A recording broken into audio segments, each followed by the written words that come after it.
Side 7. Bungalow. "More coffee?" Hammond asked politely.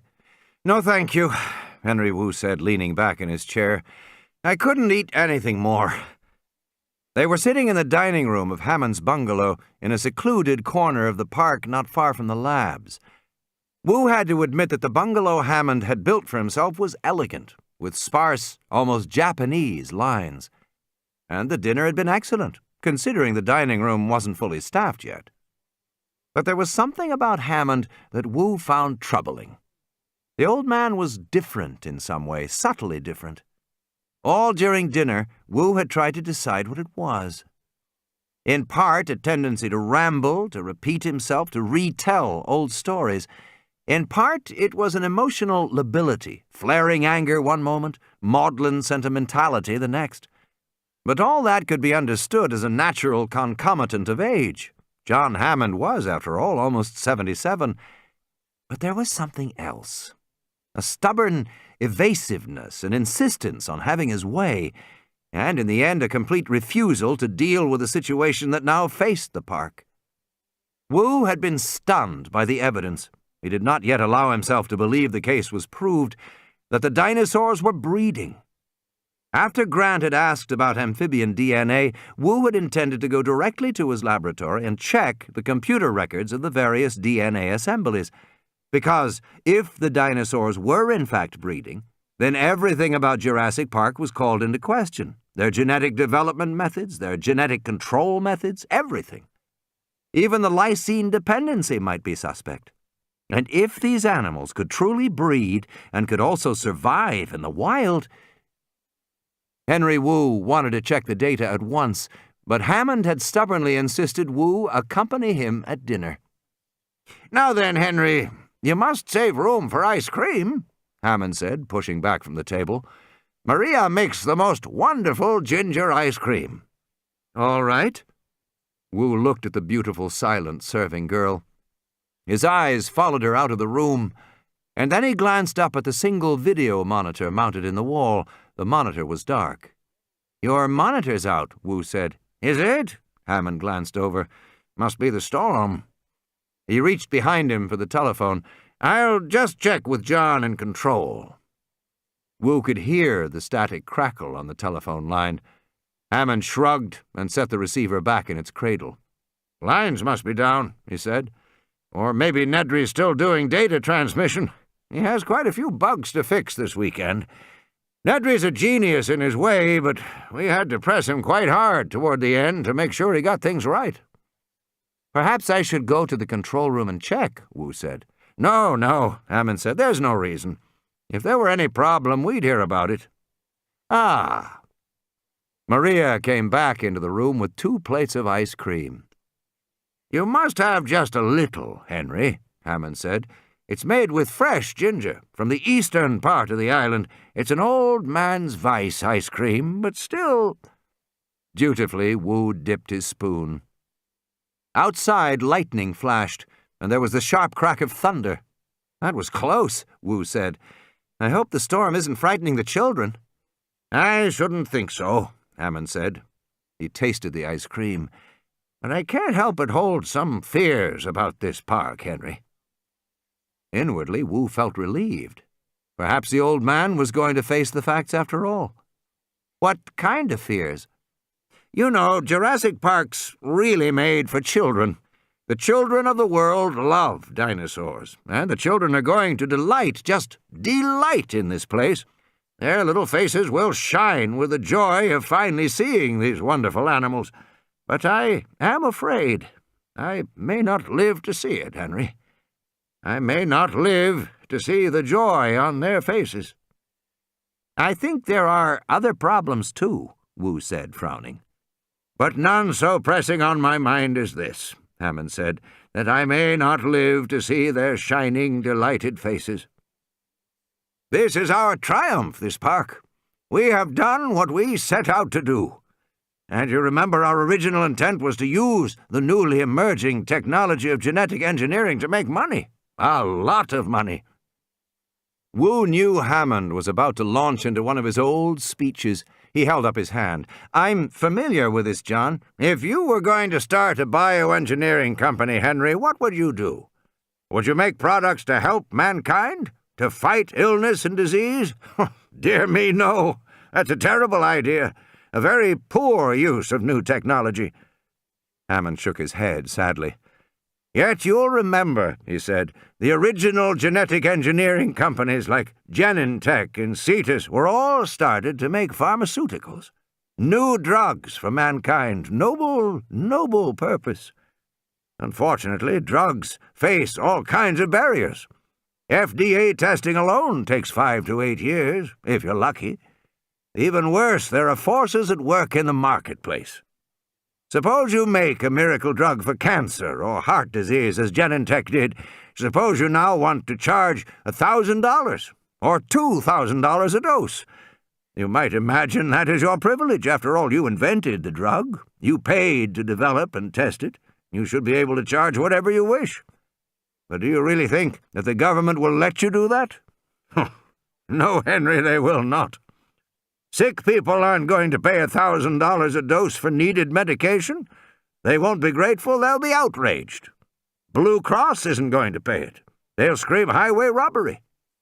So something will happen. Your patent application will be denied, your permits will be delayed. Something will force you to see reason and to sell your drug at a lower cost. From a business standpoint, that makes helping mankind a very risky business. Personally, I would never help mankind." Wu had heard the argument before, and he knew Hammond was right. Some new bioengineered pharmaceuticals had indeed suffered inexplicable delays and patent problems. "Now," Hammond said, "think how different it is when you're making entertainment. Nobody needs entertainment.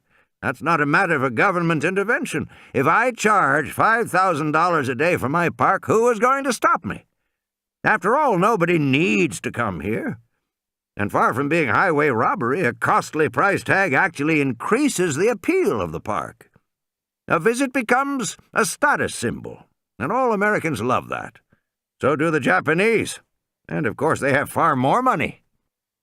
Hammond finished his ice cream, and Maria silently took the dish away. "She's not from here, you know," he said. "She's Haitian. Her mother is French.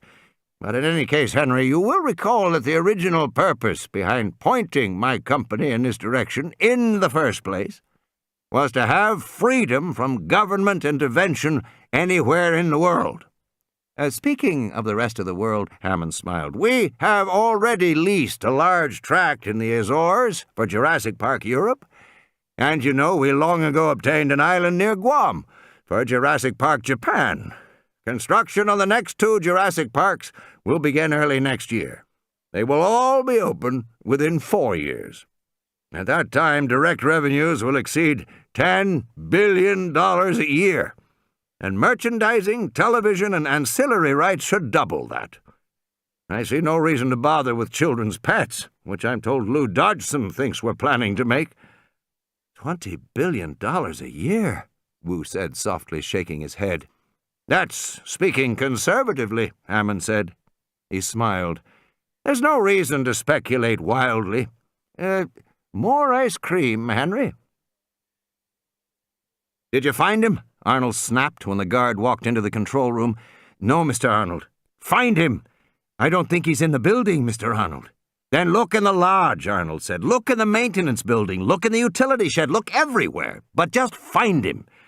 "The thing is," the guard hesitated, "Mr. Nedry's the fat man, is that right?" "That's right," Arnold said. "He's fat. A fat slob." "Well, Jimmy down in the main lobby said he saw the fat man go into the garage." Muldoon spun around. "Into the garage? When?" "About 10-15 minutes ago." "Jesus," Muldoon said. The jeep screeched to a stop. "Sorry," Harding said. In the headlamps, Ellie saw a herd of apatosaurs lumbering across the road. There were 6 animals, each the size of a house, and a baby as large as a full-grown horse. The apatosaurs moved in unhurried silence, never looking toward the jeep and its glowing headlamps. At one point, the baby stopped to lap water from a puddle in the road, then moved on. A comparable herd of elephants would have been startled by the arrival of a car, would have trumpeted and circled to protect the baby. But these animals showed no fear. "Don't they see us?" she said. "Not exactly, no," Harding said. "Of course, in a literal sense, they do see us, but we don't really mean anything to them. We hardly ever take cars out at night, and so they have no experience of them. We are just a strange, smelly object in their environment, representing no threat, and therefore no interest. I've occasionally been out at night visiting a sick animal, and on my way back, these fellows block the road for an hour or more." "What do you do?" Harding grinned. "Play a recorded tyrannosaur roar. That gets them moving. Not that they care much about tyrannosaurs. These apatosaurs are so big they don't really have any predators. They can break a tyrannosaur's neck with a swipe of their tail, and they know it. So does the tyrannosaur." "But they do see us. I mean, if we were to get out of the car—" Harding shrugged. "They probably wouldn't react.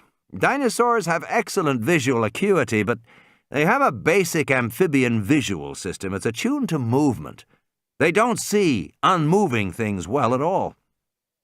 The animals moved on, their skin glistening in the rain. Harding put the car in gear.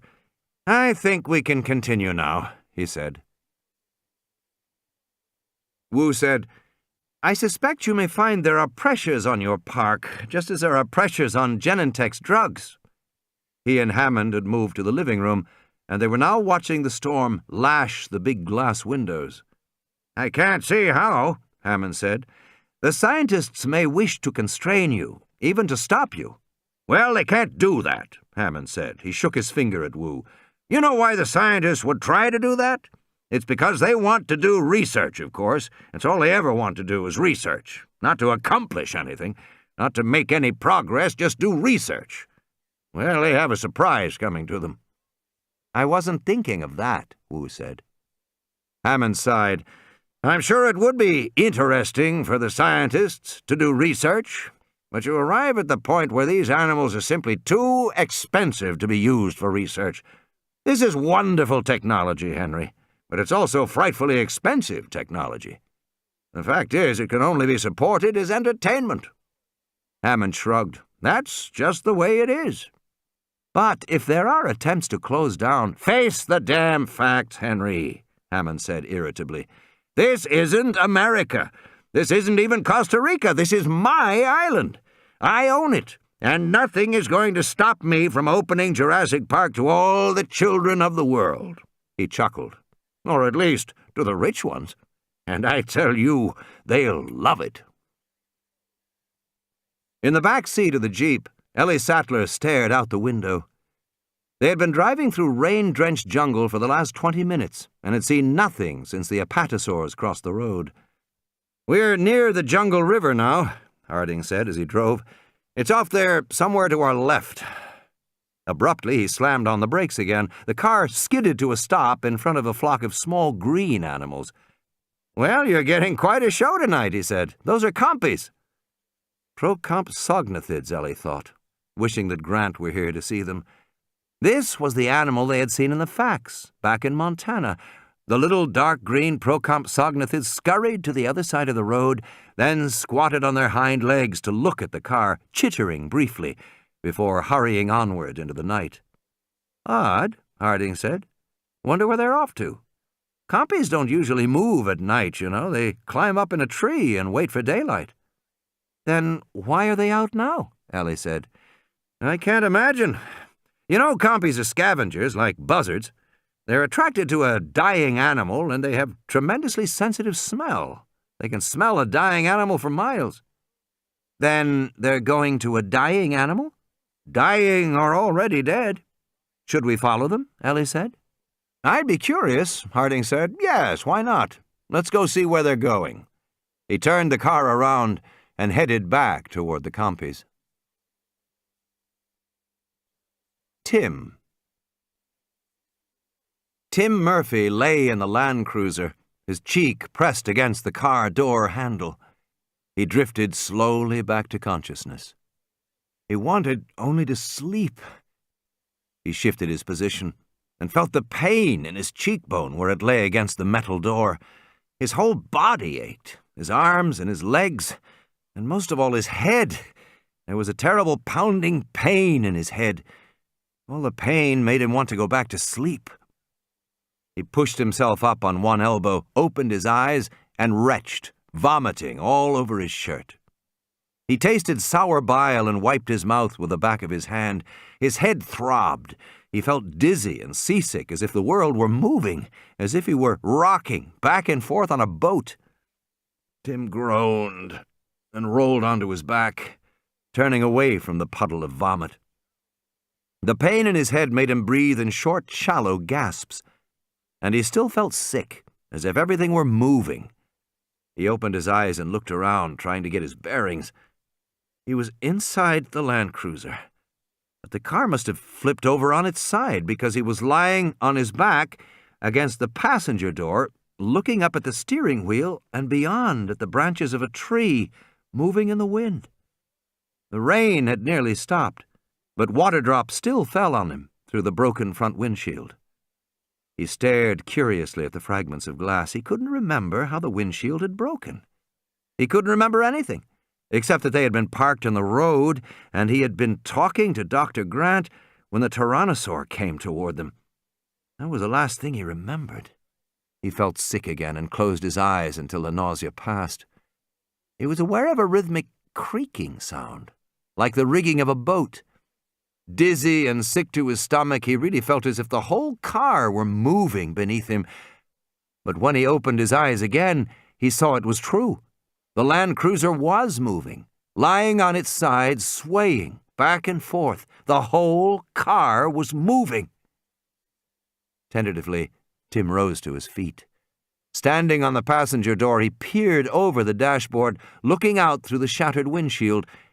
At first he saw only dense foliage moving in the wind, but here and there he could see gaps, and beyond the foliage the ground was 20 feet below him. He stared uncomprehendingly.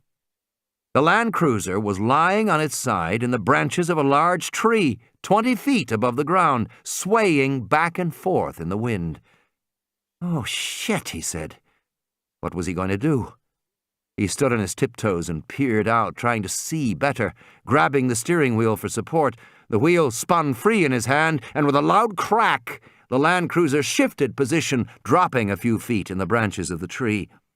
He looked down through the shattered glass of the passenger door window at the ground below. "Oh, shit, oh, shit," he kept repeating it. "Oh, shit, oh, shit." Another loud crack. The Land Cruiser jolted down another foot. He had to get out of here. He looked down at his feet. He was standing on the door handle. He crouched back down on his hands and knees to look at the handle. He couldn't see very well in the dark, but he could tell that the door was dented outward, so the handle couldn't turn. He'd never get the door open. He tried to roll the window down, but the window was stuck too. Then he thought of the back door. Maybe he could open that.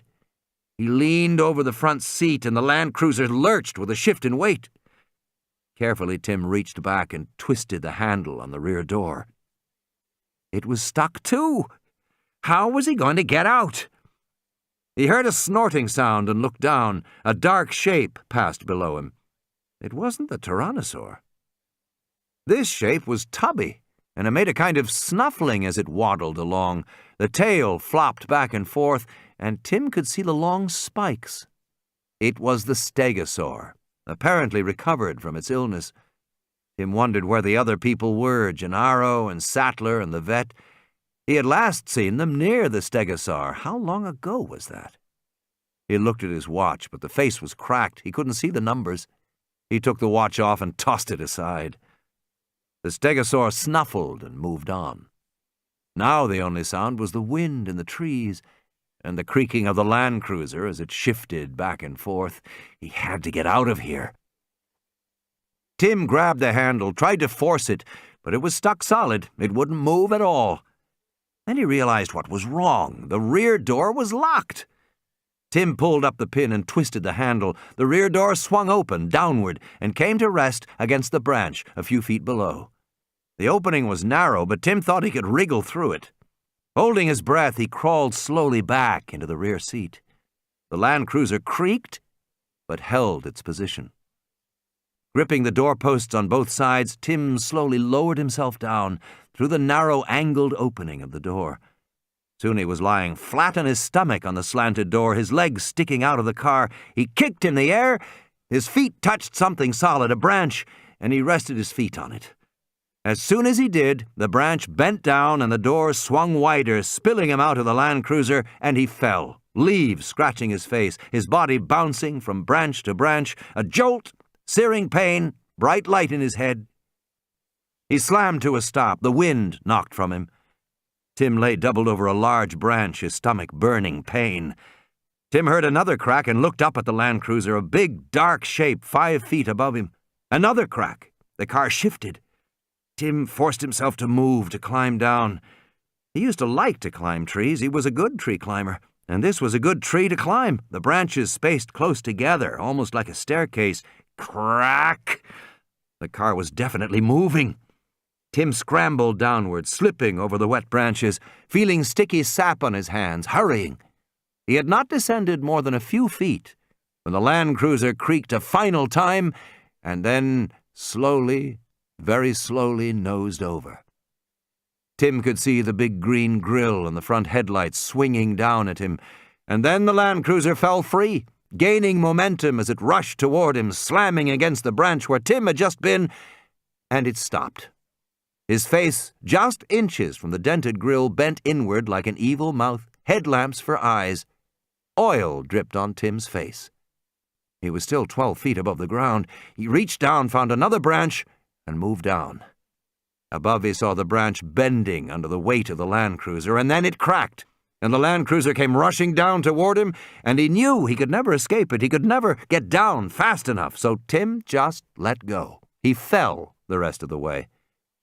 Tumbling, banging, feeling pain in every part of his body, hearing the Land Cruiser smashing down through the branches after him like a pursuing animal, and then Tim's shoulder hit the soft ground, and he rolled as hard as he could and pressed his body against the trunk of the tree as the Land Cruiser tumbled down with a loud metallic crash and a sudden hot burst of electrical sparks that stung his skin and sputtered and sizzled on the wet ground around him.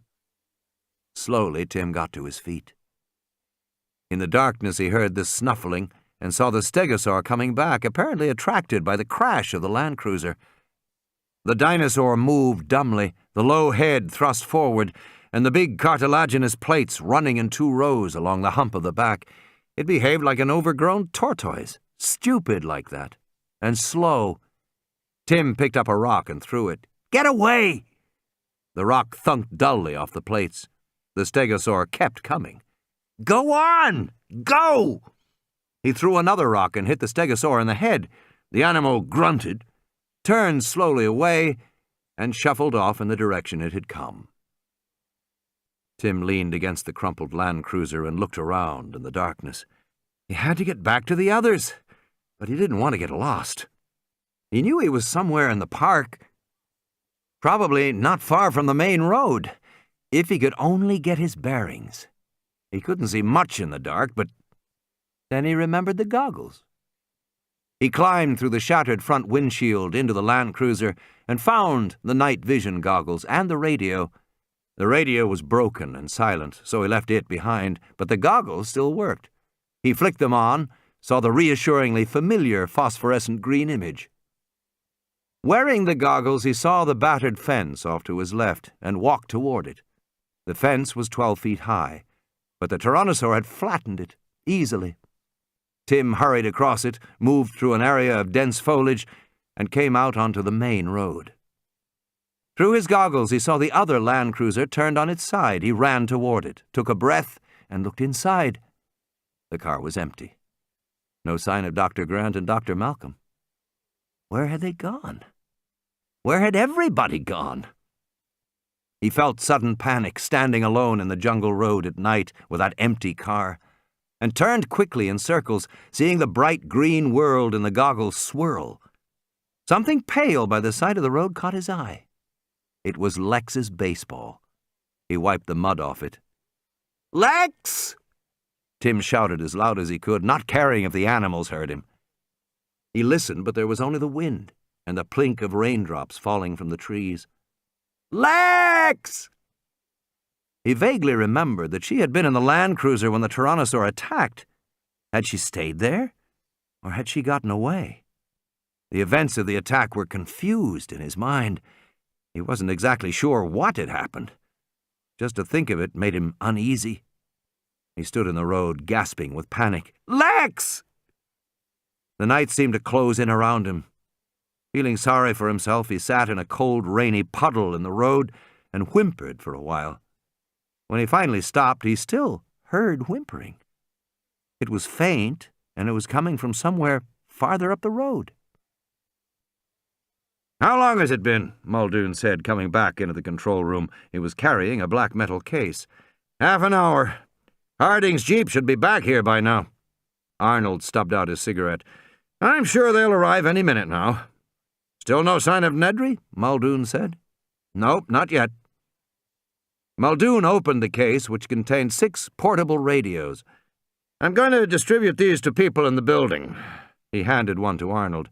"Take the charger, too. These are our emergency radios, but nobody had them plugged in, naturally. Let it charge about 20 minutes and then try and raise the cars." Henry Wu opened the door marked fertilization and entered the darkened lab. There was nobody here. Apparently, all the technicians were still at dinner. Wu went directly to the computer terminal and punched up the DNA logbooks. The logbooks had to be kept on computer. DNA was such a large molecule that each species required 10 gigabytes of optical disk space to store details of all the iterations. He was going to have to check all 15 species. That was a tremendous amount of information to search through. He still wasn't clear about why Grant thought frog DNA was important. Wu himself didn't often distinguish one kind of DNA from another. After all, most DNA in living creatures was exactly the same. DNA was an incredibly ancient substance. Human beings walking around in the streets of the modern world, bouncing their pink new babies, hardly stopped to think that the substance at the center of it all, the substance that began the dance of life, was a chemical almost as old as the Earth itself. The DNA molecule was so old that its evolution had essentially finished more than 2 billion years ago. There had been little new since that time. Just a few recent combinations of the old genes and not much of that. When you compared the DNA of man and the DNA of a lowly bacterium, you found that only about 10% of the strands were different. This innate conservatism of DNA emboldened Wu to use whatever DNA he wished. In making his dinosaurs, Wu had manipulated the DNA as a sculptor might clay or marble. He had created freely. He started the computer search program, knowing it would take 2 or 3 minutes to run. He got up and walked around the lab, checking instruments out of long-standing habit. He noted the recorder outside the freezer door, which tracked the freezer temperature. He saw there was a spike in the graph. That was odd, he thought. It meant somebody had been in the freezer. Recently, too, within the last half hour. But who would go in there at night? The computer beeped, signaling that the first of the data searches was complete. Wu went over to see what it had found, and when he saw the screen, he forgot all about the freezer and the graph spike. Leitska DNA search algorithm. DNA. Version search criteria. RNA. All. Fragment. Len greater than 0. DNA incorporating RNA fragments. Myosaurs. Versions 2.1 to 2.9. Procompsognathids. Versions 3.0 to 3.7.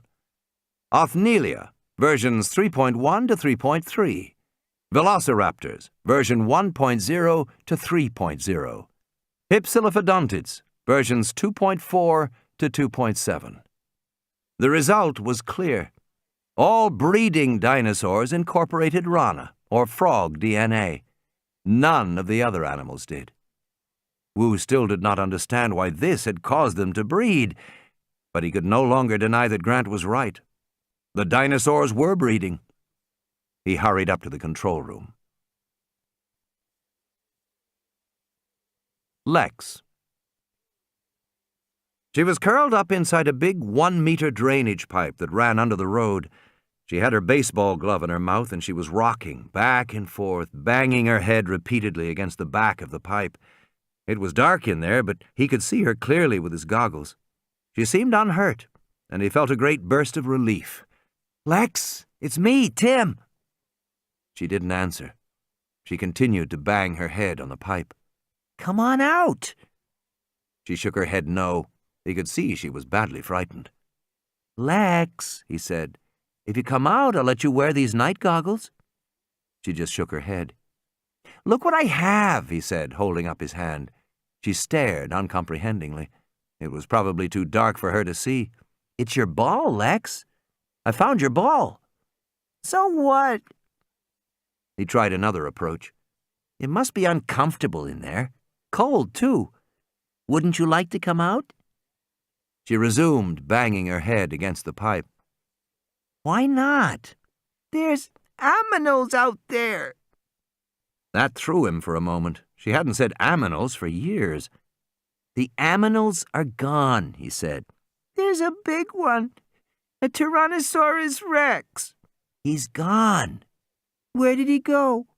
"I don't know, but he's not around here now," Tim said, hoping it was true. Lex didn't move. He heard her banging again. Tim sat down in the grass outside the pipe where she could see him. The ground was wet where he sat. He hugged his knees and waited. He couldn't think of anything else to do. "I'm just gonna sit here," he said, "and rest." "Is Daddy out there?" "No," he said, feeling strange. "He's back at home, Lex." "Is Mommy?" "No, Lex." "Are there any grown-ups out there?" Lex said. "Not yet, but I'm sure they'll come soon. They're probably on their way right now." Then he heard her moving inside the pipe, and she came out, shivering with cold and with dried blood on her forehead, but otherwise all right. She looked around in surprise and said, "Where's Dr. Grant?" "I don't know." "Well, he was here before." "He was? When?" "Before," Lex said. "I saw him when I was in the pipe." "Where'd he go?" "How am I supposed to know?" Lex said, wrinkling her nose. She began to shout, "Hello! Hello! Dr. Grant! Dr. Grant!" Tim was uneasy at the noise she was making. It might bring back the Tyrannosaur. But a moment later he heard an answering shout. It was coming from the right, over toward the land cruiser that Tim had left a few minutes before. With his goggles, Tim saw with relief that Dr. Grant was walking toward them. He had a big tear in his shirt at the shoulder, but otherwise he looked okay. "Thank God," he said. "I've been looking for you." Shivering, Ed Regis got to his feet and wiped the cold mud off his face and hands. He had spent a very bad half hour, wedged among big boulders on the slope of a hill below the road. He knew it wasn't much of a hiding place, but he was panicked, and he wasn't thinking clearly. He had lain in this muddy, cold place, and he had tried to get hold of himself, but he kept seeing that dinosaur in his mind, that dinosaur coming toward him, toward the car. Ed Regis didn't remember exactly what had happened after that. He remembered that Lex had said something, but he hadn't stopped. He couldn't stop. He had just kept running and running. Beyond the road, he had lost his footing and tumbled down the hill and come to rest by some boulders. And it had seemed to him that he could crawl in among the boulders and hide. There was enough room. So that was what he had done. Gasping and terrified, thinking of nothing except to get away from the Tyrannosaur. And finally, when he was wedged in there like a rat between the boulders, he had calmed down a little, and he had been overcome with horror and shame because he'd abandoned those kids. He had just run away. He had just saved himself. He knew he should go back up to the road. He should try to rescue them, because he had always imagined himself as brave and cool under pressure. But whenever he tried to get control of himself, to make himself go back up there, somehow he just couldn't. He started to feel panicky, and he had trouble breathing, and he didn't move. He told himself it was hopeless anyway. If the kids were still up there on the road, they could never survive. And certainly there was nothing Ed Regis could do for them, and he might as well stay where he was. No one was going to know what had happened except him, and there was nothing he could do, nothing he could have done. And so Regis had remained among the boulders for half an hour, fighting off panic, carefully not thinking about whether the kids had died or about what Hammond would have to say when he found out. What finally made him move was the peculiar sensation he noticed in his mouth. The side of his mouth felt funny, kind of numb and tingling, and he wondered if he had hurt it during the fall. Regis touched his face and felt swollen flesh on the side of his mouth. It was funny, but it didn't hurt at all. Then he realized the swollen flesh was a leech, growing fat as it sucked his lips. It was practically in his mouth. Shivering with nausea, Regis pulled the leech away, feeling a tear from the flesh of his lips, feeling the gush of warm blood in his mouth. He spat and flung it with disgust into the forest. He saw another leech on his forearm and pulled it off, leaving a dark, bloody streak behind. Jesus, he was probably covered with them. That fall down the hillside, these jungle hills were full of leeches. So were the dark, rocky crevices. What did the workmen say? The leeches crawled up your underwear. They liked dark, warm places. They liked to crawl right up your... Hello! He stopped. It was a voice carried by the wind. Hello! Dr. Grant! Jesus, that was the little girl. Ed Regis listened to the tone of her voice. She didn't sound frightened or in pain. She was just calling in her insistent way. And it slowly dawned on him that something else must have happened, that the tyrannosaur must have gone away, or at least hadn't attacked, and that the other people might still be alive. Grant and Malcolm, everybody might be alive. And the realization made him pull himself together in an instant, the way you got sober in an instant when the cops pulled you over. And he felt better, because now he knew what he had to do. And as he crawled out from the boulders, he was already formulating the next step, already figuring out what he would say, how to handle things from this point. Regis wiped the cold mud off his face and hands, the evidence that he had been hiding.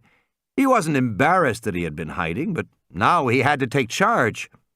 He scrambled back up toward the road, but when he emerged from the foliage, he had a moment of disorientation. He didn't see the cars at all. He was somehow at the bottom of the hill. The land cruisers must be at the top. He started walking up the hill, back toward the land cruisers. It was very quiet. His feet splashed in the muddy puddles. He couldn't hear the little girl anymore. Why had she stopped calling?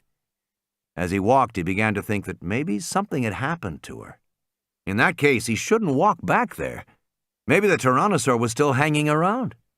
Here he was, already at the bottom of the hill, that much closer to home. And it was so quiet. Spooky it was so quiet. Ed Regis turned around and started walking back toward the camp.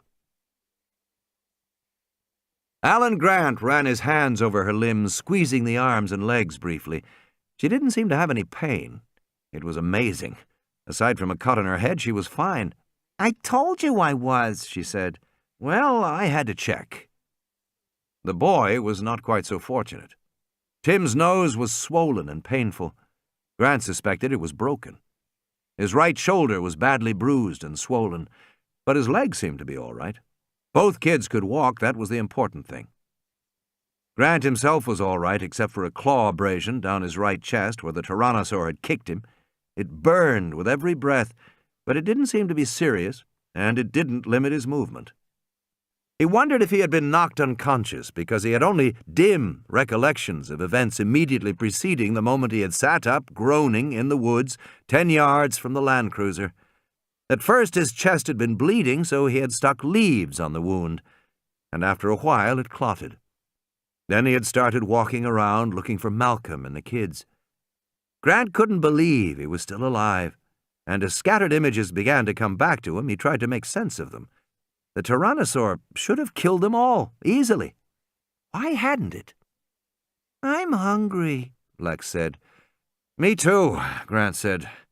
"We've got to get ourselves back to civilization, and we've got to tell them about the ship." "We're the only ones who know?" Tim said. "Yes, we've got to get back and tell them." Then let's walk down the road toward the hotel, Tim said, pointing down the hill. That way we'll meet them when they come for us. Grant considered that, and he kept thinking about one thing, the dark shape that had crossed between the land cruisers even before the attack started. What animal had that been? He could think of only one possibility, the little tyrannosaur. I don't think so, Tim. The road has high fences on both sides, Grant said. If one of the tyrannosaurs is further down on the road, we'll be trapped. Then should we wait here? Tim said. Yes, Grant said. Let's just wait here until someone comes. I'm hungry, Lex said. I hope it won't be very long, Grant said. I don't want to stay here, Lex said. Then, from the bottom of the hill, they heard the sound of a man coughing. Stay here, Grant said. He ran forward to look down the hill. Stay here, Tim said, and he ran forward after him. Lex followed her brother. Don't leave me! Don't leave me here, you guys! Grant clapped his hand over her mouth. She struggled to protest. He shook his head and pointed over the hill for her to look. At the bottom of the hill, Grant saw Ed Regis standing rigid, unmoving. The forest around them had become deadly silent. The steady background drone of cicadas and frogs had ceased abruptly. There was only the faint rustle of leaves and the whine of the wind. Lex started to speak, but Grant pulled her against the trunk of the nearest tree, ducking down among the heavy gnarled roots at the base. Tim came in right after them. Grant put his hands to his lips, signaling them to be quiet, and then he slowly looked around the tree.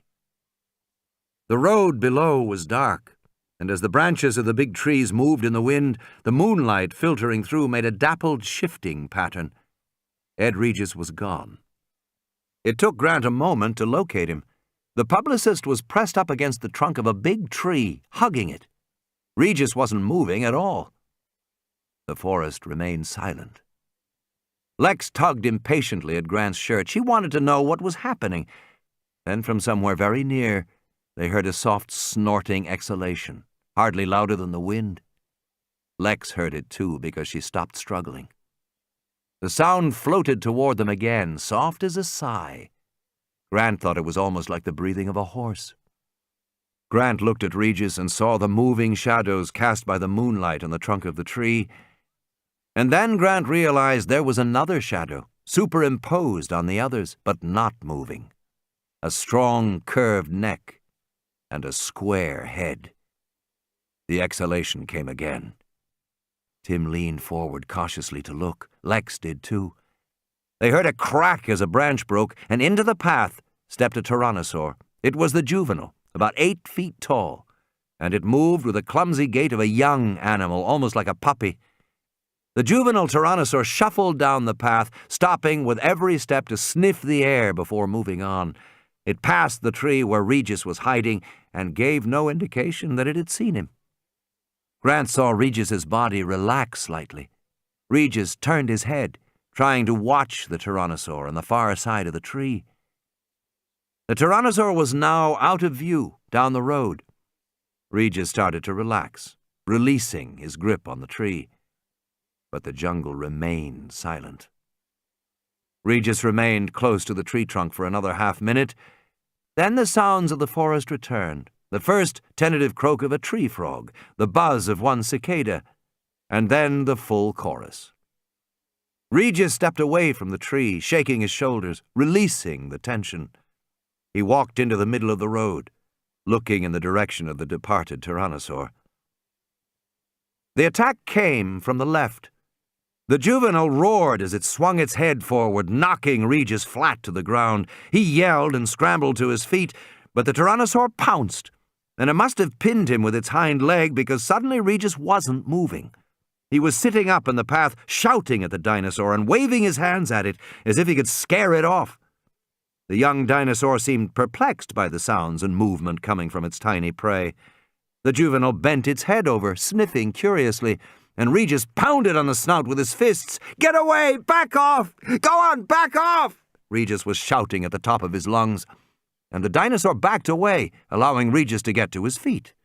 Regis was shouting, "Yeah, you heard me! Back off! Get away!" as he moved away from the dinosaur. The juvenile continued to stare curiously at the odd, noisy little animal before it, but when Regis had gone a few paces, it lunged and knocked him down again. "It's playing with him," Grant thought. "Hey!" Regis shouted as he fell. But the juvenile did not pursue him, allowing him to get to his feet. He jumped to his feet and continued backing away. "You stupid! Back! Back! You heard me! Back!" he shouted like a lion tamer. The juvenile roared, but it did not attack, and Regis now edged toward the trees and high foliage to the right. In another few steps he would be in hiding. "Back, you! Back!" Regis shouted. And then, at the last moment, the juvenile pounced and knocked Regis flat on his back. "Cut that out!" Regis yelled, and the juvenile ducked his head, and Regis began to scream. No words, just a high-pitched scream. The scream cut off abruptly, and when the juvenile lifted his head, Grant saw ragged flesh in his jaws. "Oh, no," Lex said softly. Beside her, Tim had turned away, suddenly nauseated. His night vision goggles slipped from his forehead and landed on the ground with a metallic clink. The juvenile's head snapped up, and it looked toward the top of the hill. Tim picked up his goggles as Grant grabbed both the children's hands and began to run. Control. In the night, the compies scurried along the side of the road. Harding's jeep followed a short distance behind. Ellie pointed farther up the road. "Is that a light?" "Could be," Harding said. "Looks almost like headlights." The radio suddenly hummed and crackled. They heard John Arnold say, "You there?" "Ah, there he is," Harding said, finally. He pressed the button. "Yes, John, we're here. We're near the river, following the compies. It's quite interesting." More crackling.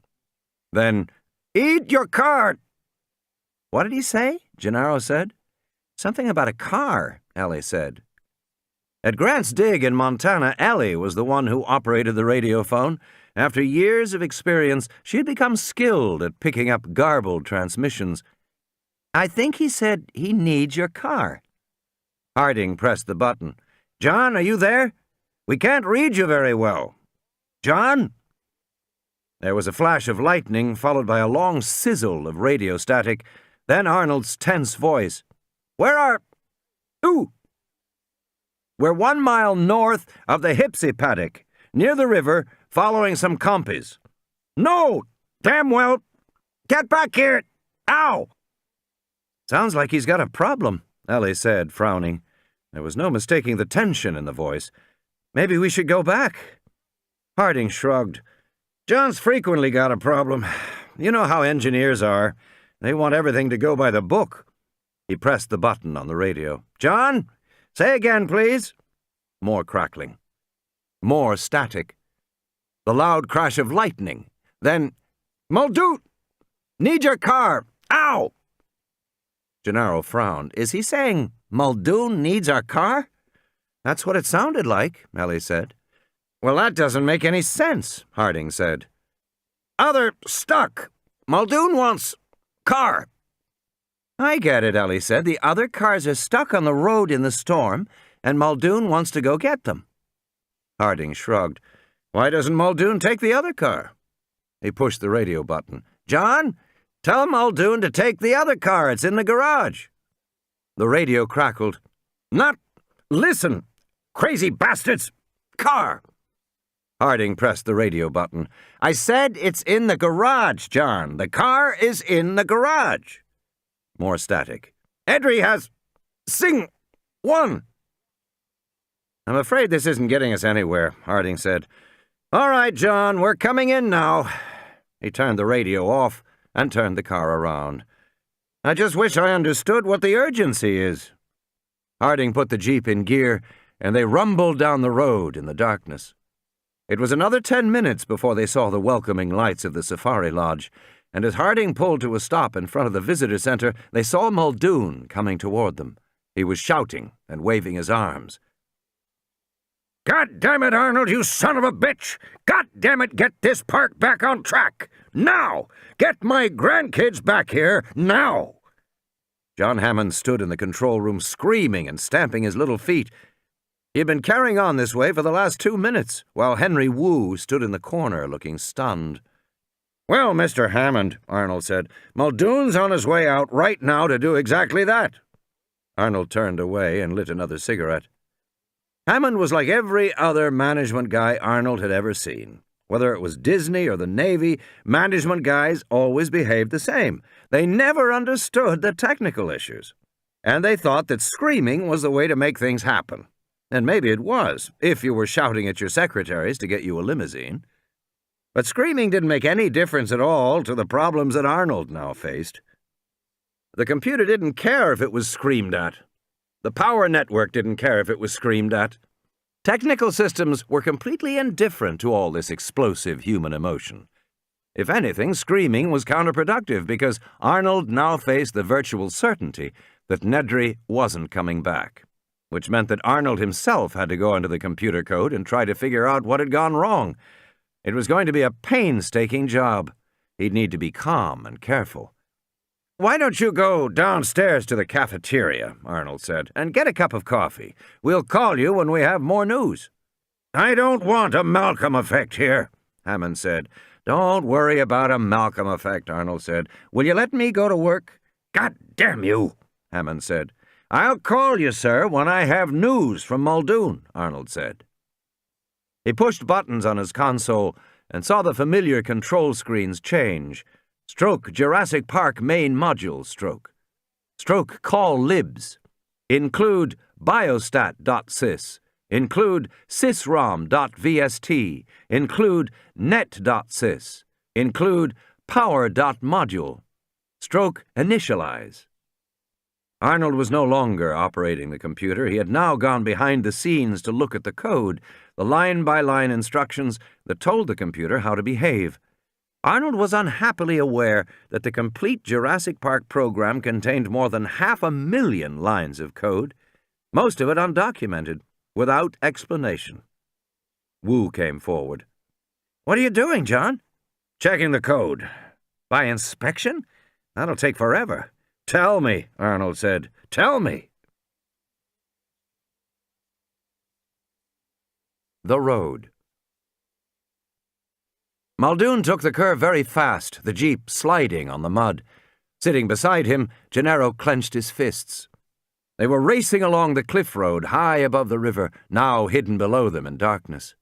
Muldoon accelerated forward. His face was tense. "How much farther?" Gennaro said. 2, maybe 3 miles. Ellie and Harding were back at the visitor center. Gennaro had offered to accompany Muldoon. The car swerved.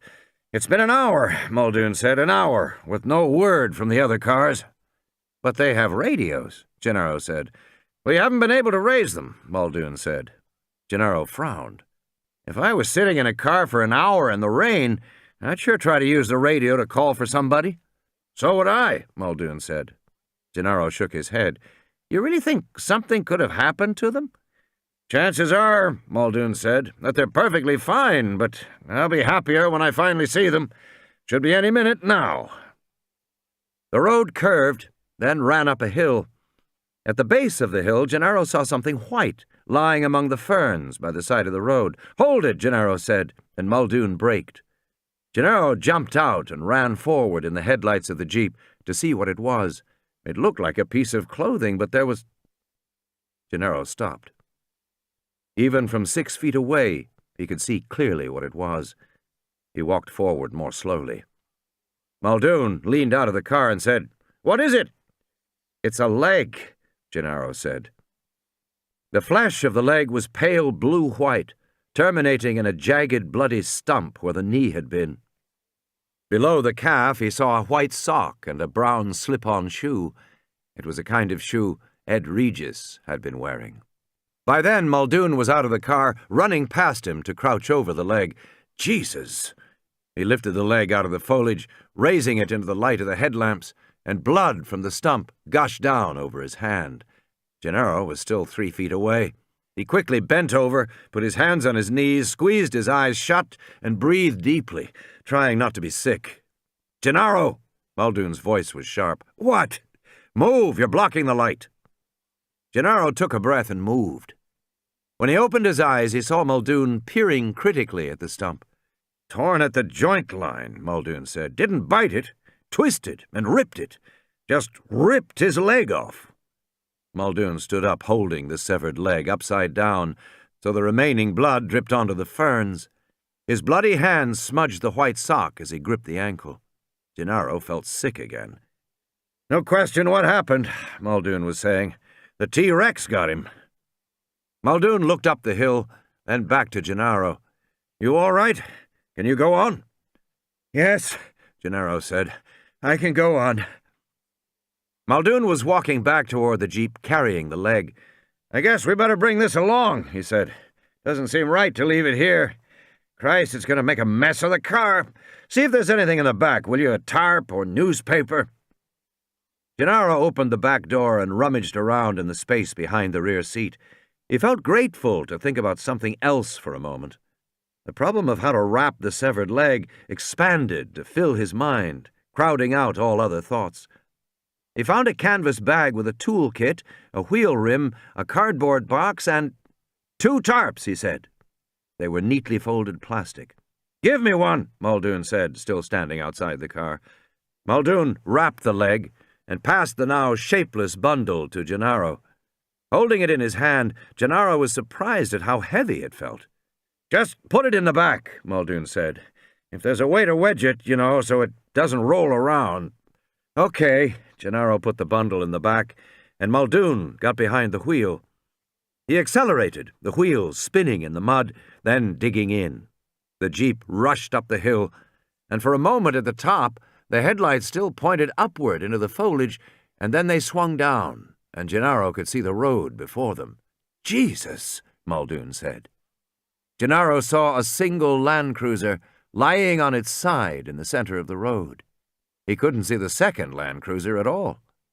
"Where's the other car?" Muldoon looked around briefly, pointed to the left. "There!" The second Land Cruiser was 20 feet away, crumpled at the foot of a tree. "What's it doing there?" "The T-Rex threw it." "Threw it?" Gennaro said. Muldoon's face was grim. "Let's get this over with," he said, climbing out of the jeep. They hurried forward to the second Land Cruiser. Their flashlights swung back and forth in the night.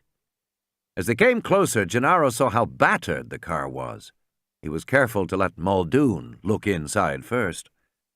"I wouldn't worry," Muldoon said. "It's very unlikely we'll find anyone." "No?" "No," he said. He explained that during his years in Africa, he had visited the scenes of a half-dozen animal attacks on humans in the bush. One leopard attack. The leopard had torn open a tent in the night and taken a 3-year-old child. Then one buffalo attack in Amboseli. 2 lion attacks. 1 croc attack in the north near Meru. In every case, there was surprisingly little evidence left behind.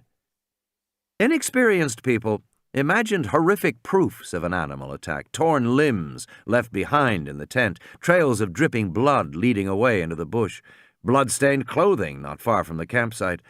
But the truth was, there was usually nothing at all, particularly if the victim was small, an infant or a young child. The person just seemed to disappear, as if he had walked out into the bush and never come back. A predator could kill a child just by shaking it, snapping the neck. Usually there wasn't any blood. And most of the time you never found any other remains of the victims, sometimes a button from a shirt or a sliver of rubber from a shoe, but most of the time, nothing. Predators took children, they preferred children, and they left nothing behind. So Muldoon thought it highly unlikely that they would ever find any remains of the children. But as he looked in now, he had a surprise. "I'll be damned," he said. Muldoon tried to put the scene together. The front windshield of the Land Cruiser was shattered, but there wasn't much glass nearby. He had noticed shards of glass back on the road, so the windshield must have been broken back there before the Tyrannosaur picked the car up and threw it here. But the car had taken a tremendous beating. Muldoon shone his light inside. "Empty?" Gennaro said tensely. "Not quite," Muldoon said. His flashlight glinted off a crushed radio handset, and on the floor of the car he saw something else, something curved and black. The front doors were dented and jammed shut, but he climbed in through the back door and crawled over the seat to pick up the black object. "It's a watch," he said, peering at it in the beam of his flashlight. A cheap digital watch with a molded black rubber strap. The LCD face was shattered. He thought the boy might have been wearing it, though he wasn't sure, but it was a kind of watch a kid would have. "What is it, a watch?" Gennaro said. "Yes, and there's a radio, but it's broken." "Is that significant?"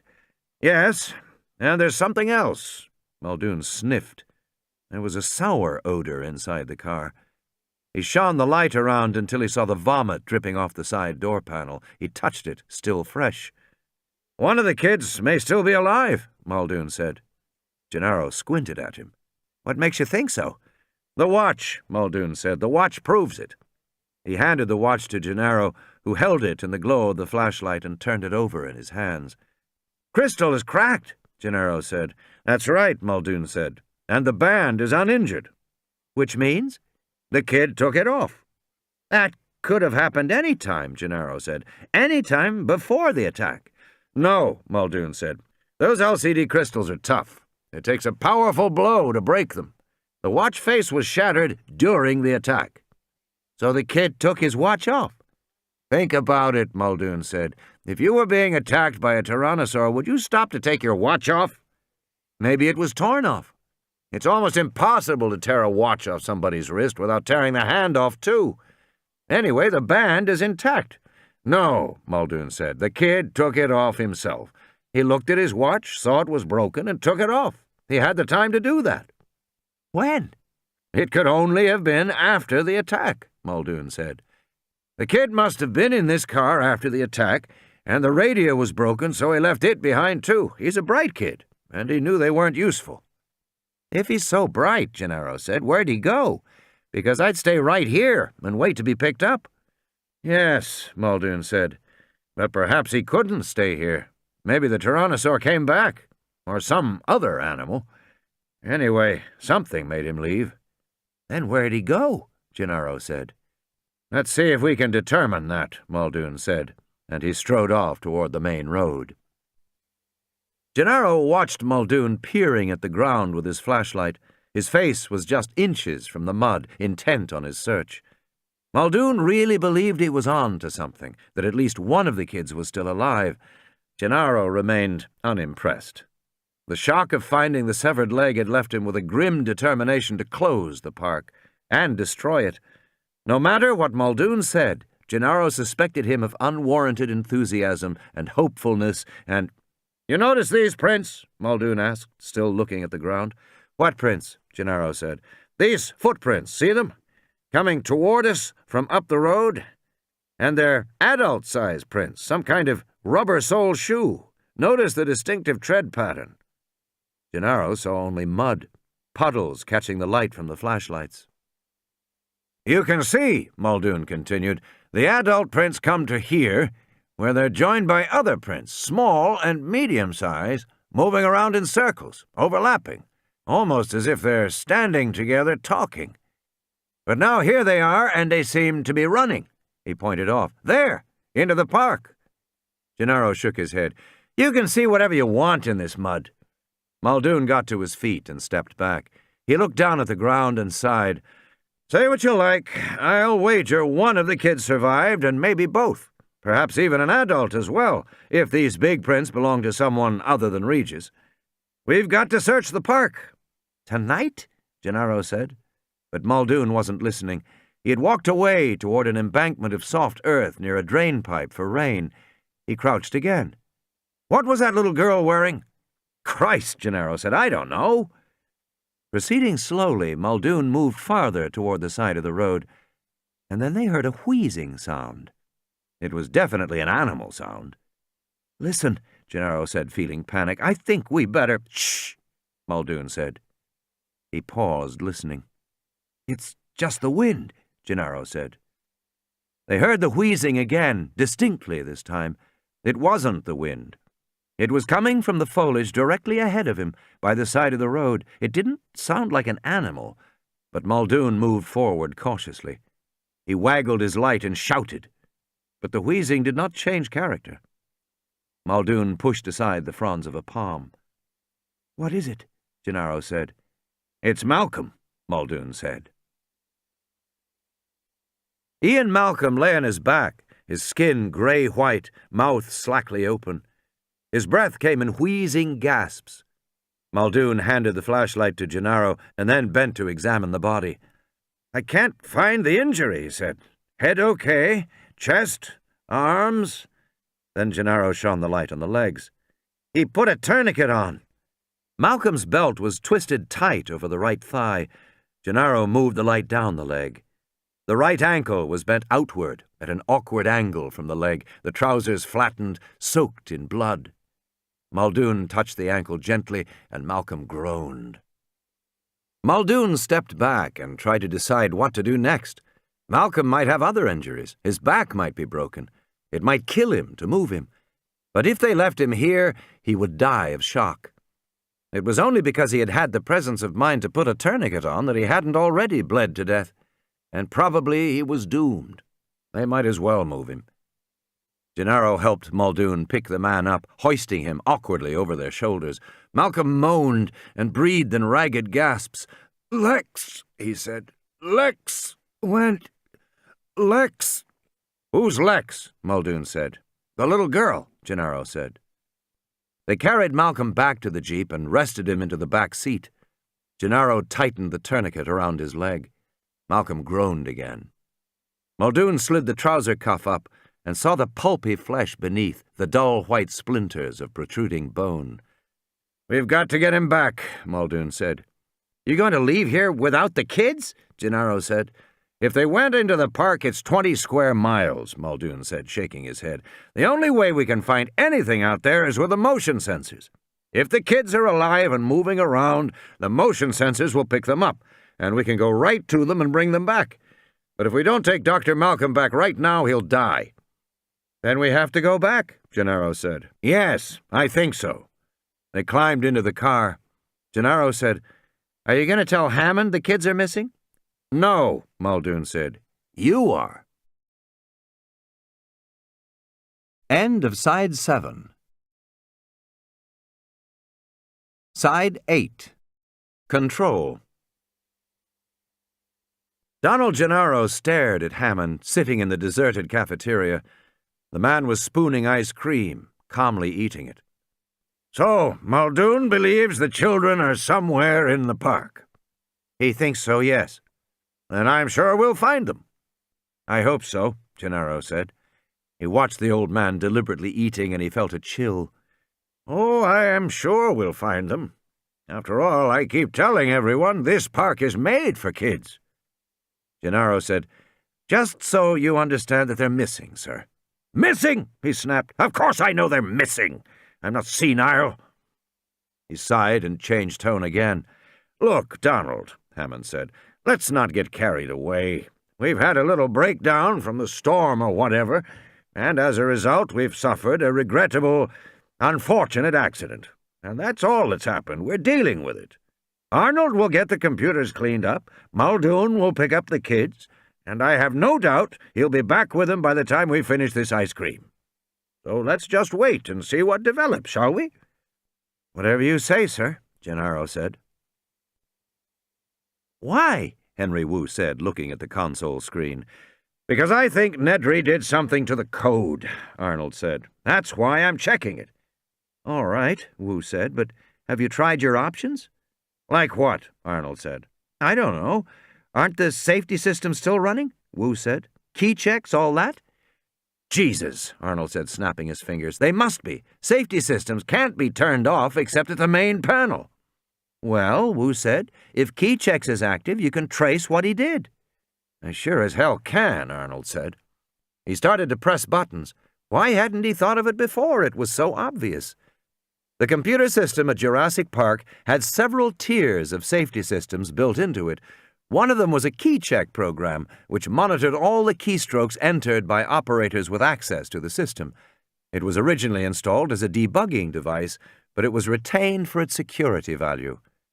In a moment, all the keystrokes that Nedry had entered into the computer earlier in the day were listed in a window on the screen. There was a string of numbers, followed by words, part words, and numerical instructions.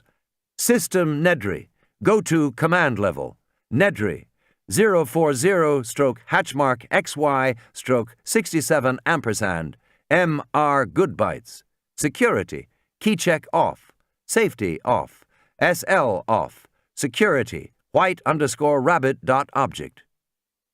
That's it, Arnold said. He was screwing around here for hours, it seemed like. Probably just killing time, Wu said, until he finally decided to get down to it. The initial list of numbers represented the ASCII keyboard codes for the keys Nedry had pushed at his console. Those numbers meant he was still within the standard user interface, like any ordinary user of the computer. So, initially, Nedry was just looking around, which you wouldn't have expected of the programmer who had designed the system. Maybe he was trying to see if there were changes before he went in, Wu said. Maybe, Arnold said. Arnold was now looking at the list of commands which allowed him to follow Nedry's progression through the system line by line. At least we can see what he did. System was Nedry's request to leave the ordinary user interface and access the code itself. The computer asked for his name, and he replied Nedry. That name was authorized to access the code, so the computer allowed him into the system. Nedry asked to go to command level, the computer's highest level of control. The command level required extra security and asked Nedry for his name, access number, and password. Nedry 040-hatchmark XY-67 ampersand MR Goodbytes. Those entries got Nedry into the command level. From there, he wanted security, and since he was authorized, the computer allowed him to go there. Once at the security level, Nedry tried 3 variations. Keycheck off, safety off, SL off. He's trying to turn off the safety systems, Wu said. He doesn't want anybody to see what he's about to do. Exactly, Arnold said. And apparently he doesn't know it's no longer possible to turn the systems off except by manually flipping switches on the main board. After 3 failed commands, the computer automatically began to worry about Nedry. But since he had gotten in with proper authorization, the computer would assume that Nedry was lost, trying to do something he couldn't accomplish from where he was. So the computer asked him again where he wanted to be, and Nedry said security, and he was allowed to remain there. Finally, Wu said, here's the kicker. He pointed to the last of the commands Nedry had entered, white_rabbit.object. What the hell is that? Arnold said. White rabbit? Is that supposed to be his private joke? It's marked as an object, Wu said. In computer terminology, an object was a block of code that could be moved around and used the way you might move a chair in a room. An object might be a set of commands to draw a picture, or to refresh the screen, or to perform a certain calculation. Let's see where it is in the code, Arnold said. Maybe we can figure out what it does. He went to the program utilities and typed, find white_rabbit.object. The computer flashed back, object not found in libraries. It doesn't exist, Arnold said. Then search the code listing, Wu said. Arnold typed, find/listings, white_rabbit.object. The screen scrolled rapidly, the lines of code blurring as they swept past. It continued this way for almost a minute and then abruptly stopped. There it is, Wu said. It's not an object, it's a command. The screen showed an arrow pointing to a single line of code buried amidst innocuous lines of instructions. Arrow on white_rabbit.object call link, parenthesis security perimeter, parenthesis set to off. Son of a bitch, Arnold said. Wu shook his head. It isn't a bug in the code at all. No, Arnold said, it's a trap door. The fat bastard put in what looked like an object call, but it's actually a command that links the security and perimeter systems and then turns them off. Gives him complete access to every place in the park." "Then we must be able to turn them back on," Wu said. "Yeah, we must." Arnold frowned at the screen. "All we have to do is figure out the command." "I'll run an execution trace on the link," he said. "We'll see where that gets us." Wu got up from his chair. "Meanwhile," he said. "Meanwhile, that somebody went into the freezer about an hour ago. I think I better go count my embryos." Ellie was in her room, about to change out of her wet clothes, when there was a knock on the door. "Alan?" she said. But when she opened the door, she saw Muldoon standing there, with a plastic-wrapped package under his arm. Muldoon was also soaking wet, and there were streaks of dirt on his clothes. "I'm sorry, but we need your help," Muldoon said briskly. "The land cruisers were attacked an hour ago. We brought Malcolm back, but he's in shock. He's got a very bad injury to his leg. He's still unconscious, but I put him in the bed in his room. Harding is on his way over." "Harding?" she said. "What about the others?" "We haven't found the others yet, Dr. Sattler," Muldoon said. He was speaking slowly now. "Oh, my God." "But we think that Dr. Grant and the children are still alive. We think they went into the park, Dr. Sattler." "Went into the park?" "We think so. Meanwhile, Malcolm needs help. I've called Harding." "Shouldn't you call a doctor?" "There's no doctor on the island. Harding's the best we have." "But surely you can call for a doctor," she said. "No," Muldoon shook his head. "Phone lines are down. We can't call out." He shifted the package in his arm. "What's that?" she said. "Nothing. Just go to Malcolm's room and help Harding, if you will." And Muldoon was gone. She sat on her bed, shocked.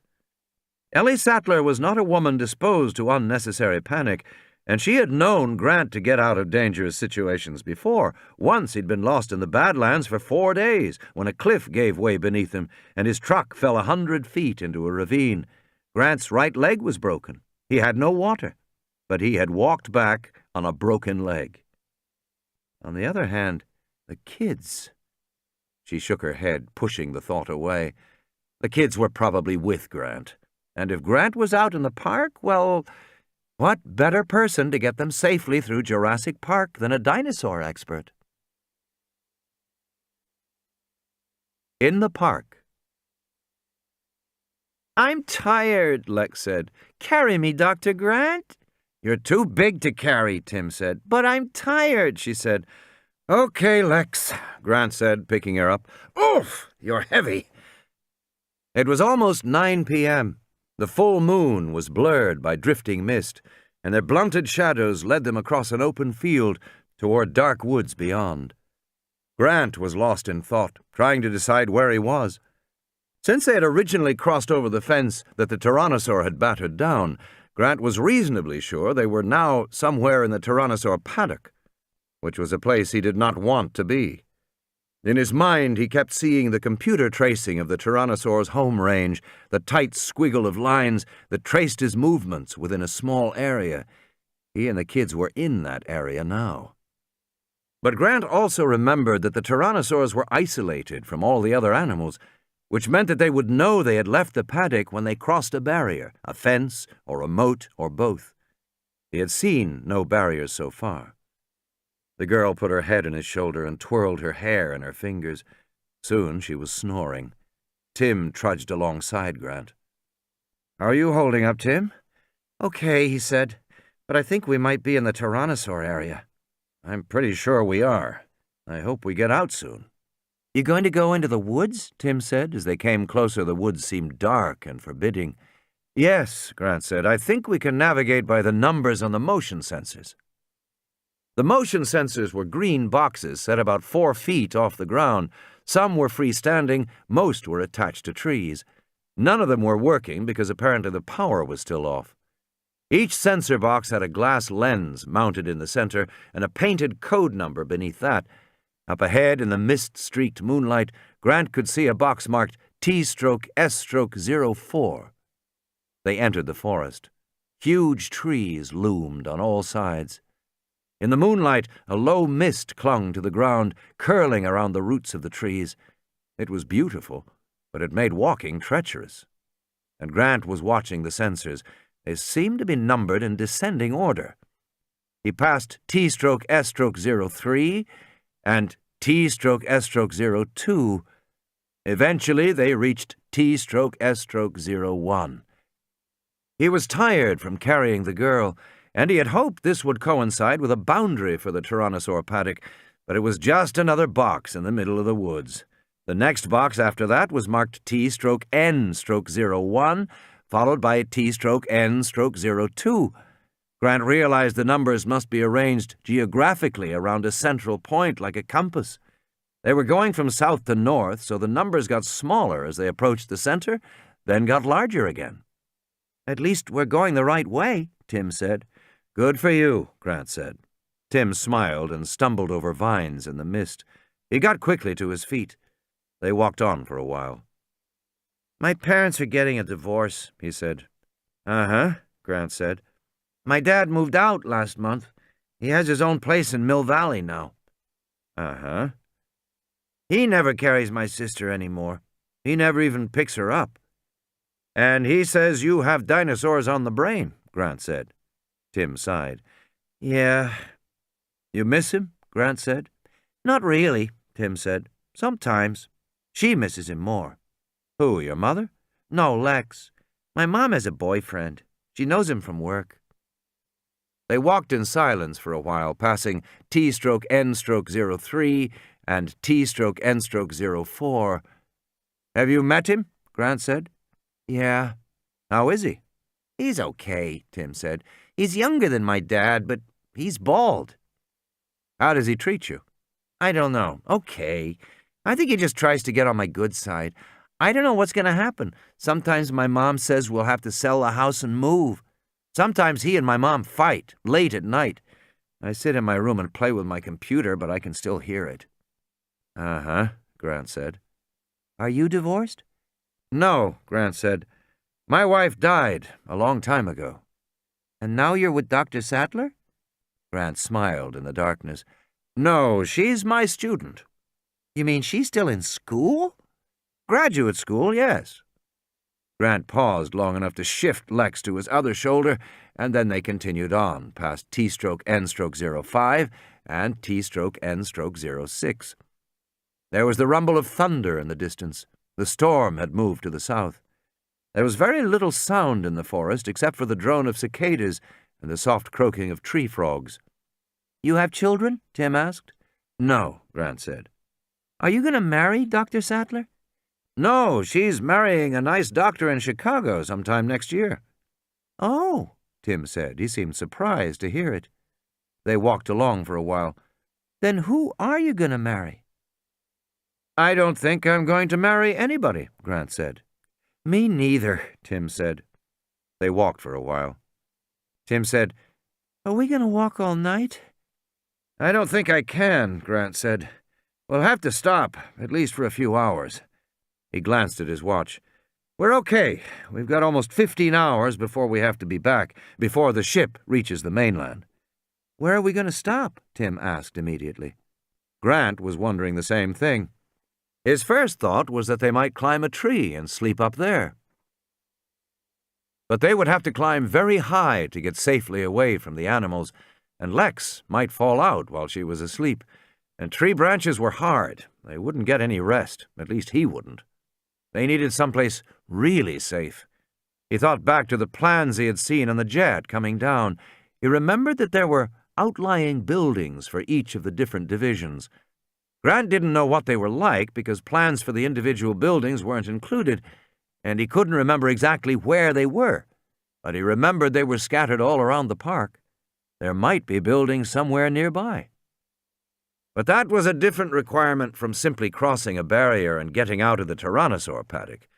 Finding a building meant a search strategy of some kind, and the best strategies were...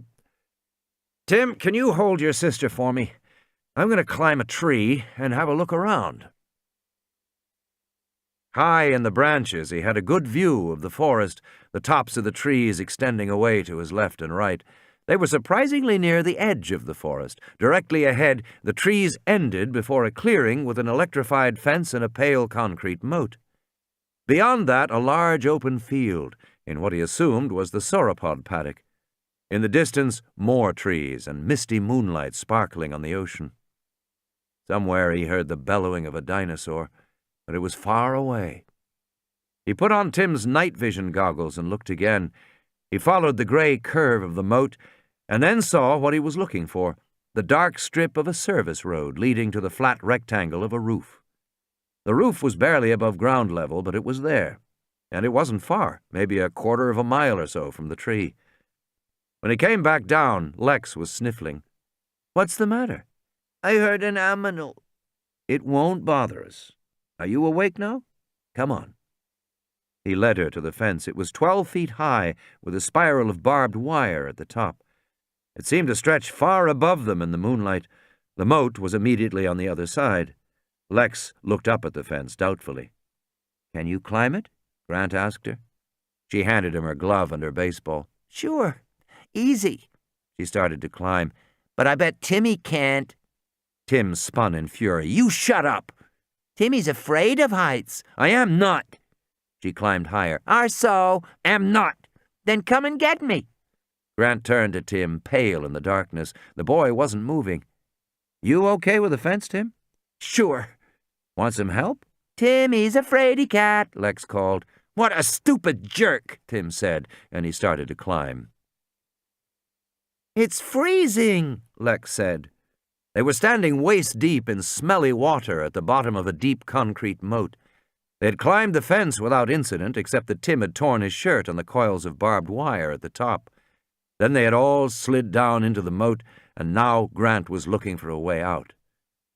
"At least I got Timmy over the fence for you," Lex said. "He really is scared most times." "Thanks for your help," Tim said sarcastically.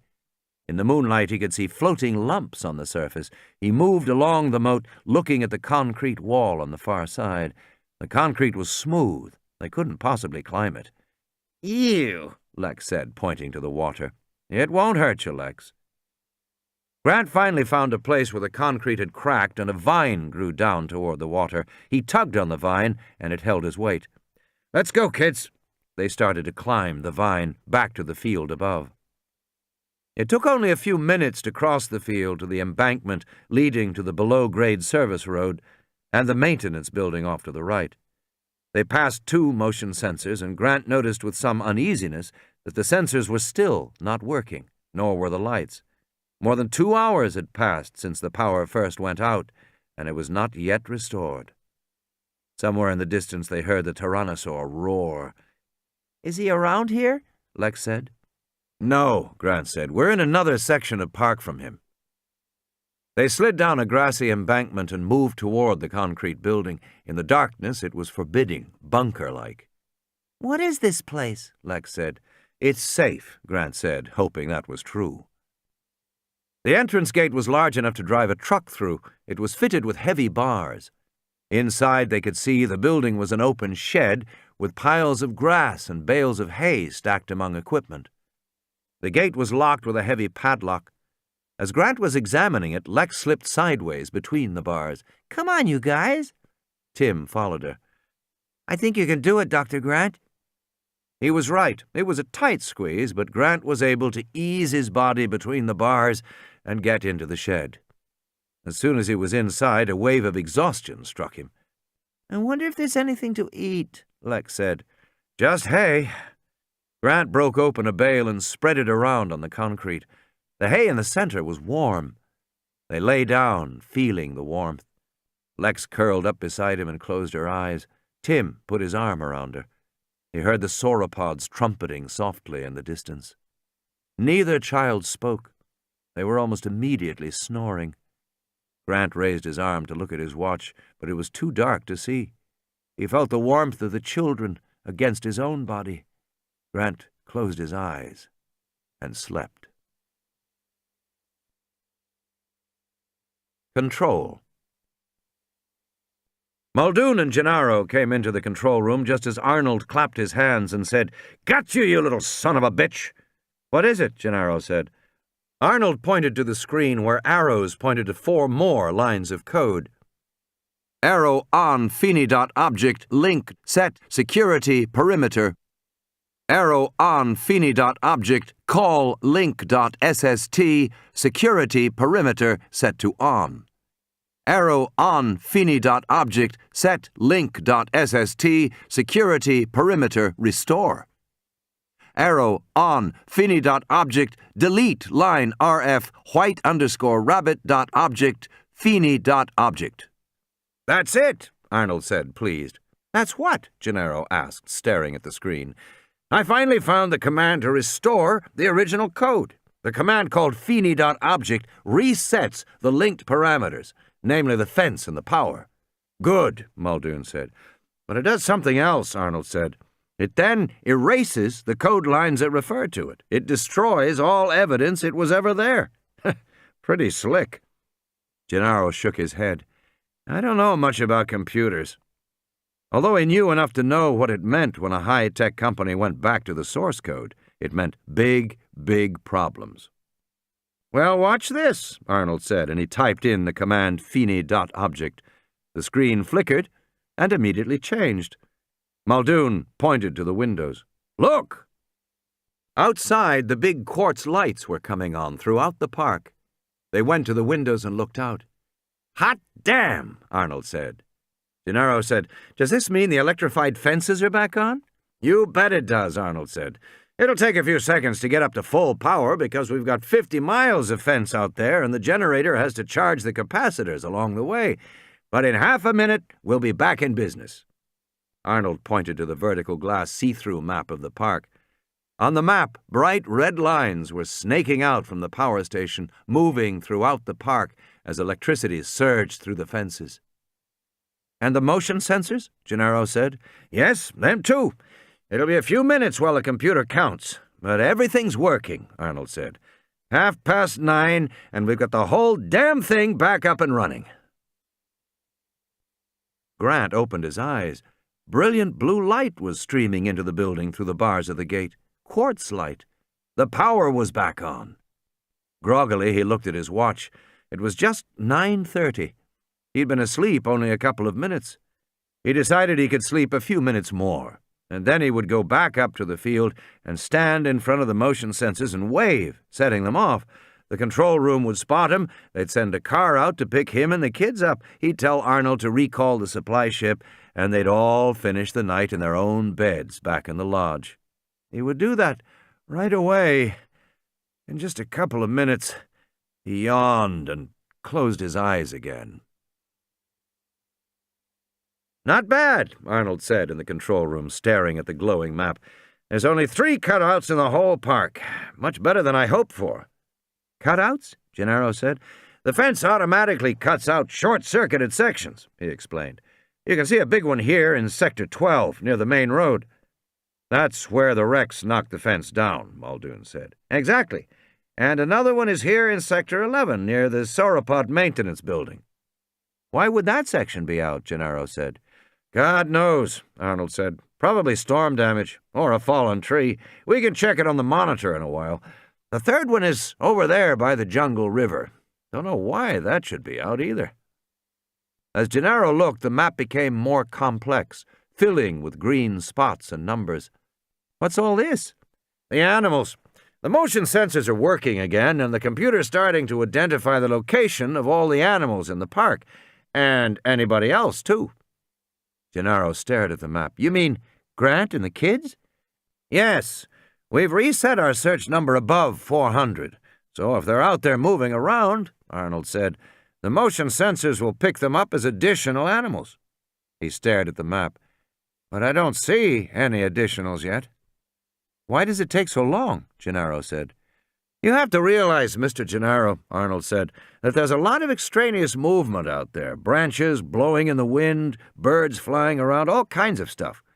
The computer has to eliminate all the background movement. It may take, Okay, count's finished. Gennaro said, You don't see the kids? Arnold twisted in his chair and looked back to the map. No, he said. At the moment, there are no additionals on the map at all. Everything out there has been accounted for as a dinosaur. They're probably up in a tree, or somewhere else where we can't see them. I wouldn't worry yet. Several animals haven't shown up, like the big Rex. That's probably because it's sleeping somewhere and not moving. The people may be sleeping too, we just don't know." Muldoon shook his head. "We better get on with it," he said. "We need to repair the fences and get the animals back into their paddocks. According to that computer, we got 5 to herd back to the proper paddocks. I'll take the maintenance crews out now." Arnold turned to Gennaro. "You may want to see how Dr. Malcolm is doing. Tell Dr. Harding that Muldoon will need him in about an hour to supervise the herding, and I'll notify Mr. Hammond that we're starting our final cleanup." Gennaro passed through the iron gates and went in the front door of the safari lodge. He saw Ellie Sattler coming down the hallway carrying towels and a pan of steaming water. "There's a kitchen at the other end," she said. "We're using that to boil water for the dressings." "How is he?" Gennaro asked. "Surprisingly good," she said. Gennaro followed Ellie down to Malcolm's room and was startled to hear the sound of laughter. The mathematician lay on his back in the bed, with Harding adjusting an IV line. "So the other man says, 'I'll tell you frankly, I didn't like it, Bill. I went back to toilet paper.'" Harding was laughing. "It's not bad, is it?" Malcolm said, smiling. "Ah, Mr. Gennaro, you've come to see me. Now you know what happens from trying to get a leg up on the situation." Gennaro came in tentatively. Harding said, "He's on fairly high doses of morphine." "Not high enough, I can tell you," Malcolm said. "Christ, he's stingy with his drugs. Did they find the others yet?" "No, not yet," Gennaro said, "but I'm glad to see you doing so well." "How else should I be doing?" Malcolm said, "with a compound fracture of the leg that is likely septic and beginning to smell rather, pungent? But I always say if you can't keep a sense of humor—" Gennaro smiled. "Do you remember what happened?" "Of course I remember," Malcolm said. "Do you think you could be bitten by a Tyrannosaurus Rex and it would escape your mind?" "No, indeed, I'll tell you, you remember it for the rest of your life. In my case, perhaps not a terribly long time, but still, yes, I remember." Malcolm described running from the Land Cruiser in the rain and being chased down by the Rex. "It was my own damn fault. He was too close, but I was panicked. In any case, he picked me up in his jaws." "How?" Gennaro said. "Torso," Malcolm said, and lifted his shirt. A broad semicircle of bruised punctures ran from his shoulder to his navel. "Lifted me up in his jaws, shook me bloody hard, and threw me down. And I was fine. Terrified, of course, but still and all fine. Right up to the moment he threw me. I broke the leg in the fall, but the bite was not half bad." He sighed. "Considering."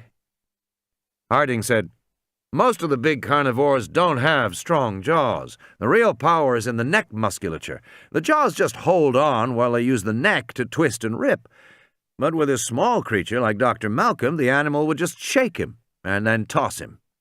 "I'm afraid that's right," Malcolm said. "I doubt I'd have survived except the big chap's heart wasn't in it. To tell the truth, he struck me as a rather clumsy attacker of anything less than an automobile or a small apartment building." "You think he attacked half-heartedly?" "It pains me to say it," Malcolm said, "but I don't honestly feel I had his full attention. He had mine, of course, but then he weighs 8 tons. I don't." Gennaro turned to Harding and said, "They're going to repair the fences now. Arnold says Muldoon will need your help herding animals." "Okay," Harding said. "So long as you leave me Dr. Sattler and ample morphine," Malcolm said, "and so long as we do not have a Malcolm effect here." "What's a Malcolm effect?" Gennaro said. "Modesty forbids me," Malcolm said, "from telling you the details of a phenomenon named after me." He sighed again and closed his eyes. In a moment he was sleeping. Ellie walked out into the hallway with Gennaro. "Don't be fooled," she said. "It's a great strain on him. When will you have a helicopter here?" "A helicopter?" "He needs surgery on that leg. Make sure they send for a helicopter and get him off this island." The park. The portable generators sputtered and roared to life, and the quartz floodlights glowed at the ends of their telescoping arms. Muldoon heard the soft gurgle of the jungle river a few yards to the north.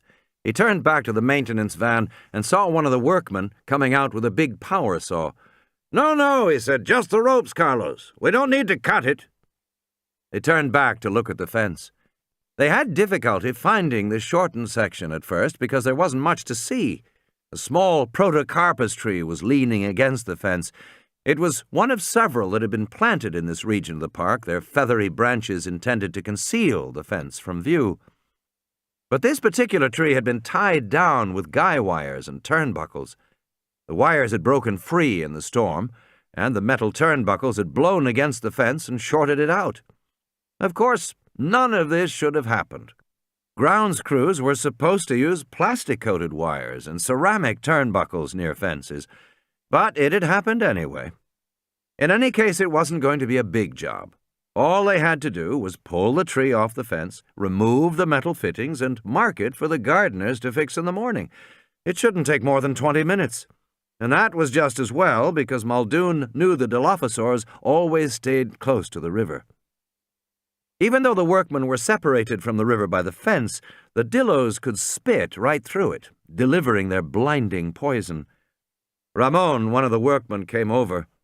"Senor Muldoon," he said, "did you see the lights?" "What lights?" Muldoon said. Ramon pointed to the east through the jungle. "I saw it as we were coming out. It is there, very faint. You see it?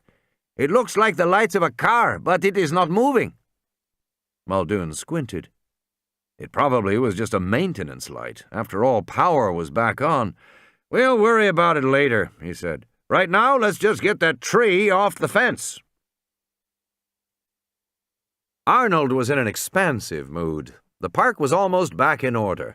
Muldoon was repairing the fences. Hammond had gone off to supervise the transfer of the animals with Harding. Although he was tired, Arnold was feeling good. He was even in a mood to indulge the lawyer, Gennaro. "The Malcolm effect?" Arnold said. "You worried about that?" "I'm just curious," Gennaro said. "You mean you want me to tell you why Ian Malcolm is wrong?" "Sure." Arnold lit another cigarette. "It's technical." "Try me." "Okay," Arnold said. "Chaos theory describes nonlinear systems. It's now become a very broad theory that's been used to study everything from the stock market to heart rhythms. A very fashionable theory.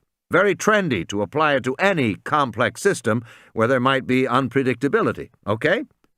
"Okay," Gennaro said. Ian Malcolm is a mathematician specializing in chaos theory. Quite amusing and personable, but basically what he does, besides wear black, is use computers to model the behavior of complex systems. And John Hammond loves the latest scientific fad, so he asked Malcolm to model the system at Jurassic Park, which Malcolm did. Malcolm's models are all face-space shapes on a computer screen. Have you seen them? "No," Gennaro said. "Well, they look like a weird, twisted ship's propeller. According to Malcolm, the behavior of any system follows the surface of the propeller. You with me?" "Not exactly," Gennaro said. Arnold held his hand in the air. "Let's say I put a drop of water on the back of my hand. That drop is going to run off my hand. Maybe it'll run toward my wrist. Maybe it'll run toward my thumb, or down between my fingers. I don't know for sure where it will go, but I know it will run somewhere along the surface of my hand. It has to." "Okay," Gennaro said. "Chaos theory treats the behavior of a whole system like a drop of water moving on a complicated propeller surface. The drop may spiral down or slip outward toward the edge. It may do many different things, depending, but it will always move along the surface of the propeller." "Okay." Malcolm's models tend to have a ledge or a sharp incline where the drop of water will speed up greatly. He modestly calls this speeding up movement the Malcolm effect. The whole system could suddenly collapse. And that was what he said about Jurassic Park, that it had inherent instability. "Inherent instability," Gennaro said. "And what did you do when you got his report?" "We disagreed with it and ignored it, of course," Arnold said. "Was that wise?" "It's self-evident," Arnold said. "We're dealing with living systems, after all. This is life, not computer models." In the harsh quartz lights, the hypsilophodont's green head hung down out of the sling, the tongue dangling, the eyes dull. "Careful! Careful!" Hammond shouted as the crane began to lift. Harding grunted and eased the head back onto the leather straps. He didn't want to impede circulation through the carotid artery. The crane hissed as it lifted the animal into the air onto the waiting flatbed truck. The Hypsy was a small dryosaur, 7 feet long, weighing about 500 pounds. She was dark green with mottled brown spots. She was breathing slowly, but she seemed all right. Harding had shot her a few minutes before with a tranquilizer gun, and apparently he had guessed the correct dose. There was always a tense moment dosing these big animals. Too little and they would run off into the forest, collapsing where you couldn't get to them. Too much and they went into terminal cardiac arrest. This one had taken a single bounding leap and keeled over, perfectly dosed. "Watch it! Easy!" Hammond was shouting to the workmen. "Mr. Hammond," Harding said, "please." "Well, they should be careful." "They are being careful," Harding said. He climbed up onto the back of the flatbed as the Hypsy came down, and he set her into the restraining harness. Harding slipped on the cardiogram collar that monitored heartbeat, then picked up the big electronic thermometer the size of a turkey baster and slipped it into the rectum. It beeped, 96.2 degrees. "How is she?" Hammond asked fretfully. "She's fine," Harding said. "She's only dropped 1.5 degrees." "That's too much," Hammond said. "Too deep." "You don't want her waking up and jumping off the truck," Harding snapped. Before coming to the park, Harding had been the chief of veterinary medicine at the San Diego Zoo and the world's leading expert on avian care. He flew all over the world, consulting with zoos in Europe, India, and Japan on the care of exotic birds. He'd had no interest when this peculiar little man showed up, offering him a position in a private game park. But when he learned what Hammond had done, it was impossible to pass up. Harding had an academic bent, and the prospect of writing the first textbook of veterinary internal medicine, Diseases of Dinosauria, was compelling. In the late 20th century, veterinary medicine was scientifically advanced. The best zoos ran clinics little different from hospitals. New textbooks were merely refinements of old. For a world-class practitioner, there were no worlds left to conquer. But to be the first to care for a whole new class of animals, that was something. And Harding had never regretted his decision. He had developed considerable expertise with these animals, and he didn't want to hear from Hammond now. The Hypsy snorted and twitched. She was still breathing shallowly. There was no ocular reflex yet, but it was time to get moving. "All aboard!" Harding shouted. "Let's get this girl back to her paddock." "Living systems," Arnold said, "are not like mechanical systems. Living systems are never in equilibrium. They are inherently unstable. They may seem stable, but they're not. Everything is moving and changing. In a sense, everything is on the edge of collapse." Gennaro was frowning. "But lots of things don't change. Body temperature doesn't change, all kinds of other—" "Body temperature changes constantly," Arnold said. "Constantly. It changes cyclically over 24 hours, lowest in the morning, highest in the afternoon. It changes with mood, with disease, with exercise, with outside temperature, with food. It continuously fluctuates up and down, tiny jiggles on a graph, because at any moment some forces are pushing temperature up or other forces are pulling it down. It is inherently unstable, and every other aspect of living systems is like that too." "So you're saying Malcolm's just another theoretician," Arnold said. "Sitting in his office, he made a nice mathematical model, and it never occurred to him that what he saw as defects were actually necessities. Look, when I was working on missiles, we dealt with something called resonant yaw. Resonant yaw meant that even though a missile was only slightly unstable off the pad, it was hopeless. It was inevitably going to go out of control, and it couldn't be brought back. That's a feature of mechanical systems. A little wobble can get worse until the whole system collapses. But those same little wobbles are essential to a living system. They mean the system is healthy and responsive. Malcolm never understood that." "Are you sure he didn't understand that? He seems pretty clear on the difference between living and non-living." "Look," Arnold said, "the proof is right here." He pointed to the screens. In less than an hour, he said, the park will be all back online. The only thing I've got left to clear is the telephones. For some reason, they're still out, but everything else will be working. And that's not theoretical, that's a fact. The needle went deep into the neck, and Harding injected the Medrine into the anesthetized female dryosaur as she lay on her side on the ground. Immediately, the animal began to recover, snorting and kicking her powerful hind legs. "Back, everybody," Harding said, scrambling away. "Get back." The dinosaur staggered to her feet, standing drunkenly. She shook her lizard head, stared at the people standing back in the quartz lights, and blinked. "She's drooling," Hammond said, worried. "Temporary," Harding said. "It'll stop." The dryosaur coughed and then moved slowly across the field, away from the lights. "Why isn't she hopping?" "She will," Harding said. "It'll take her about an hour to recover fully. She's fine." He turned back to the car. "Okay, boys, let's go deal with the stego." Muldoon watched as the last of the stakes was pounded into the ground. The lines were pulled taut, and the protocarpus tree was lifted clear. Muldoon could see the blackened, charred streaks on the silver fence where the short had occurred. At the base of the fence, several ceramic insulators had burst. They would have to be replaced. But before that could be done, Arnold would have to shut down all the fences. "Control, this is Muldoon. We're ready to begin repair." "All right," Arnold said. "Shutting out your section now." Muldoon glanced at his watch. Somewhere in the distance he heard soft hooting. It sounded like owls, but he knew it was the Dilophosaurs. He went over to Ramon and said, "Let's finish this up. I want to get to those other sections of fence." An hour went by. Donald Gennaro stared at the glowing map in the control room as the spots and numbers flickered and changed. "What's happening now?" Arnold worked at the console. "I'm trying to get the phones back so we can call about Malcolm." "No, I mean out there." Arnold glanced up at the board. "It looks as if they're about done with the animals and the two sections. Just as I told you, the park is back in hand, with no catastrophic Malcolm effect. In fact, there's just that third section of fence." "Arnold!" It was Muldoon's voice. "Yes? Have you seen this bloody fence?" "Just a minute." On one of the monitors, Gennaro saw a high angle down on a field of grass blowing in the wind. In the distance was a low concrete roof.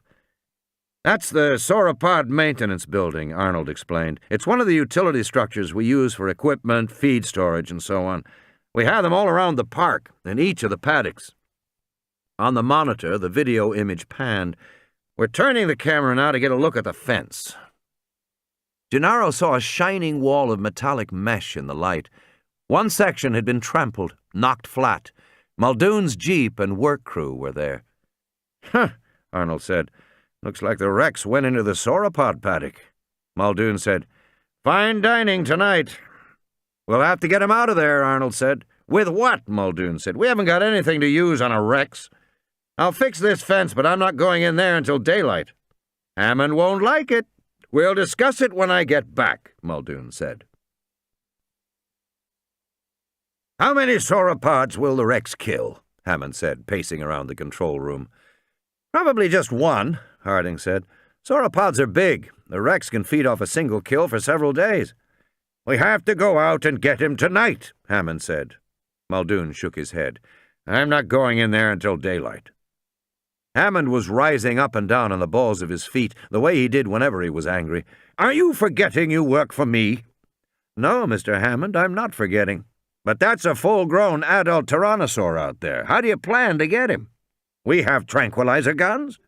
"We have tranquilizer guns that shoot a 20cc dart," Muldoon said. "Fine for an animal that weighs 400 or 500 pounds. That tyrannosaur weighs 8 tons. It wouldn't even feel it." "You ordered a larger weapon?" "I ordered 3 larger weapons, Mr. Hammond, but you cut the requisition, so we only got one. And it's gone. Nedry took it when he left." "That was pretty stupid. Who let that happen?" "Nedry's not my problem, Mr. Hammond," Muldoon said. "You're saying," Hammond said, "that as of this moment there is no way to stop the tyrannosaur?" "That's exactly what I'm saying," Muldoon said. "That's ridiculous," Hammond said. "It's your park, Mr. Hammond. You didn't want anybody to be able to injure your precious dinosaurs. Well, now you've got a Rex in with the sauropods, and there's not a damn thing you can do about it." He left the room. "Just a minute," Hammond said, hurrying after him. Gennaro stared at the screens and listened to the shouted argument in the hallway outside. He said to Arnold, "I guess you don't have control of the park yet, after all." "Don't kid yourself," Arnold said, lighting another cigarette. "We have the park. It'll be dawn in a couple of hours. We may lose a couple of dinos before we get the Rex out of there, but believe me, we have the park." Dawn. Grant was awakened by a loud grinding noise, followed by a mechanical clanking. He opened his eyes and saw a bale of hay rolling past him on a conveyor belt up toward the ceiling. 2 more bales followed it. Then the clanking stopped as abruptly as it had begun, and the concrete building was silent again. Grant yawned. He stretched sleepily, winced in pain, and sat up. Soft yellow light came through the side windows. It was morning. He had slept the whole night. He looked quickly at his watch. 5 a.m. Still almost 6 hours to go before the boat had to be recalled. He rolled onto his back, groaning. His head throbbed and his body ached as if he had been beaten up. From around the corner he heard a squeaking sound like a rusty wheel, and then Lex giggling. Grant stood slowly and looked at the building. Now that it was daylight, he could see it was some kind of maintenance building with stacks of hay and supplies. On the wall he saw a gray metal box and a stenciled sign, Sauropod Maintenance Building 04.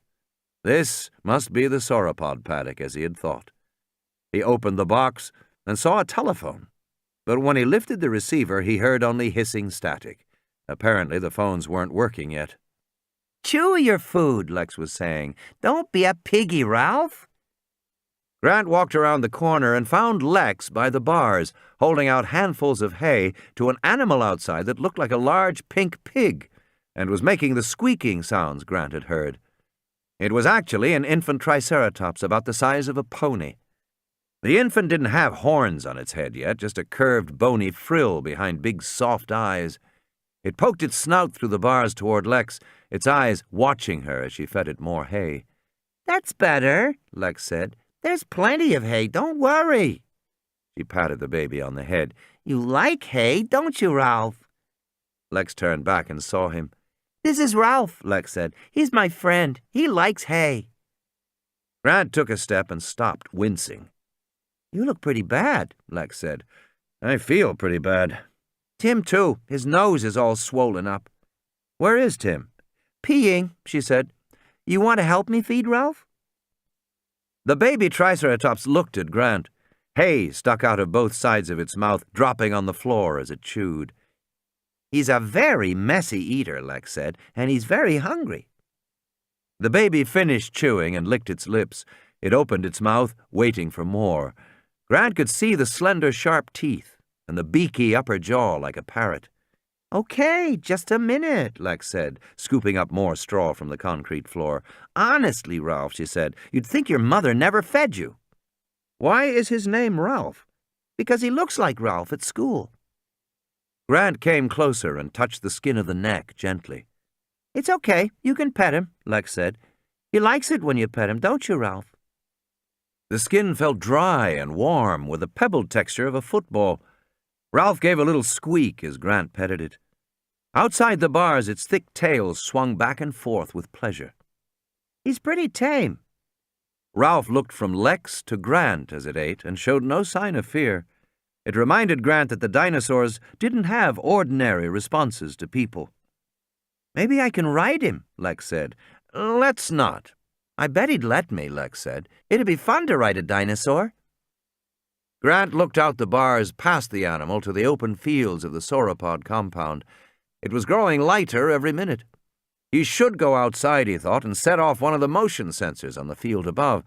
After all, it might take the people in the control room an hour to get out here to him, and he didn't like the idea that the phones were still down. He heard a deep snorting sound like the snort of a very large horse, and suddenly the baby became agitated. It tried to pull its head back through the bars, but got caught on the edge of its frill, and it squeaked in fright. The snorting came again. It was closer this time. Ralph reared up on its hind legs, frantic to get out from between the bars. It wriggled its head back and forth, rubbing against the bars. "Ralph, take it easy," Lex said. "Push him out," Grant said. He reached up to Ralph's head and leaned against it, pushing the animal sideways and backward. The frill popped free, and the baby fell outside the bars, losing its balance and flopping on its side. Then the baby was covered in shadow, and a huge leg came into view, thicker than a tree trunk. The foot had 5 curved toenails like an elephant's. Ralph looked up and squeaked. A head came down into view, 6 feet long, with 3 long white horns, one above each of the large brown eyes, and a smaller horn at the tip of the nose. It was a full-grown triceratops. The big animal peered at Lex and Grant, blinking slowly, and then turned its attention to Ralph. A tongue came out and licked the baby. Ralph squeaked and rubbed up against the big leg happily. "Is that his mom?" Lex said. "Looks like it," Grant said. "Should we feed the mom too?" Lex said. But the big triceratops was already nudging Ralph with her snout, pushing the baby away from the bars. "Guess not." The infant turned away from the bars and walked off. From time to time, the big mother nudged her baby, guiding it away as they both walked out into the fields. "Goodbye, Ralph," Lex said, waving. Tim came out of the shadows of the building. "Tell you what," Grant said, "I'm going up on the hill to set off the motion sensors so they'll know to come get us. You two stay here and wait for me." "No," Lex said. "Why? Stay here. It's safe here." "You're not leaving us," she said. "Right, Timmy?" "Right," Tim said. "Okay," Grant said. They crawled through the bars, stepping outside. It was just before dawn. The air was warm and humid, the sky soft pink and purple. A white mist clung low to the ground. Some distance away they saw the mother triceratops and the baby moving away toward a herd of large duck-billed hadrosaurs, eating foliage from trees at the edge of the lagoon. Some of the hadrosaurs stood knee-deep in the water. They drank, lowering their flat heads, meeting their own reflections in the still water. Then they looked up again, their heads swiveling. At the water's edge, one of the babies ventured out, squeaked, and scrambled back while the adults watched indulgently. Farther south, other hadrosaurs were eating the lower vegetation. Sometimes they reared up on their hind legs, resting their forelegs on the tree trunks so they could reach the leaves on higher branches. And in the far distance, a giant apatosaur stood above the trees, the tiny head swiveling on the long neck. The scene was so peaceful, Grant found it hard to imagine any danger. "Yow!" Lex shouted, ducking. 2 giant red dragonflies with 6-foot wingspans hummed past them. "What was that?" "Dragonflies," he said. "The Jurassic was a time of huge insects." "Do they bite?" Lex said. "I don't think so," Grant said. Tim held out his hand. One of the dragonflies lighted on it. He could feel the weight of the huge insect. "He's going to bite you," Lex warned. But the dragonfly just slowly flapped its red-veined, transparent wings, and then, when Tim moved his arm, flew off again. "Which way do we go?" Lex said. "There." They started walking across the field. They reached a black box mounted on a heavy metal tripod, the first of the motion sensors. Grant stopped and waved his hand in front of it, back and forth. But nothing happened. If the phones didn't work, perhaps the sensors didn't work either. "We'll try another one," he said, pointing across the field. Somewhere in the distance they heard the roar of a large animal. "Ah, hell," Arnold said. "I just can't find it." He sipped coffee and stared, bleary-eyed, at the screens. He had taken all the video monitors offline. In the control room, he was searching the computer code. He was exhausted. He'd been working for 12 straight hours. He turned to Wu, who had come up from the lab. "Find what?" "The phones are still out. I can't get them back on. I think Nedry did something to the phones." Wu lifted one phone, heard hissing. "Sounds like a modem." "But it's not," Arnold said, "because I went down into the basement and shut off all the modems. What you're hearing is just white noise that sounds like a modem transmitting. So the phone lines are jammed? Basically, yes. Nedry jammed them very well. He's inserted some kind of a lockout into the program code, and now I can't find it, because I gave that restore command which erased part of the program listings. But apparently the command to shut off the phones is still resident in the computer memory. Wu shrugged. So, just reset, shut the system down, and you'll clear memory. I've never done it before, Arnold said, and I'm reluctant to do it. Maybe all the systems will come back on startup, but maybe they won't. I'm not a computer expert, and neither are you. Not really. And without an open phone line, we can't talk to anybody who is. If the command is RAM resident, it won't show up in the code. You can do a RAM dump and search that, but you don't know what you're searching for. I think all you can do is reset. Gennaro stormed in. We still don't have any telephones. Working on it. You've been working on it since midnight, and Malcolm is worse. He needs medical attention. It means I'll have to shut down, Arnold said. I can't be sure everything will come back on. Gennaro said, Look, there's a sick man over in that lodge. He needs a doctor or he'll die. You can't call for a doctor unless you have a phone. 4 people have probably died already. Now shut down and get the phones working. Arnold hesitated. Well, Gennaro said, well, it's just... The safety systems don't allow the computer to be shut down, and then turn the goddamn safety systems off. Can't you get it through your head that he's going to die unless he gets help? Okay, Arnold said. He got up and went to the main panel. He opened the doors and uncovered the metal swing latches over the safety switches. He popped them off, one after another. You asked for it, Arnold said, and you got it. He threw the master switch. The control room was dark. All the monitors were black. The 3 men stood there in the dark. How long do we have to wait? Gennaro said.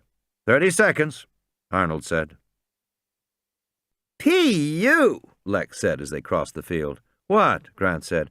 That smell, Lex said. It stinks like rotten garbage. Grant hesitated. He stared across the field toward the distant trees, looking for movement. He saw nothing. There was hardly a breeze to stir the branches. It was peaceful and silent in the early morning. I think it's your imagination, he said. Is not. Then he heard the honking sound.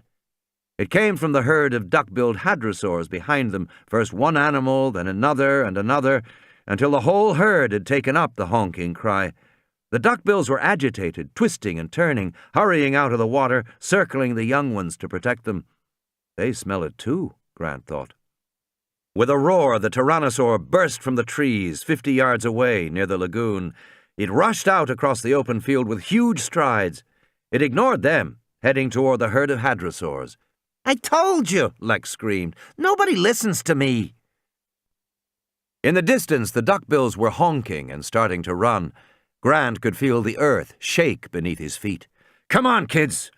He grabbed Lex, lifting her bodily off the ground, and ran with Tim through the grass. He had glimpses of the tyrannosaur down by the lagoon lunging at the hadrosaurs, which swung their big tails in defense and honked loudly and continuously. He heard the crashing of foliage and trees, and when he looked over again, the duckbills were charging. In the darkened control room, Arnold checked his watch. 30 seconds. The memory should be cleared by now. He pushed the main power switch back on. Nothing happened. Arnold's stomach heaved. He pushed the switch off, then on again. Still nothing happened. He felt sweat on his brow. What's wrong? Gennaro said. Oh, hell, Arnold said. Then he remembered you had to turn the safety switches back on before you restarted the power. He flipped on the 3 safeties and covered them again with the latch covers. Then he held his breath and turned the main power switch. The room lights came on. The computer beeped. The screens hummed. Thank God, Arnold said. He hurried to the main monitor. Below the heading Jurassic Park System Startup, there were rows of labels on the screen. Gennaro reached for the phone, but it was dead. No static hissing this time, just nothing at all. What's this? Give me a second, Arnold said. After a reset, all the system modules have to be brought online manually. Quickly, he went back to work. Why manually? Gennaro said. Will you just let me work, for Christ's sake? Wu said, the system is not intended to ever shut down, so if it does shut down, it assumes that there is a problem somewhere. It requires you to start up everything manually. Otherwise, if there were a short somewhere, the system would start up, short out, start up again, short out again, in an endless cycle. Okay, Arnold said, we're going. Gennaro picked up the phone and started to dial when he suddenly stopped. Jesus, look at that, he said. He pointed to one of the video monitors, but Arnold wasn't listening. He was staring at the map, where a tight cluster of dots by the lagoon had started to move in a coordinated way, moving fast, in a kind of swirl. What's happening? Gennaro said. The duckbills, Arnold said tonelessly. They've stampeded. The duckbills charged with surprising speed, their enormous bodies in a tight cluster, honking and roaring, the infants squealing and trying to stay out from underfoot. The herd raised a great cloud of yellow dust. Grant couldn't see the tyrannosaur. The duckbills were running right toward them. Still carrying Lex, he ran, with Tim, toward a rocky outcrop with a stand of big conifers. They ran hard, feeling the ground shake beneath their feet. The sound of the approaching herd was deafening, like the sound of jets at an airport. It filled the air and hurt their ears. Lex was shouting something, but he couldn't hear what she was saying, and as they scrambled onto the rocks, the herd closed in around them. Grant saw the immense legs of the first hadrosaurs that charged past, each animal weighing 5 tons, and then they were enveloped in a cloud so dense he could see nothing at all. He had the impression of huge bodies, giant limbs, bellowing cries of pain as the animals wheeled and circled. One duckbill struck a boulder, and it rolled past them, out into the field beyond.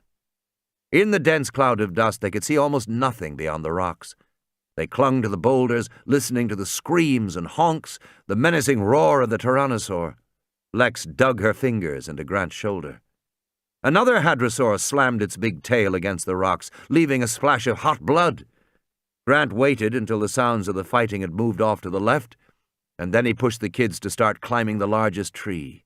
They climbed swiftly, feeling for the branches as the animals stampeded all around them in the dust. They went up 20 feet, and then Lex clutched at Grant and refused to go farther. Tim was tired too, and Grant thought they were high enough. Through the dust, they could see the broad backs of the animals below as they wheeled and honked.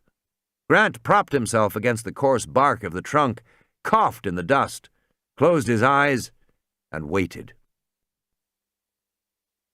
Arnold adjusted the camera as the herd moved away. The dust slowly cleared. He saw that the hadrosaurs had scattered, and the tyrannosaur had stopped running, which could only mean it had made a kill. The tyrannosaur was now near the lagoon. Arnold looked at the video monitor and said, Better get Muldoon to go out there and see how bad it is. I'll get him, Gennaro said, and left the room. The park. A faint crackling sound, like a fire in a fireplace. Something warm and wet tickled Grant's ankle. He opened his eyes and saw an enormous beige head. The head tapered to a flat mouth, shaped like the bill of a duck. The eyes, protruding above the flat duckbill, were gentle and soft like a cow's. The duck mouth opened and chewed branches on the limb where Grant was sitting. He saw large, flat teeth in the cheek. The warm lips touched his ankle again as the animal chewed. A duck-billed hadrosaur. He was astonished to see it up close. Not that he was afraid. All the species of duck-billed dinosaurs were herbivorous, and this one acted exactly like a cow. Even though it was huge, its manner was so calm and peaceful, Grant didn't feel threatened. He stayed where he was on the branch, careful not to move, and watched as it ate. The reason Grant was astonished was that he had a proprietary feeling about this animal. It was probably a myosaur from the late Cretaceous in Montana. With John Horner, Grant had been the first to describe the species. Myosaurs had an upcurved lip, which gave them the appearance of smiling. The name meant good mother lizard. Myosaurs were thought to protect their eggs until the babies were born and could take care of themselves. Grant heard an insistent chirping, and the big head swung down. He moved just enough to see the baby hadrosaur scampering around the feet of the adult. The baby was dark beige with black spots. The adult bent her head low to the ground and waited, unmoving, while the baby stood up on its hind legs, resting its front legs on the mother's jaw, and ate the branches that protruded from the side of the mother's mouth. The mother waited patiently until the baby had finished eating and dropped back down to all fours again. Then the big head came back up toward Grant. The hadrosaur continued to eat, just a few feet from him. Grant looked at the two elongated air holes on top of the flat upper bill. Apparently the dinosaur couldn't smell Grant. And even though the left eye was looking right at him, for some reason the hadrosaur didn't react to him. He remembered how the tyrannosaur had failed to see him the previous night. Grant decided on an experiment. He coughed. Instantly the hadrosaur froze, the big head suddenly still, the jaws no longer chewing. Only the eye moved, looking for the source of the sound. Then, after a moment, when there seemed to be no danger, the animal resumed chewing. Amazing, Grant thought. Sitting in his arms, Lex opened her eyes and said, "Hey, what's that?" The hadrosaur trumpeted in alarm, a loud, resonant honk that so startled Lex that she nearly fell out of the tree. The hadrosaur pulled its head away from the branch and trumpeted again. "Don't make her mad," Tim said from the branch above. The baby chirped and scurried beneath the mother's legs as the hadrosaur stepped away from the tree. The mother cocked her head and peered inquisitively at the branch where Grant and Lex were sitting. With its upturned, smiling lips, the dinosaur had a comical appearance. "Is it dumb?" Lex said. "No," Grant said. "You just surprised her." "Well," Lex said, "is she going to let us get down or what?" The hadrosaur had backed 10 feet away from the tree. She honked again. Grant had the impression she was trying to frighten them away. But the dinosaur didn't really seem to know what to do. She acted confused and uneasy. They waited in silence, and after a minute the hadrosaur approached the branch again, jaws moving in anticipation. She was clearly going to resume eating. "Forget it," Lex said. "I'm not staying here." She started to climb down the branches. At her movement, the hadrosaur trumpeted in fresh alarm. Grant was amazed. He thought, it really can't see us when we don't move. And after a minute, it literally forgets that we're here. This was just like the tyrannosaur, another classic example of an amphibian visual cortex. Studies of frogs had shown that amphibians only saw moving things like insects.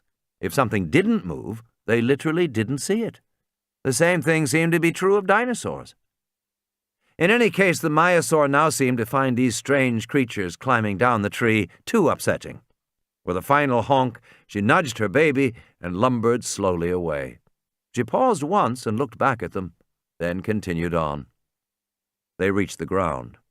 Lex shook herself off. Both children were covered in a layer of fine dust. All around them, the grass had been flattened. There were streaks of blood and a sour smell. Grant looked at his watch. "We better get going, kids," he said. "Not me," Lex said. "I'm not walking out there any more." "We have to." "Why?" "Because," Grant said, "we have to tell them about the boat. Since they can't seem to see us on the motion sensors, we have to go all the way back ourselves. It's the only way." "Why can't we take the raft?" Tim said. "What raft?" Tim pointed to the low concrete maintenance building with the bars where they had spent the night. It was 20 yards away across the field. "I saw a raft back there," he said. Grant immediately understood the advantages. It was now 7 o'clock in the morning. They had at least 8 miles to go. If they could take a raft along the river, they would make much faster progress than going overland. "Let's do it," Grant said. End of Side 8. Side 9. Arnold punched the visual search mode and watched as the monitors began to scan throughout the park, the images changing every 2 seconds. It was tiring to watch, but it was the fastest way to find Nedry's jeep, and Muldoon had been adamant about that. He'd gone out with Gennaro to look at the stampede, but now that it was daylight, he wanted the car found. He wanted the weapons. His intercom clicked. "Mr. Arnold, may I have a word with you, please?" It was Hammond. He sounded like the voice of God. "You want to come here, Mr. Hammond?" "No, Mr. Arnold," Hammond said. "Come to me. I'm in the genetics lab with Dr. Wu. We'll be waiting for you." Arnold sighed. and stepped away from the screens. Grant stumbled deep in the gloomy recesses of the building. He pushed past 5-gallon containers of herbicide, tree pruning equipment, spare tires for a Jeep, coils of cyclone fencing, 100-pound fertilizer bags, stacks of brown ceramic insulators, empty motor oil cans, work lights, and cables. I don't see any raft. Keep going. Bags of cement, lengths of copper pipe, green mesh, and 2 plastic oars hung on clips on the concrete wall. Okay, he said, but where's the raft? It must be here somewhere, Tim said. You never saw a raft? No, I just assumed it was here. Poking among the junk, Grant found no raft. But he did find a set of plans, rolled up and speckled with mold from humidity, stuck back in a metal cabinet on the wall. He spread the plans on the floor, brushing away a big spider. He looked at them for a long time. I'm hungry. Just a minute. They were detailed topographical charts for the main area of the island where they now were. According to this, the lagoon narrowed into the river they had seen earlier, which twisted northward, right through the aviary, and on to within a half-mile of the visitor lodge. He flipped back through the pages. How to get to the lagoon? According to the plans, there should be a door at the back of the building they were in. Grant looked up and saw it, recessed back in the concrete wall. The door was wide enough for a car. Opening it, he saw a paved road running straight down toward the lagoon. The road was dug below ground level, so it couldn't be seen from above. Must be another service road. And it led to a dock at the edge of the lagoon. And clearly stenciled on the dock was raft storage. Hey, Tim said, look at this. He held out a metal case to Grant. Opening it, Grant found a compressed air pistol and a cloth belt that held darts. There were 6 darts in all, each as thick as his finger, labeled Morrow 709. Good work, Tim. He slung the belt around his shoulder and stuck the gun in his trousers. Is it a tranquilizer gun? I'd say so. What about the boat? Lex said. I think it's on the dock, Grant said. They started down the road. Grant carried the oars on his shoulder. I hope it's a big raft, Lex said, because I can't swim. Don't worry, he said. Maybe we can catch some fish, she said. They walked down the road with a sloping embankment rising up on both sides of them. They heard a deep, rhythmic snorting sound, but Grant could not see where it was coming from. Are you sure there's a raft down here? Lex said, wrinkling her nose. Probably, Grant said. The rhythmic snorting became louder as they walked, but they also heard a steady droning, buzzing sound. When they reached the end of the road, at the edge of the small concrete dock, Grant froze in shock. The tyrannosaur was right there. It was sitting upright in the shade of a tree, its hind legs stretched out in front. Its eyes were open, but it was not moving except for its head, which lifted and fell gently with each snorting sound. The buzzing came from the clouds of flies that surrounded it, crawling over its face and slack jaws, its bloody fangs, and the red haunch of a killed hadrosaur that lay on its side behind the tyrannosaur.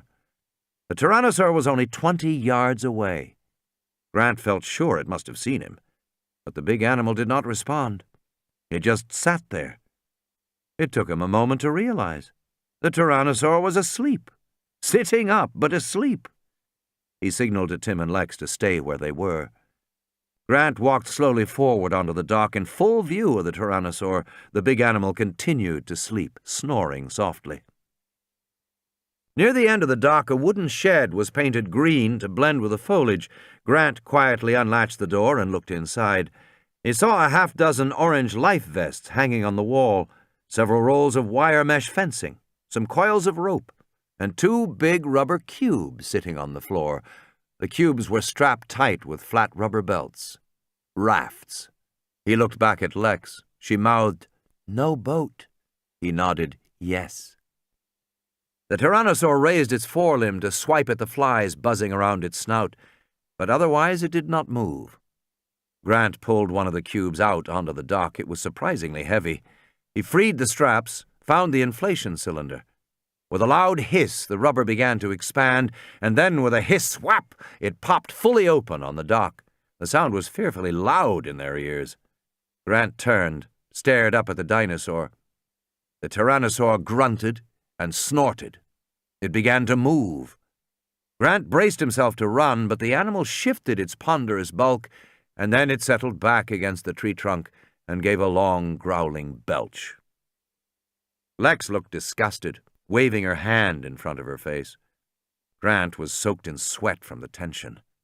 He dragged the rubber raft across the dock. It flopped into the water with a loud splash. The dinosaur continued to sleep.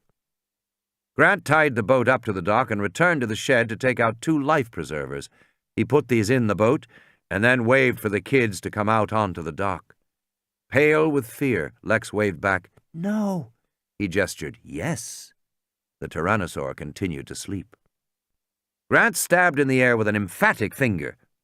Lex came silently, and he gestured for her to get into the raft. Then Tim got in, and they both put on their life vests.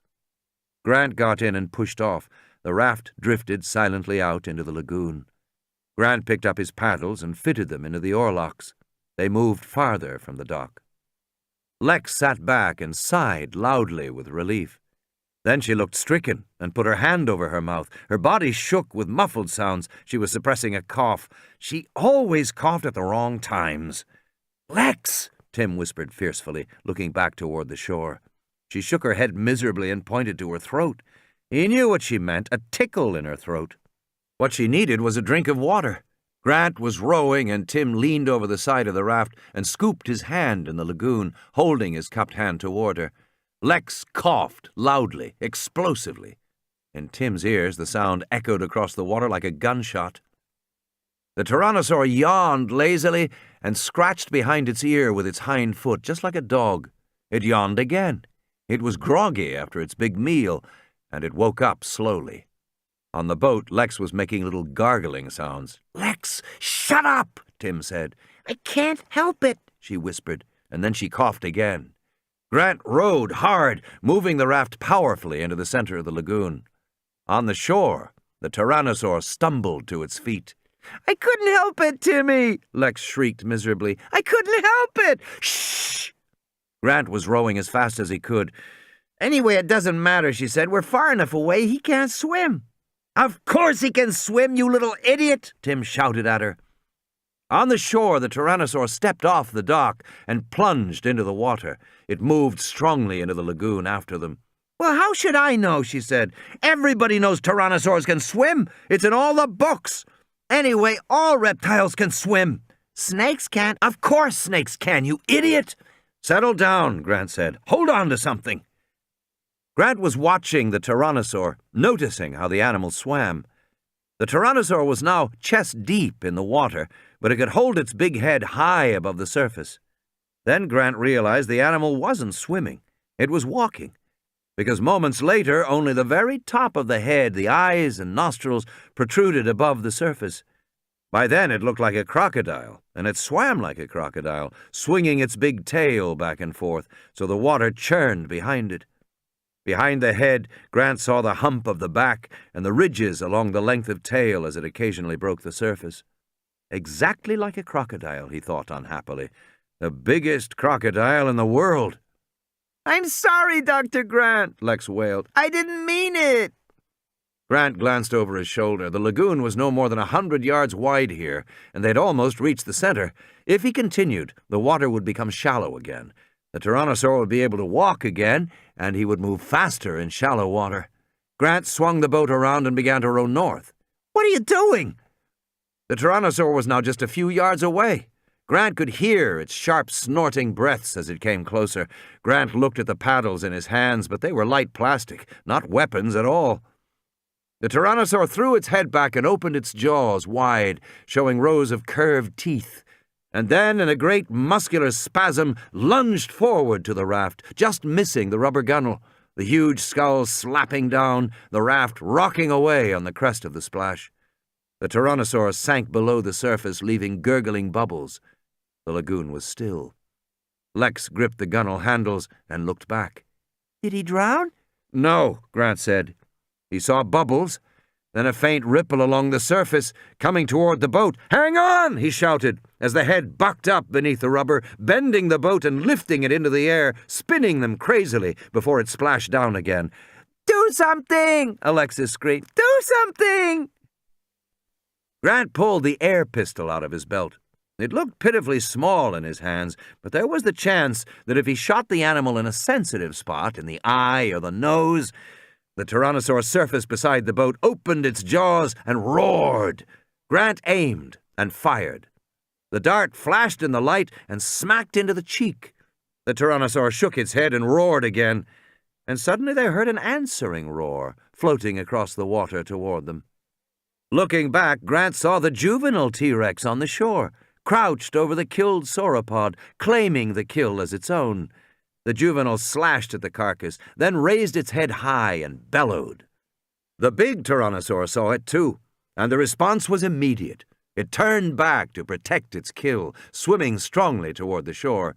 "He's going away!" Lex squealed, clapping her hands. "He's going away! Na na na na na, stupid dinosaur!"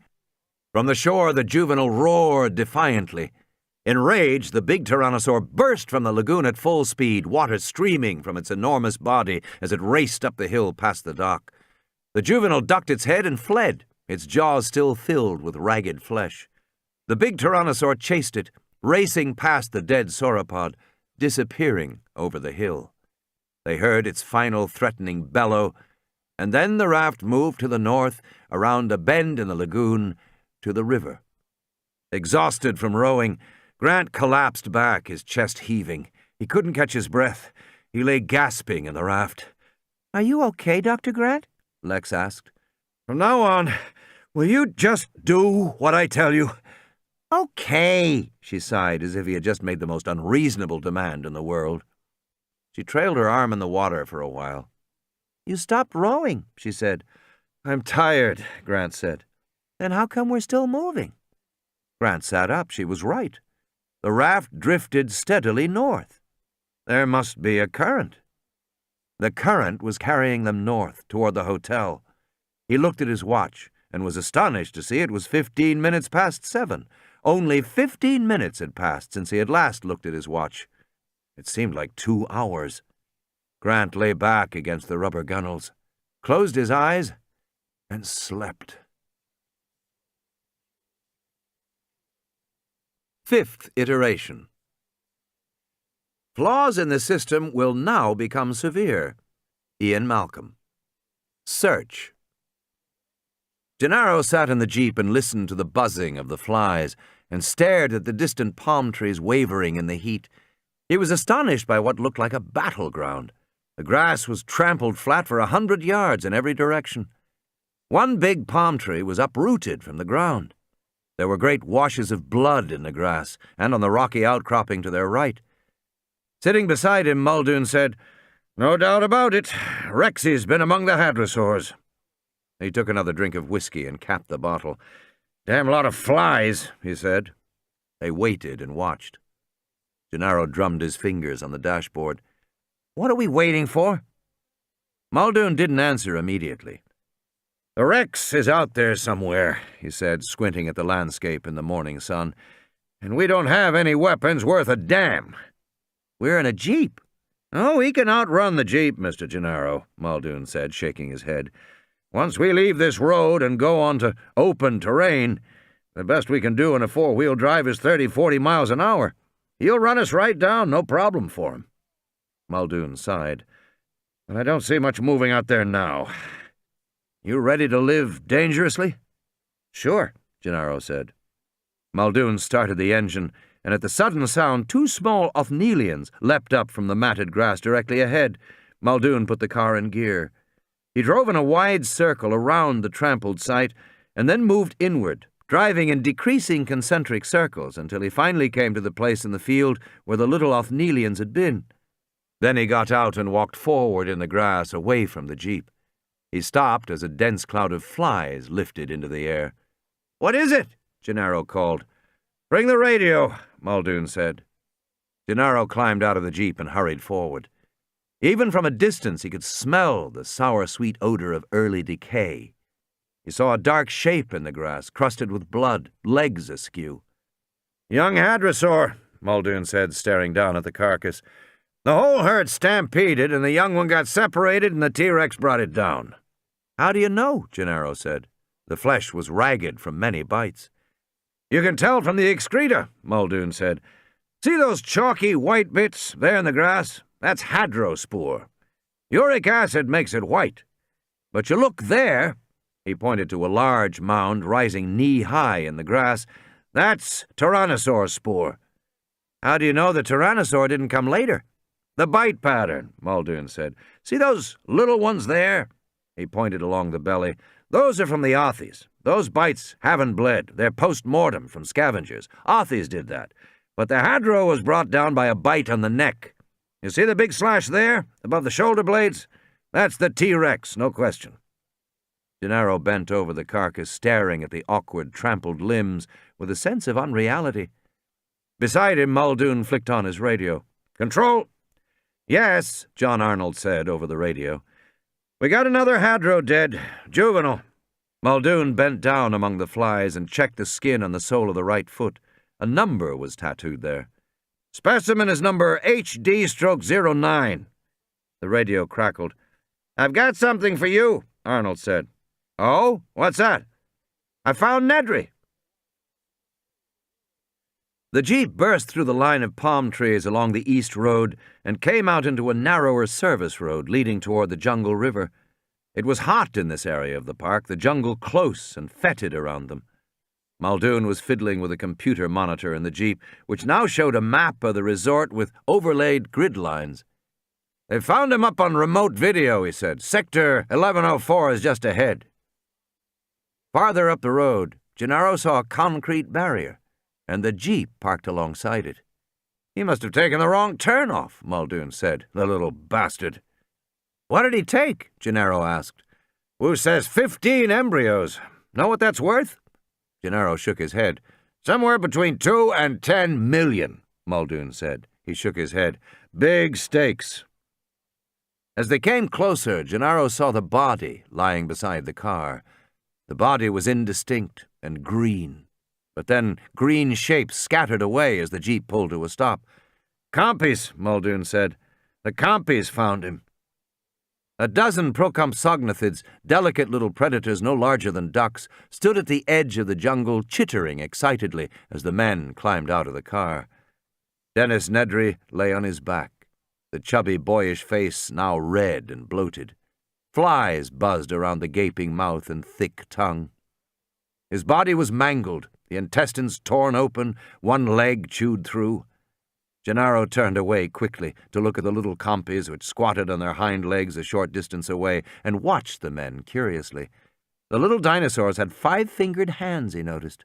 They wiped their faces and chins, giving them an eerily human quality which— "I'll be damned," Muldoon said. "Wasn't the compies." "What?" Muldoon was shaking his head. "See these blotches? On his shirt and face? Smell that sweet smell like old dried vomit?" Gennaro rolled his eyes. He smelled it.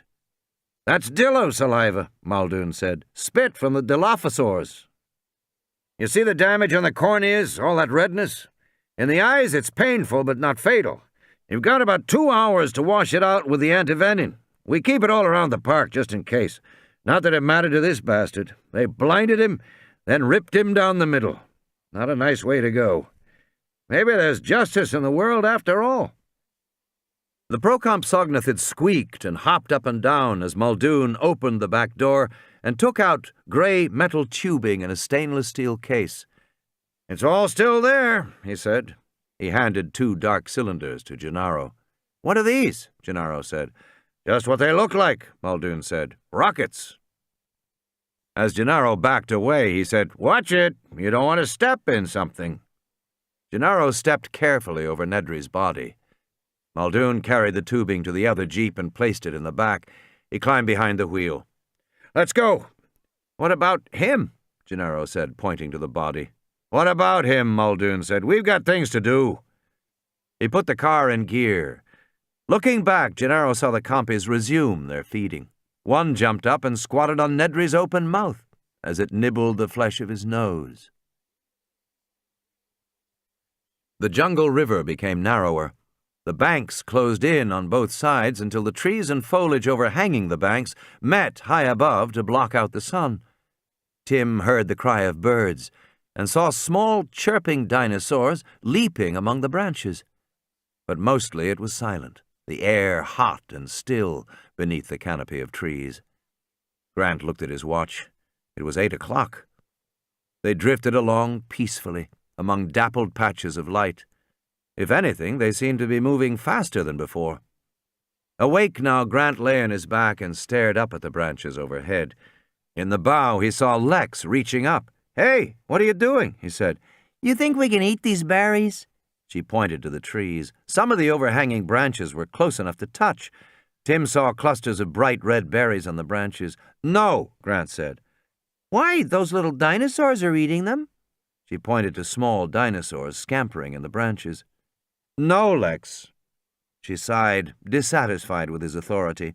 "I wish Daddy was here," she said. "Daddy always knows what to do." "What are you talking about?" Tim said. "He never knows what to do." "Yes, he does." She sighed. Lex stared at the trees as they slid past, their big roots twisting toward the water's edge. "Just because you're not his favorite." Tim turned away, said nothing. "But don't worry. Daddy likes you, too, even if you're into computers and not sports." "Dad's a real sports nut," Tim explained to Grant. Grant nodded. Up in the branches, small, pale yellow dinosaurs, barely 2 feet tall, hopped from tree to tree. They had beaky heads like parrots. "You know what they call those?" Tim said. "Microceratops." "Big deal," Lex said. "I thought you might be interested." "Only very young boys," she said, "are interested in dinosaurs." "Says who?" "Daddy." Tim started to yell, but Grant raised his hand. "Kids," he said, "shut up." "Why?" Lex said. "I can do what I want if I—" Then she fell silent, because she heard it too. It was a blood-curdling shriek from somewhere downriver. "Well, where the hell is the damned Rex?" Muldoon said, talking into the radio. "Because we don't see him here." They were back at the sauropod compound, looking out at the trampled grass where the hadrosaurs had stampeded. The tyrannosaur was nowhere to be found. "Checking now," Arnold said, and clicked off. Muldoon turned to Gennaro. "Checking now," he repeated sarcastically. "Why the hell didn't he check before? Why didn't he keep track of him?" "I don't know," Gennaro said. "He's not showing up," Arnold said a moment later. "What do you mean he's not showing up? He's not on the monitors. Motion sensors aren't finding him." "Hell," Muldoon said. "So much for the motion sensors. You see Grant and the kids? Motion sensors aren't finding them either." "Well, what are we supposed to do now?" Muldoon said. "Wait," Arnold said. "Look! Look!" Directly ahead, the big dome of the aviary rose above them. Grant had seen it only from a distance. Now he realized it was enormous, 1/4 of a mile in diameter or more. The pattern of geodesic struts shone dully through the light mist, and his first thought was that the glass must weigh a ton. Then as they came closer, he saw there wasn't any glass, just struts. A thin mesh hung inside the elements. "It isn't finished," Lex said. "I think it's meant to be open like that," Grant said. "Then all the birds can fly out." "Not if they're big birds," Grant said. The river carried them beneath the edge of the dome. They stared upward. Now they were inside the dome, still drifting down the river. But within minutes, the dome was so high above them that it was hardly visible in the mist. Grant said, "I seem to remember there's a second lodge here." Moments later, he saw the roof of a building over the tops of the trees to the north. "You want to stop?" Tim said. "Maybe there's a phone, or motion sensors." Grant steered toward the shore. "We need to try to contact the control room. It's getting late." They clambered out, slipping on the muddy bank, and Grant hauled the raft out of the water. Then he tied the rope to a tree, and they set off through a dense forest of palm trees. Aviary. "I just don't understand," John Arnold said, speaking into the phone. "I don't see the Rex. And I don't see Grant and the kids anywhere either. He sat in front of the consoles and gulped another cup of coffee. All around him, the control room was strewn with paper plates and half-eaten sandwiches. Arnold was exhausted. It was 8 a.m. on Saturday. In the 14 hours since Nedry destroyed the computer that ran Jurassic Park, Arnold had patiently pulled systems back online, one after another. All the park systems are back and functioning correctly. The phones are working. I've called for a doctor for you. On the other end of the line, Malcolm coughed. Arnold was talking to him in his room at the lodge. But you're having trouble with the motion sensors? Well, I'm not finding what I'm looking for. Like the Rex? He's not reading at all now. He started north about 20 minutes ago, following along the edge of the lagoon, and then I lost him. I don't know why, unless he's gone to sleep again. And you can't find Grant and the kids? No. I think it's quite simple, Malcolm said. The motion sensors cover an inadequate area. Inadequate? Arnold bristled. They cover 92% of the land area, I remember, Malcolm said. But if you put the remaining areas up on the board, I think you'll find that the 8% is topologically unified, meaning that those areas are contiguous. In essence, an animal can move freely anywhere in the park and escape detection by following a maintenance road or the jungle river or the beaches or whatever. Even if that were so, Arnold said, the animals are too stupid to know that. It's not clear how stupid the animals are, Malcolm said. You think that's what Grant and the kids are doing? Arnold said. Definitely not, Malcolm said, coughing again. Grant's no fool. He clearly wants to be detected by you. He and the kids are probably waving at every motion sensor in sight. But maybe they have other problems we don't know about. Or maybe they're on the river. I can't imagine they'd be on the river. The banks are very narrow. It's impossible to walk along there. Would the river bring them all the way back here? Yes, but it's not the safest way to go, because it passes through the aviary. Why wasn't the aviary on the tour? Malcolm said. We've had problems setting it up. Originally, the park was intended to have a treetop lodge built high above the ground where visitors could observe the pterodactyls at flight level. We've got 4 dactyls in the aviary now. Actually, they're pterodactyls, which are big fish-eating dactyls. What about them? Well, while we finished the lodge, we put the dactyls in the aviary to acclimate them. But that was a big mistake. It turns out our fish hunters are territorial. Territorial? Fiercely territorial, Arnold said. They fight among themselves for territory, and they'll attack any other animal that comes into the area they've marked out. Attack? It's impressive, Arnold said. The dactyls glide to the top of the aviary, fold up their wings, and dive. A 30-pound animal will strike a man on the ground like a ton of bricks. They were knocking the workmen unconscious, cutting them up pretty badly. That doesn't injure the dactyls? Not so far. So if those kids are in the aviary... They're not, Arnold said. At least I hope they're not. Is that the lodge? Lex said. What a dump. Beneath the aviary dome, Teratop's lodge was built high above the ground on big wooden pylons in the middle of a stand of fir trees. But the building was unfinished and unpainted. The windows were boarded up. The trees and the lodge were splattered with broad white streaks. I guess they didn't finish it for some reason, Grant said, hiding his disappointment. He glanced at his watch. Come on, let's go back to the boat. The sun came out as they walked along, making the morning more cheerful. Grant looked at the latticework shadows on the ground from the dome above. He noticed that the ground and the foliage were spattered with broad streaks of the same white chalky substance that had been on the building, and there was a distinctive sour odor in the morning air. Stinks here, Lex said. What's all that white stuff? Looks like reptile droppings, probably from the birds. How come they didn't finish the lodge? I don't know. They entered a clearing of low grass dotted with wildflowers. They heard a long, low whistle, then an answering whistle from across the forest. What's that? I don't know. Then Grant saw the dark shadow of a cloud on the grassy field ahead. The shadow was moving fast. In moments it had swept over them. He looked up and saw an enormous dark shape gliding above them, blotting out the sun. Yow, Lex said. Is it a pterodactyl? Yes, Tim said. Grant didn't answer. He was entranced by the sight of the huge flying creature. In the sky above, the pterodactyl gave a low whistle and wheeled gracefully, turning back toward them. How come they're not on the tour? Tim said. Grant was wondering the same thing. The flying dinosaurs were so beautiful, so graceful as they moved through the air. As Grant watched, he saw a second pterodactyl appear in the sky, and a third, and a fourth. Maybe because they didn't finish the lodge, Lex said. Grant was thinking these weren't ordinary pterodactyls. They were too large. They must be pterodactyls, big flying reptiles from the early Cretaceous. When they were high, these looked like small airplanes.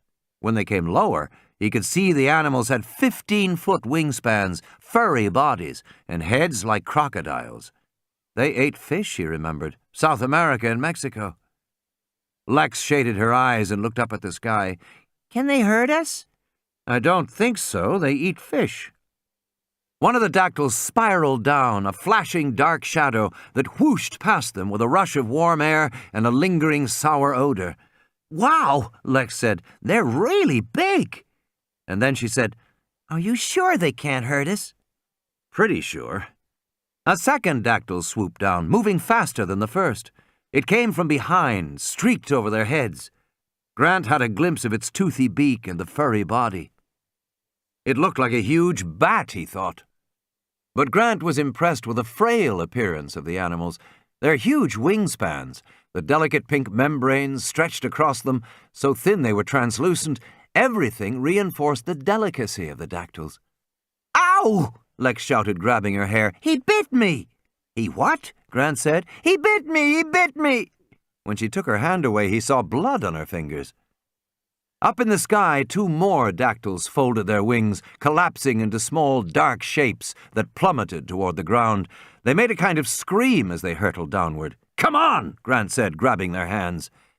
They ran across the meadow, hearing the approaching scream, and he flung himself on the ground at the last moment, pulling the kids down with him, as the 2 dactyls whistled and squeaked past them, flapping their wings. Grant felt claws tear the shirt along his back. Then he was up, pulling Lex back onto her feet, and running with Tim a few feet forward, while overhead 2 more birds wheeled and dove toward them, screaming. At the last moment, he pushed the kids to the ground, and the big shadows flapped past. Ugh, Lex said, disgusted. He saw that she was streaked with white droppings from the birds. Grant scrambled to his feet. Come on! He was about to run when Lex shrieked in terror. He turned back and saw that one of the dactyls had grabbed her by the shoulders with its hind claws. The animal's huge leathery wings, translucent in the sunlight, flapped broadly on both sides of her. The dactyl was trying to take off, but Lex was too heavy, and while it struggled, it repeatedly jabbed at her head with its long pointed jaw. Lex was screaming, waving her arms wildly. Grant did the only thing he could think to do. He ran forward and jumped up, throwing himself against the body of the dactyl. He knocked it onto its back on the ground and fell on top of the furry body. The animal screamed and snapped. Grant ducked his head away from the jaws and pushed back as the giant wings beat around his body. It was like being in a tent in a windstorm. He couldn't see, he couldn't hear. There was nothing but the flapping and shrieking and the leathery membranes. The clawed legs scratched frantically at his chest. Lex was screaming. Grant pushed away from the dactyl, and it squeaked and gibbered as it flapped its wings and struggled to turn over to right itself. Finally, it pulled in its wings like a bat and rolled over, lifted itself up on its little wing claws, and began to walk that way. He paused, astonished. It could walk on its wings. Lederer's speculation was right. But then the other dactyls were diving down at them, and Grant was dizzy, off balance, and in horror he saw Lex run away, her arms over her head, Tim shouting at the top of his lungs. The first of them swooped down, and she threw something, and suddenly the dactyl whistled and climbed. The other dactyls immediately climbed and chased the first into the sky. The fourth dactyl flapped awkwardly into the air to join the others. Grant looked upward, squinting to see what had happened. The 3 dactyls chased the first, screaming angrily. They were alone in the field. What happened? Grant said. They got my glove, Lex said. My Daryl Strawberry Special. They started walking again. Tim put his arm around her shoulders. Are you all right? Of course, stupid, she said, shaking him off. She looked upward. I hope they choke and die, she said. Yeah, Tim said. Me too. Up ahead, they saw the boat on the shore. Grant looked at his watch. It was 8:30. He now had 2.5 hours to get back. Lex cheered as they drifted beyond the silver aviary dome. Then the banks of the river closed in on both sides, the trees meeting overhead once more. The river was narrower than ever, in some places only 10 feet wide, and the current flowed very fast. Lex reached up to touch the branches as they went past. Grant sat back in the raft and listened to the gurgle of the water through the warm rubber. They were moving fast now, the branches overhead slipping by more rapidly. It was pleasant. It gave a little breeze in the hot confines of the overhanging branches, and it meant they would get back that much sooner. Grant couldn't guess how far they had come, but it must be several miles at least from the sauropod building where they had spent the night, perhaps 4 or 5 miles, maybe even more. That meant they might be only an hour's walk from the hotel once they left the raft. But after the aviary, Grant was in no hurry to leave the river again. For the moment, they were making good time. I wonder how Ralph is, Lex said. He's probably dead or something. I'm sure he's fine. I wonder if he'd let me ride him. She sighed, sleepy in the sun. That would be fun, to ride Ralph. Tim said to Grant, Remember back at the Stegosaurus last night? Yes. How come you asked them about frog DNA? Because of the breeding, Grant said. They can't explain why the dinosaurs are breeding, since they irradiate them and since they're all females. Right. Well, irradiation is notoriously unreliable and probably doesn't work. I think that'll eventually be shown here. But there is still the problem of the dinosaurs being female. How can they breed when they're all female? Right, Tim said. Well, across the animal kingdom, sexual reproduction exists in extraordinary variety. Tim's very interested in sex, Lex said. They both ignored her. For example, Grant said, many animals have sexual reproduction without ever having what we would call sex. The male releases a spermatophore, which contains the sperm, and the female picks it up at a later time. This kind of exchange does not require quite as much physical differentiation between male and female as we usually think exists. Male and female are more alike in some animals than they are in human beings. Tim nodded. But what about the frogs? Grant heard sudden shrieks from the trees above as the microceratopsians scattered in alarm, shaking the branches. The big head of the tyrannosaur lunged through the foliage from the left, the jaws snapping at the raft. Lex howled in terror, and Grant paddled away toward the opposite bank, but the river here was only 10 feet wide. The tyrannosaur was caught in the heavy growth. It butted and twisted its head and roared. Then it pulled its head back. Through the trees that lined the riverbank, they saw the huge dark form of the tyrannosaur moving north, looking for a gap in the trees that lined the bank. The microceratopsians had all gone to the opposite bank, where they shrieked and scampered and jumped up and down. In the raft, Grant, Tim, and Lex stared helplessly as the tyrannosaur tried to break through again. But the trees were too dense along the banks of the river.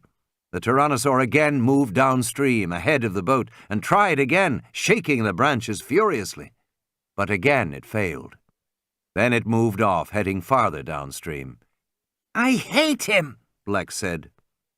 Grant sat back in the boat, badly shaken. If the tyrannosaur had broken through, there was nothing he could have done to save them. The river was so narrow that it was hardly wider than the raft. It was like being in a tunnel. The rubber gunnels often scraped on the mud as the boat was pulled along by the swift current. He glanced at his watch. Almost 9. The raft continued downstream. Hey, Lex said. Listen. He heard snarling, interspersed by a repeated hooting cry. The cries were coming from beyond a curve farther downriver. He listened and heard the hooting again. What is it? Lex said. I don't know, Grant said, but there's more than one of them. He paddled the boat to the opposite bank, grabbed a branch to stop the raft. The snarling was repeated, then more hooting. "It sounds like a bunch of owls," Tim said. Malcolm groaned. "Isn't it time for more morphine yet?" "Not yet," Ellie said. Malcolm sighed. "How much water have we got here?" "I don't know. There's plenty of running water from the tap." "No, I mean, how much stored? Any?" Ellie shrugged. "None." "Go into the rooms on this floor," Malcolm said, "and fill the bathtubs with water." Ellie frowned. "Also," Malcolm said, "have we got any walkie-talkies? Flashlights, matches, sterno stoves, things like that?" "I'll look around. You planning for an earthquake?" "Something like that," Malcolm said. "Malcolm effect implies catastrophic changes." "But Arnold says all the systems are working perfectly." "That's when it happens," Malcolm said. Ellie said, "You don't think much of Arnold, do you?" "He's all right. He's an engineer. Wu's the same. They're both technicians.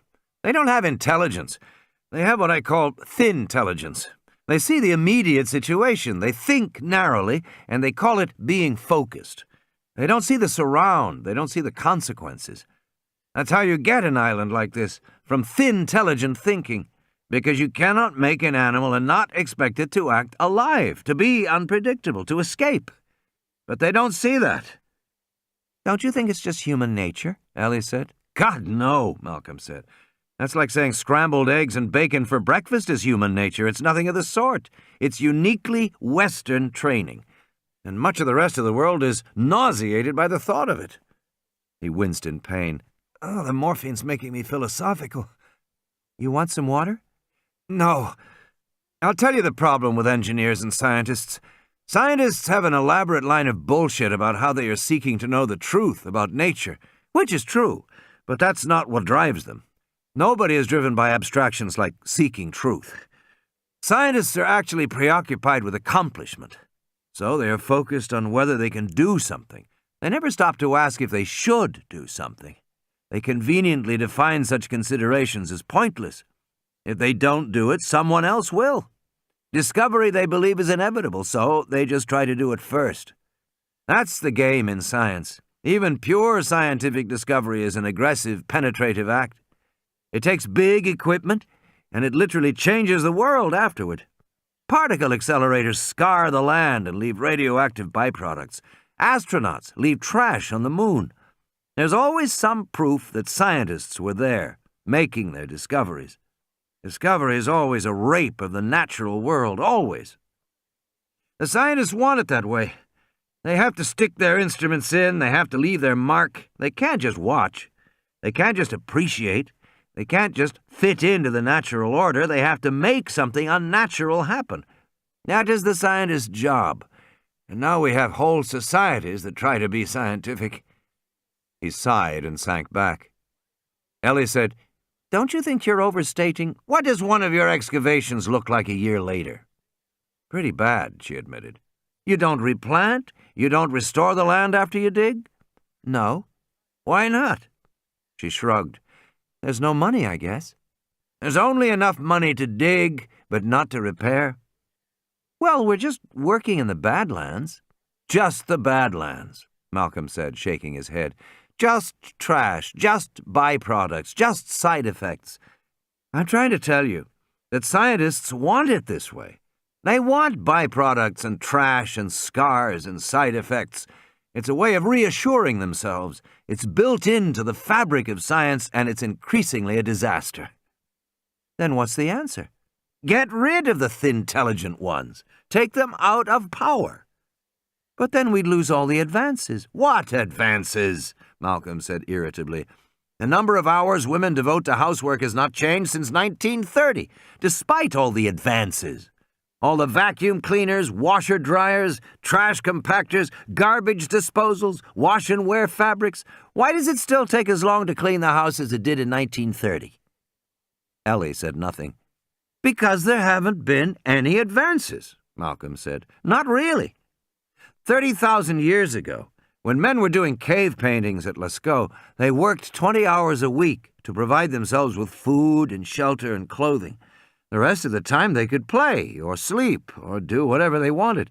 And they lived in a natural world with clean air, clean water, beautiful trees and sunsets. Think about it, 20 hours a week, 30,000 years ago. Ellie said, "You want to turn back the clock?" "No," Malcolm said. "I want people to wake up. We've had 400 years of modern science, and we ought to know by now what it's good for and what it's not good for. It's time for a change." "Before we destroy the planet?" she said. He sighed and closed his eyes. "Oh, dear," he said. "That's the last thing I would worry about." In the dark tunnel of the jungle river, Grant went hand over hand, holding branches, moving the raft cautiously forward. He still heard the sounds, and finally he saw the dinosaurs. "Aren't those the ones that are poison?" "Yes," Grant said. "Dilophosaurus." Standing on the riverbank were 2 Dilophosaurs. The 10-foot-tall bodies were spotted yellow and black. Underneath, the bellies were bright green, like lizards. Twin red curving crests ran along the top of the head from the eyes to the nose, making a V shape above the head. The bird-like quality was reinforced by the way they moved, bending to drink from the river, then rising to snarl and hoot. Lex whispered, "Should we get out and walk?" Grant shook his head no. The Dilophosaurs were smaller than the Tyrannosaur, small enough to slip through the dense foliage at the banks of the river. They seemed quick as they snarled and hooted at each other. "But we can't get past them in the boat," Lex said. "They're poison." "We have to," Grant said, "somehow." The Dilophosaurs continued to drink and hoot. They seemed to be interacting with each other in a strangely ritualistic, repetitive way. The animal on the left would bend to drink, opening its mouth to bear long rows of sharp teeth, and then it would hoot. The animal on the right would hoot in reply and bend to drink, in a mirror image of the first animal's movements. Then the sequence would be repeated exactly the same way. Grant noticed that the animal on the right was smaller, with smaller spots on its back, and its crest was a duller red. "I'll be damned," he said. "It's a mating ritual." "Can we get past them?" Tim asked. "Not the way they are now. They're right by the edge of the water." Grant knew animals often performed such mating rituals for hours at a time. They went without food. They paid attention to nothing else. He glanced at his watch. 9:20. "What do we do?" Tim said. Grant sighed. "I have no idea." He sat down in the raft, and then the Dilophosaurs began to honk and roar repeatedly in agitation. He looked up. The animals were both facing away from the river. "What is it?" Lex said. Grant smiled. "I think we're finally getting some help." He pushed off from the bank. "I want you 2 kids to lie flat on the rubber. We'll go past as fast as we can, but just remember, whatever happens, don't say anything. And don't move, okay?" The raft began to drift downstream toward the hooting Dilophosaurs. It gained speed. Lex lay at Grant's feet, staring at him with frightened eyes. They were coming closer to the Dilophosaurs, which were still turned away from the river. But he pulled out his air pistol, checked the chamber. The raft continued on, and they smelled a peculiar odor, sweet and nauseating at the same time. It smelled like dried vomit. The hooting of the Dilophosaurs was louder. The raft came around a final bend, and Grant caught his breath. The Dilophosaurs were just a few feet away, honking at the trees beyond the river. As Grant had suspected, they were honking at the Tyrannosaur. The Tyrannosaur was trying to break through the foliage, and the Dillos hooted and stomped their feet in the mud. The raft drifted past them. The smell was nauseating. The Tyrannosaur roared, probably because it saw the raft. But in another moment, a thump. The raft stopped moving. They were aground against the riverbank, just a few feet downstream from the Dilophosaurs. Lex whispered, "Oh, great." There was a long, slow scraping sound of the raft against the mud. Then the raft was moving again. They were going down the river.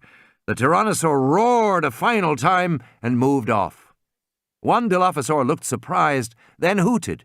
The other Dilophosaur hooted in reply. The raft floated downriver. Tyrannosaur. The jeep bounced along in the glaring sun. Muldoon was driving, with Gennaro at his side. They were in an open field moving away from the dense line of foliage and palm trees that marked the course of the river 100 yards to the east. They came to a rise, and Muldoon stopped the car. "Christ, it's hot," he said, wiping his forehead with the back of his arm. He drank from the bottle of whiskey between his knees, then offered it to Gennaro. Gennaro shook his head. He stared at the landscape shimmering in the morning heat. Then he looked down at the onboard computer and video monitor mounted in the dashboard. The monitor showed views of the park from remote cameras. Still no sign of Grant and the children, or of the Tyrannosaur. The radio crackled. "Muldoon?"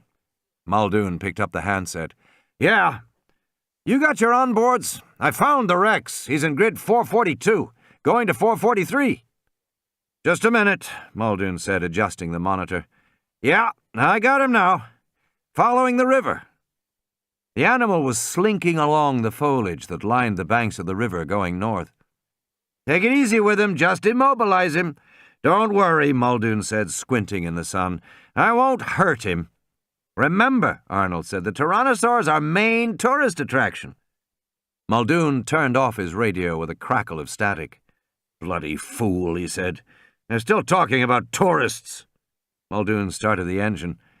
"Let's go see Rexy and give him a dose." The jeep jolted over the terrain. "You're looking forward to this," Gennaro said. "I've wanted to put a needle in this big bastard for a while," Muldoon said. "And there he is." They came to a wrenching stop. Through the windshield, Gennaro saw the Tyrannosaur directly ahead of them, moving among the palm trees along the river. Muldoon drained the whiskey bottle and threw it in the back seat. He reached back for his tubing. Gennaro looked at the video monitor which showed their jeep and the Tyrannosaur. There must be a closed-circuit camera in the trees somewhere behind. "You want to help?" Muldoon said. "You can break out those canisters by your feet." Gennaro bent over and opened a stainless steel Halliburton case. It was padded inside with foam. 4 cylinders, each the size of a quart milk bottle, were nestled in the foam. They were all labeled Moro 709. He took one out. "You snap off the tip and screw on a needle," Muldoon explained. Gennaro found a plastic package of large needles, each the diameter of his fingertip. He screwed one onto the canister. The opposite end of the canister had a circular lead weight. "That's the plunger. Compresses on impact." Muldoon sat forward with the air rifle across his knees. It was made of heavy gray tubular metal and looked to Gennaro like a bazooka or a rocket launcher. "What's Moro 709? "Standard animal trank," Muldoon said. "Zoos around the world use it. We'll try 1,000 cc's to start." Muldoon cracked open the chamber, which was large enough to insert his fist. He slipped the canister into the chamber and closed it. "That should do it," Muldoon said. "Standard elephant gets about 200 cc's, but they're only 2 or 3 tons each.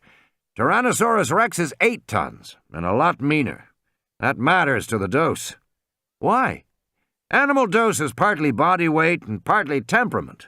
You shoot the same dose of 709 into an elephant, a hippo, and a rhino, you'd immobilize the elephant so it just stands there like a statue. You'll slow down the hippo so it gets kind of sleepy, but it keeps moving. And the rhino will just get fighting mad. But on the other hand, you chase a rhino for more than 5 minutes in a car and he'll drop dead from adrenaline shock. Strange combination of tough and delicate." Muldoon drove slowly toward the river, moving closer to the Tyrannosaur. "But those are all mammals. We know a lot about handling mammals because zoos are built around the big mammalian attractions. Lions, tigers, bears, elephants. We know a lot less about reptiles. And nobody knows anything about dinosaurs. The dinosaurs are new animals." "You consider them reptiles?" Gennaro said. "No," Muldoon said, shifting gears. "Dinosaurs don't fit existing categories." He swerved to avoid a rock. "Actually, what we find is that dinosaurs were as variable as mammals are today. Some dinos are tame and cute, and some are mean and nasty.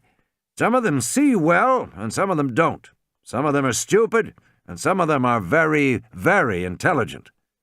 "Like the raptors?" Gennaro said. Muldoon nodded. "Raptors are smart. Very smart. Believe me, all the problems we have so far," he said, "are nothing compared with what we'd have if the raptors ever got out of their holding pen. I think this is as close as we can get to our Rexy." Up ahead, the tyrannosaur was poking its head through the branches, peering toward the river, trying to get through.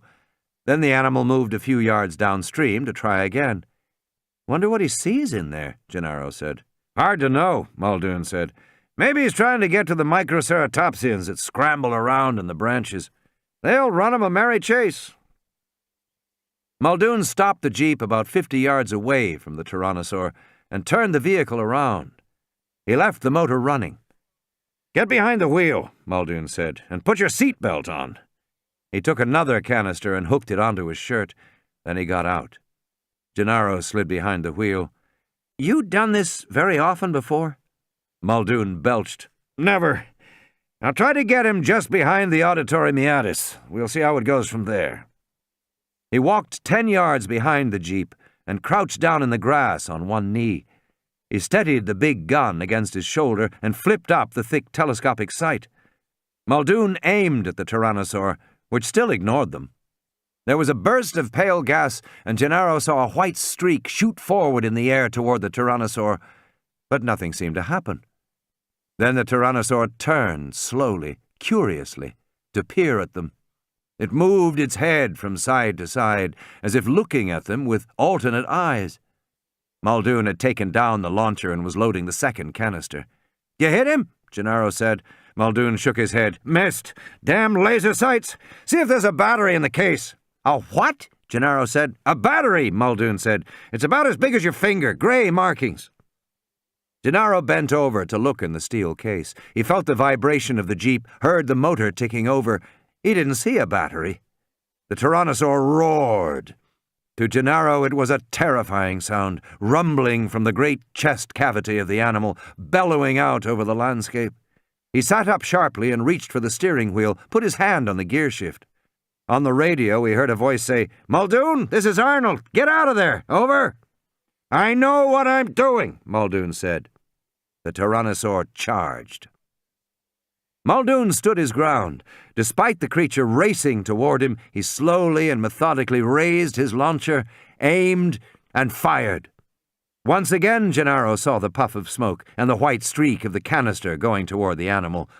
Nothing happened. The tyrannosaur continued to charge. Now Muldoon was on his feet and running, shouting, "Go! Go!" Gennaro put the jeep in gear, and Muldoon threw himself onto the side door as the jeep lurched forward. The tyrannosaur was closing rapidly, and Muldoon swung the door open and climbed inside. "Go! Damn it, go!" Gennaro floored it.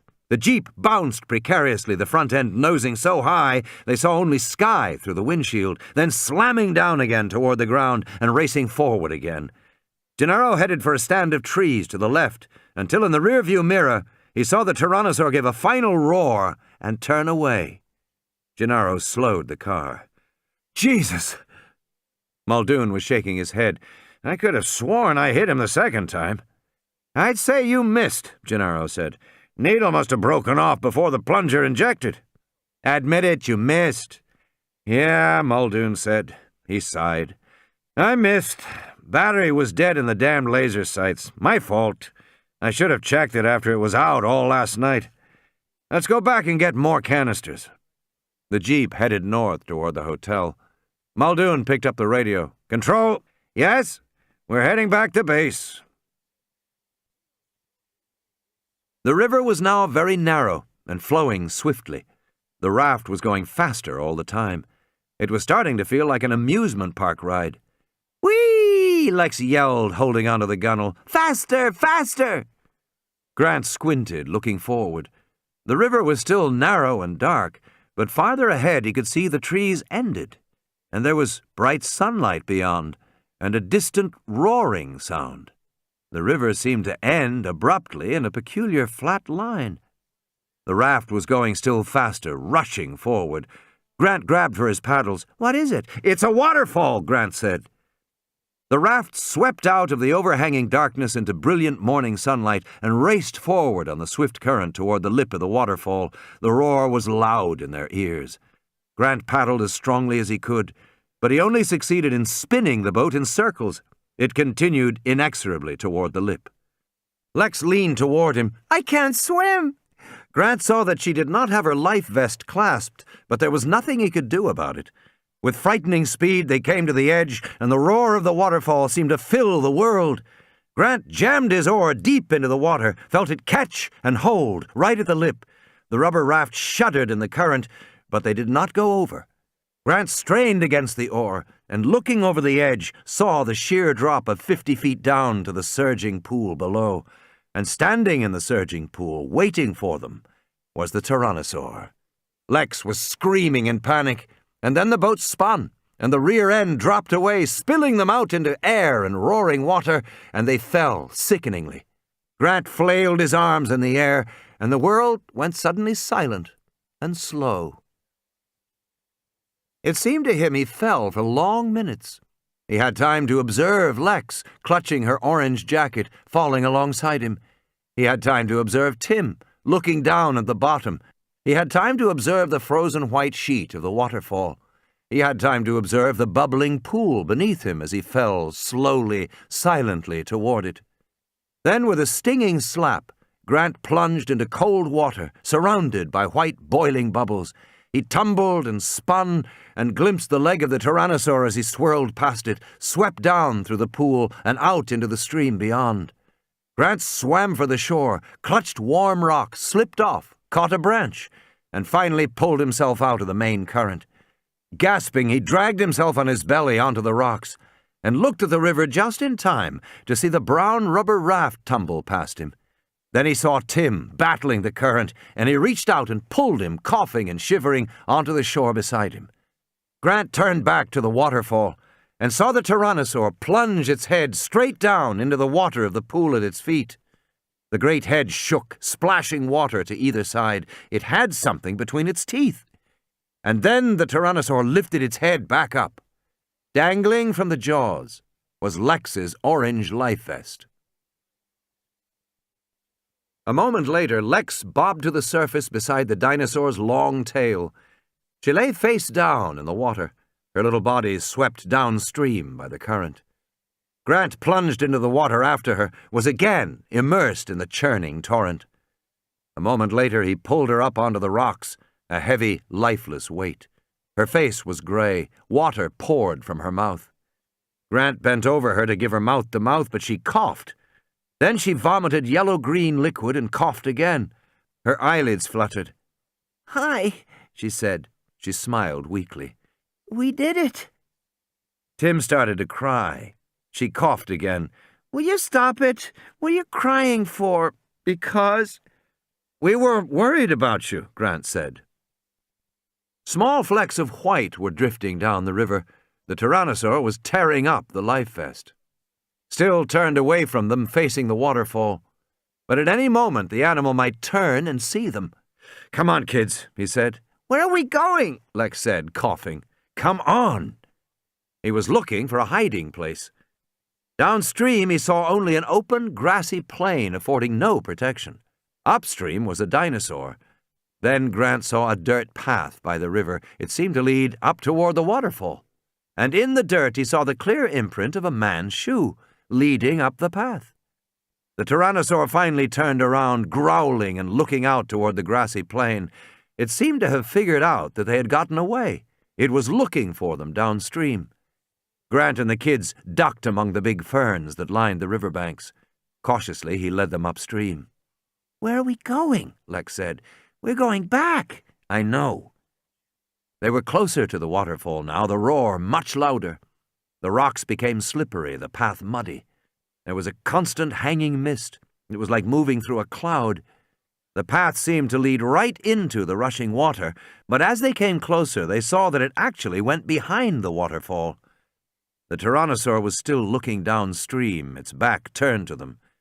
They hurried along the path to the waterfall, and had almost moved behind the sheet of falling water when Grant saw the Tyrannosaur turn. Then they were completely behind the waterfall, and Grant was unable to see out through the silver sheet. Grant looked around in surprise. There was a little recess here, hardly larger than a closet, and filled with machinery, humming pumps and big filters and pipes. Everything was wet and cold. "Did he see us?" Lex said. She had to shout over the noise of the falling water. "Where are we? What is this place? Did he see us?" "Just a minute," Grant said. He was looking at the equipment. This was clearly park machinery, and there must be electricity to run it. So perhaps there was also a telephone for communication. He poked among the filters and pipes. "What are you doing?" Lex shouted. "Looking for a telephone." It was now nearly 10 a.m. They had just a little more than an hour to contact the ship before it reached the mainland. In the back of the recess, he found a metal door marked Maint 04, but it was firmly locked. Next to it was a slot for a security card. Alongside the door, he saw a row of metal boxes. He opened the boxes one after another, but they contained only switches and timers, no telephone, and nothing to open the door. He almost missed the box to the left of the door. On opening it, he found a 9-button keypad covered with spots of green mold, but it looked as if it was a way to open the door, and he had the feeling that on the other side of that door was a phone. Scratched in the metal of the box was the number 1023. He punched it in. With a hiss, the door came open, gaping darkness beyond, concrete steps leading downward. On the back wall, he saw stenciled Maint Vehicle 04-22 Charger, and an arrow pointing down the stairs. Could it really mean there was a car? "Come on, kids!" "Forget it," Lex said. "I'm not going in there." "Come on, Lex," Tim said. "Forget it," Lex said. "There's no lights or anything. I'm not going." "Never mind," Grant said. There wasn't time to argue. "Stay here and I'll be right back." End of Side 9. Side 10. "Where are you going?" Lex said, suddenly alarmed. Grant stepped through the door. It gave an electronic beep and snapped shut behind him on a spring. Grant was plunged into total darkness. After a moment of surprise, he turned to the door and felt its damp surface. There was no knob, no latch. He turned to the walls on either side of the door, feeling for a switch, a control box, anything at all. There was nothing. He was fighting panic when his fingers closed over a cold metal cylinder. He ran his hands over a swelling edge, a flat surface, a flashlight. He clicked it on, and the beam was surprisingly bright. He looked back at the door, but saw that it would not open. He would have to wait for the kids to unlock it. Meantime, he started for the steps. They were damp and slippery with mold, and he went down carefully. Part way down the stairs, he heard a sniffing and the sound of claws scratching on concrete. He took out his dart pistol and proceeded cautiously. The steps bent around the corner, and as he shone his light, an odd reflection glinted back. And then, a moment later, he saw it. A car! It was an electric car like a golf cart, and it faced a long tunnel that seemed to stretch away for miles. A bright red light glowed by the steering wheel of the car, so perhaps it was charged. Grant heard the sniffing again, and he wheeled and saw a pale shape rise up toward him, leaping through the air, its jaws open, and without thinking, Grant fired. The animal landed on him, knocking him down, and he rolled away in fright, his flashlight swinging wildly, but the animal didn't get up, and he felt foolish when he saw it. It was a velociraptor, but very young, less than a year old. It was about 2 feet tall, the size of a medium dog, and it lay on the ground, breathing shallowly, the dart sticking from beneath its jaw. There was probably too much anesthetic for its body weight, and Grant pulled the dart out quickly. The velociraptor looked at him with slightly glazed eyes. Grant had a clear feeling of intelligence from this creature, a kind of softness which contrasted strangely with the menace he had felt from the adults in the pen. He stroked the head of the velociraptor, hoping to calm it. He looked down at the body, which was shivering slightly as the tranquilizer took hold. And then he saw it was a male. A young juvenile, and a male. There was no question what he was seeing. This velociraptor had been bred in the wild. Excited by this development, he hurried back up the stairs to the door. With his flashlight, he scanned the flat, featureless surface of the door and the interior walls. As he ran his hands over the door, it slowly dawned on him that he was locked inside and unable to open it unless the kids had the presence of mind to open it for him. He could hear them, faintly, on the other side of the door. "Dr. Grant!" Lex shouted, pounding the door. "Dr. Grant!" "Take it easy," Tim said. "He'll be back." "But where did he go?" "Listen, Dr. Grant knows what he's doing," Tim said. "He'll be back in a minute." "He should come back now," Lex said. She bunched her fists on her hips, pushed her elbows wide. She stamped her foot angrily. And then, with a roar, the Tyrannosaur's head burst through the waterfall toward them. Tim stared in horror as the big mouth gaped wide. Lex shrieked and threw herself on the ground. The head swung back and forth and pulled out again. But Tim could see the shadow of the animal's head on the sheet of falling water.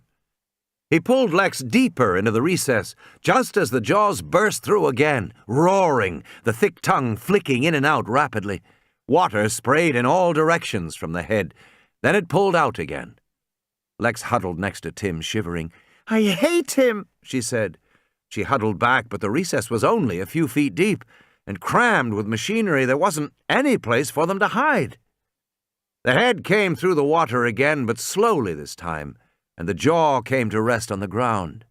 The Tyrannosaur snorted, flaring its nostrils, breathing the air, but the eyes were still outside the sheet of water. Tim thought, "He can't see us. He knows we're in here, but he can't see through the water." The Tyrannosaur sniffed.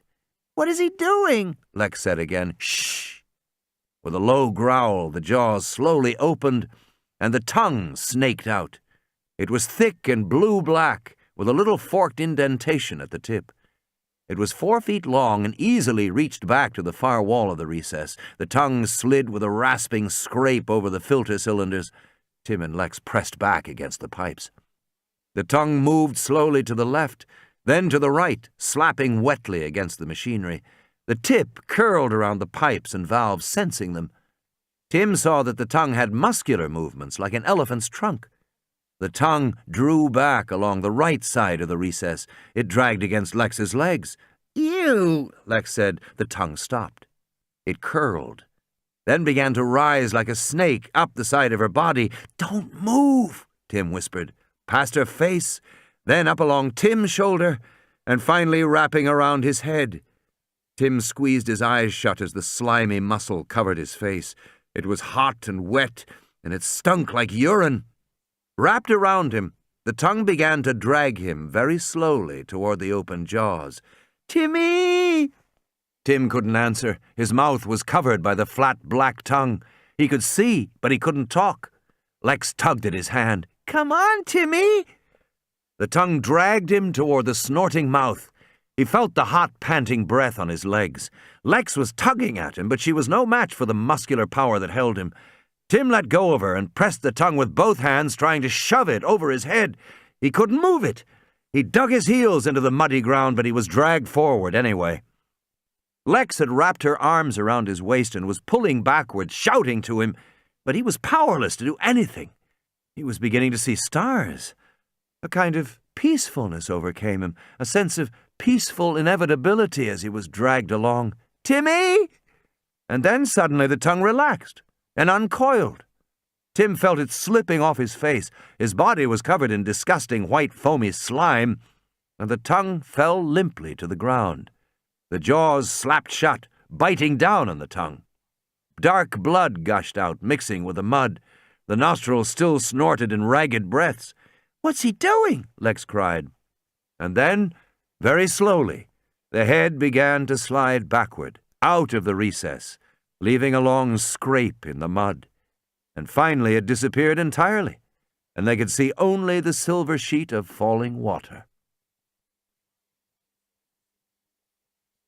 Control. "Okay," Arnold said in the control room. "The Rex is down." He pushed back in his chair and grinned as he lit a final cigarette and crumpled the pack. That did it. The final step in putting the park back in order. Now all they had to do was go out and move it. Son of a bitch, Muldoon said, looking at the monitor. I got him after all. He turned to Gennaro. It just took him an hour to feel it. Henry Wu frowned at the screen. But he could drown in that position. He won't drown, Muldoon said. Never seen an animal that was harder to kill. I think we have to go out and move him, Arnold said. We will, Muldoon said. He didn't sound enthusiastic. That's a valuable animal. I know it's a valuable animal, Muldoon said. Arnold turned to Gennaro. He couldn't resist a moment of triumph. I'd point out to you, he said, that the park is now completely back to normal. Whatever Malcolm's mathematical model said was going to happen, we are completely under control again. Gennaro pointed to the screen behind Arnold's head and said, "What's that?" Arnold turned. It was the system status box in the upper corner of the screen. Ordinarily, it was empty. Arnold was surprised to see that it was now blinking yellow. Auxiliary power low. For a moment, he didn't understand. Why should auxiliary power be low? They were running on main power, not auxiliary power. He thought perhaps it was just a routine status check on the auxiliary power, perhaps a check on the fuel tank levels or the battery charge. "Henry," Arnold said to Wu, "look at this."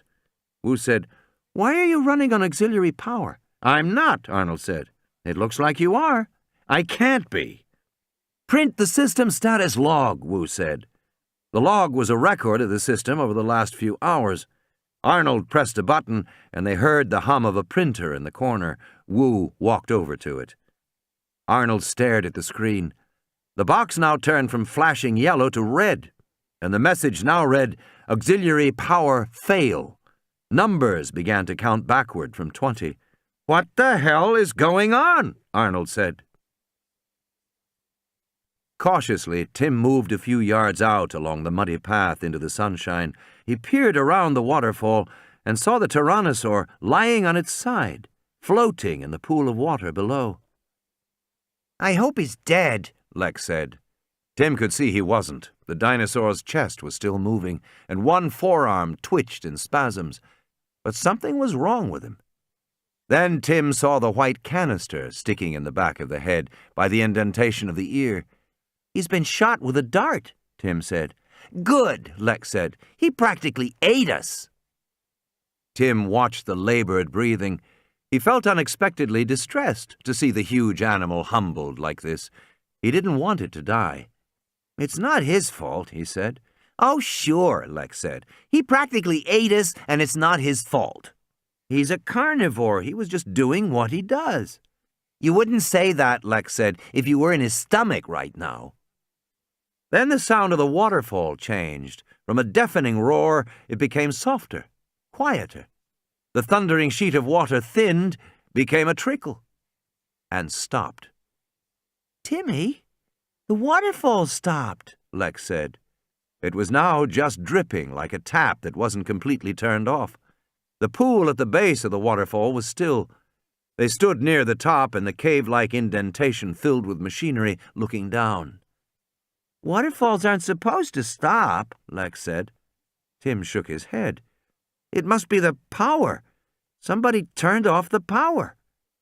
Behind them, all the pumps and filters were shutting down, one after another, the lights blinking off, and the machinery becoming quiet.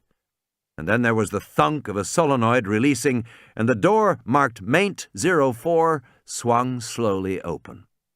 Grant stepped out, blinking in the light, and said, "Good work, kids. You got the door open." "We didn't do anything," Lex said. "The power went out," Tim said. "Never mind that," Grant said. "Come and see what I've found." Arnold stared in shock.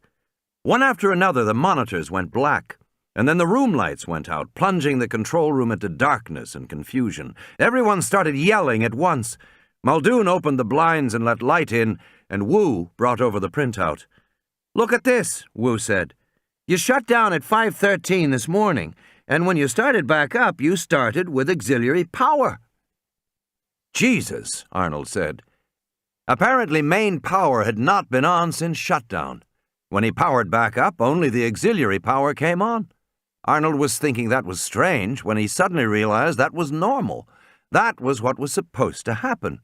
It made perfect sense.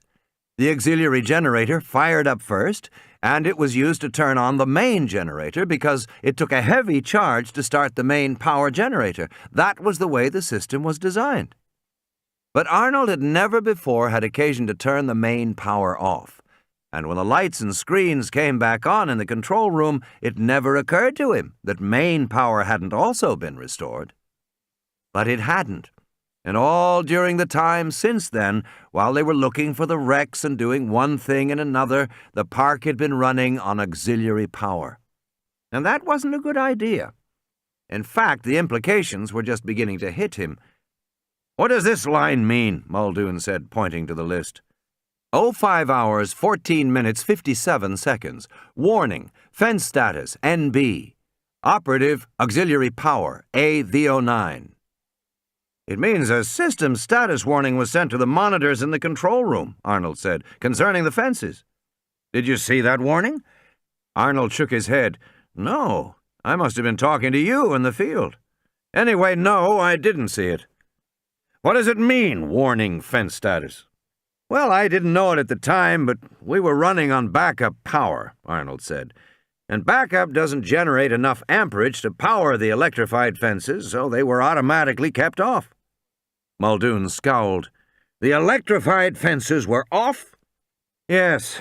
All of them? Since 5 this morning for the last 5 hours?" "Yes. Including the velociraptor fences?" Arnold sighed. "Yes." "Jesus Christ," Muldoon said. 5 hours! Those animals could be out." And then, from somewhere in the distance, they heard a scream. Muldoon began to talk very fast. He went around the room, handing out the portable radios. "Mr. Arnold is going to the maintenance shed to turn on main power. Dr. Wu, stay in the control room. You're the only other one who can work the computers. Mr. Hammond, go back to the lodge. Don't argue with me. Go. Now, lock the gates and stay behind them until you hear from me. I'll help Arnold deal with the raptors." He turned to Gennaro. "Like to live dangerously again?" "Not really," Gennaro said. He was very pale. "Fine, then go with the others to the lodge." Muldoon turned away. "That's it, everybody. Now move." Hammond whined. "But what are you going to do to my animals?" "That's not really the question, Mr. Hammond," Muldoon said. "The question is, what are they going to do to us?" He went through the door and hurried down the hall toward his office. Gennaro fell into step alongside him. "Change your mind?" Muldoon growled. "You'll need help," Gennaro said. "I might." Muldoon went into the room marked Animal Supervisor, picked up the gray shoulder launcher, and unlocked a panel in the wall behind his desk. There were 6 cylinders and 6 canisters. "The thing about these damn dinos," Muldoon said, "is that they have distributed nervous systems. They don't die fast, even with a direct hit to the brain. And they're built solidly. Thick ribs make a shot to the heart dicey. And they're difficult to cripple in the legs or hindquarters. Slow bleeders, slow to die." He was opening the cylinders one after another and dropping in the canisters. He tossed a thick webbed belt to Gennaro. "Put that on." Gennaro tightened the belt, and Muldoon passed him the shells. "About all we can hope to do is blow them apart. Unfortunately, we've only got 6 shells here. There's 8 raptors in that fenced compound. Let's go. Stay close. You have the shells." Muldoon went out and ran along the hallway, looking down over the balcony to the path leading toward the maintenance shed. Gennaro was puffing alongside him. They got to the ground floor and went out through the glass doors, and Muldoon stopped. Arnold was standing with his back to the maintenance shed. 3 raptors approached him. Arnold had picked up a stick and he was waving it at them, shouting. The raptors fanned out as they came closer, one staying in the center, the other 2 moving to each side. Coordinated, smooth. Gennaro shivered. Pack behavior. Muldoon was already crouching, setting the launcher on his shoulder. "Load," he said. Gennaro slipped the shell in the back of the launcher. There was an electric sizzle. Nothing happened. "Christ, you've got it in backward," Muldoon said, tilting the barrel so the shell fell into Gennaro's hands. Gennaro loaded again. The raptors were snarling at Arnold when the animal on the left simply exploded, the upper part of the torso flying into the air, blood spattering like a burst tomato on the walls of the building. The lower torso collapsed on the ground, the legs kicking in the air, the tail flopping. "That'll wake 'em up," Muldoon said. Arnold ran for the door of the maintenance shed. The velociraptors turned and started toward Muldoon and Gennaro. They fanned out as they came closer. In the distance, somewhere near the lodge, he heard screams. Gennaro said, "This could be a disaster." "Load," Muldoon said. Henry Wu heard the explosions and looked toward the door of the control room. He circled around the consoles, then paused. He wanted to go out, but he knew he should stay in the room. If Arnold was able to get the power back on, if only for a minute, then Wu could restart the main generator. He had to stay in the room. He heard someone screaming. It sounded like Muldoon. Muldoon felt a wrenching pain in his ankle, tumbled down an embankment and hit the ground, running. Looking back, he saw Gennaro running in the other direction, into the forest. The raptors were ignoring Gennaro, but pursuing Muldoon. They were now less than 20 yards away. Muldoon screamed at the top of his lungs as he ran, wondering vaguely where the hell he could go, because he knew he had perhaps 10 seconds before they got him. 10 seconds, maybe less. Ellie had to help Malcolm turn over as Harding jabbed the needle and injected morphine. Malcolm sighed and collapsed back. It seemed he was growing weaker by the minute. Over the radio, they heard tinny screaming and muffled explosions coming from the visitor center. Hammond came into the room and said, "How is he?" "He's holding," Harding said, "a bit delirious." "I am nothing of the sort," Malcolm said. "I am utterly clear." They listened to the radio. "It sounds like a war out there." "The raptors got out," Hammond said. "Did they?" Malcolm said, breathing shallowly. "How could that possibly happen?" "It was a system screw-up. Arnold didn't realize that the auxiliary power was on, and the fences cut out." "Did they?" "Go to hell, you supercilious bastard!"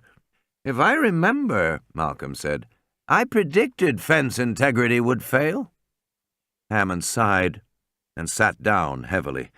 "Damn it all," he said, shaking his head. "It must surely not have escaped your notice that at heart what we are attempting here is an extremely simple idea. My colleagues and I determined several years ago that it was possible to clone the DNA of an extinct animal and to grow it. That seemed to us a wonderful idea. It was a kind of time travel, the only time travel in the world. Bring them back alive, so to speak. And since it was so exciting, and since it was possible to do it, we decided to go forward. We got this island, and we proceeded. It was all very simple." "Simple," Malcolm said. Somehow he found the energy to sit up in the bed. "Simple. Simple? You're a bigger fool than I thought you were, and I thought you were a very substantial fool." Ellie said, "Dr. Malcolm," and tried to ease him back down, but Malcolm would have none of it. He pointed toward the radio, the shouts and the cries. "What is that going on out there?" he said. "That's your simple idea. Simple. You create new life forms about which you know nothing at all. Your Dr. Wu does not even know the names of the things he is creating. He cannot be bothered with such details as what the thing is called, let alone what it is. You create many of them in a very short time. You never learn anything about them, yet you expect them to do your bidding, because you made them and you therefore think you own them. You forget that they are alive, they have an intelligence of their own, and they may not do your bidding, and you forget how little you know about them, how incompetent you are to do the things that you so frivolously call simple. Dear God!" He sank back, coughing. "You know what's wrong with scientific power," Malcolm said. "It's a form of inherited wealth. And you know what assholes congenitally rich people are. It never fails." Hammond said, "What is he talking about?" Harding made a sign indicating delirium. Malcolm cocked his eye. "I will tell you what I am talking about," he said. "Most kinds of power require a substantial sacrifice by whoever wants the power. There is an apprenticeship, a discipline lasting many years. Whatever kind of power you want, president of the company, black belt in karate, spiritual guru, whatever it is you seek, You have to put in the time, the practice, the effort. You must give up a lot to get it. It has to be very important to you. And once you have attained it, it is your power. It can't be given away. It resides in you. It is literally the result of your discipline. Now, what is interesting about this process is that by the time someone has acquired the ability to kill with his bare hands, he is also matured to the point where he won't use it unwisely. So that kind of power has a built-in control. The discipline of getting the power changes you so that you won't abuse it. But scientific power is like inherited wealth, attained without discipline. You read what others have done, and you take the next step. You can do it very young. You can make progress very fast. There is no discipline lasting many decades. There is no mastery. Old scientists are ignored. There is no humility before nature. There is only a get-rich-quick, make-a-name-for-yourself-fast philosophy. Cheat, lie, falsify, it doesn't matter. Not to you or to your colleagues. No one will criticize you. No one has any standards. They are all trying to do the same thing, to do something big, and do it fast. And because you can stand on the shoulders of giants, you can accomplish something quickly. You don't even know exactly what you have done, but already you have reported it, patented it, and sold it. And the buyer will have even less discipline than you. The buyer simply purchases the power like any commodity. The buyer doesn't even conceive that any discipline might be necessary. Hammond said, "Do you know what he is talking about?" Ellie nodded. "I haven't a clue," Hammond said. "I'll make it simple," Malcolm said. A karate master does not kill people with his bare hands. He does not lose his temper and kill his wife. The person who kills is the person who has no discipline, no restraint, and who has purchased his power in the form of a Saturday night special. And that is the kind of power that science fosters and permits. And that is why you think that to build a place like this is simple. "It was simple," Hammond insisted. Then why did it go wrong? Dizzy with tension, John Arnold threw open the door to the maintenance shed and stepped into the darkness inside. Jesus, it was black. He should have realized the lights would be out. He felt the cool air, the cavernous dimensions of the space, extending 2 floors below him. He had to find the catwalk. He had to be careful or he'd break his neck. The catwalk. He groped like a blind man until he realized it was futile. Somehow he had to get light into the shed. He went back to the door and cracked it open 4 inches.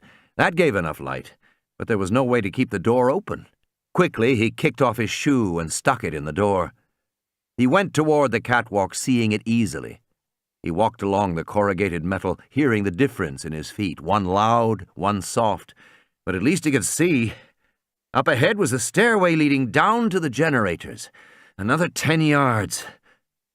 Darkness. The light was gone. Arnold looked back to the door and saw the light was blocked by the body of a velociraptor. The animal bent over and carefully sniffed the shoe.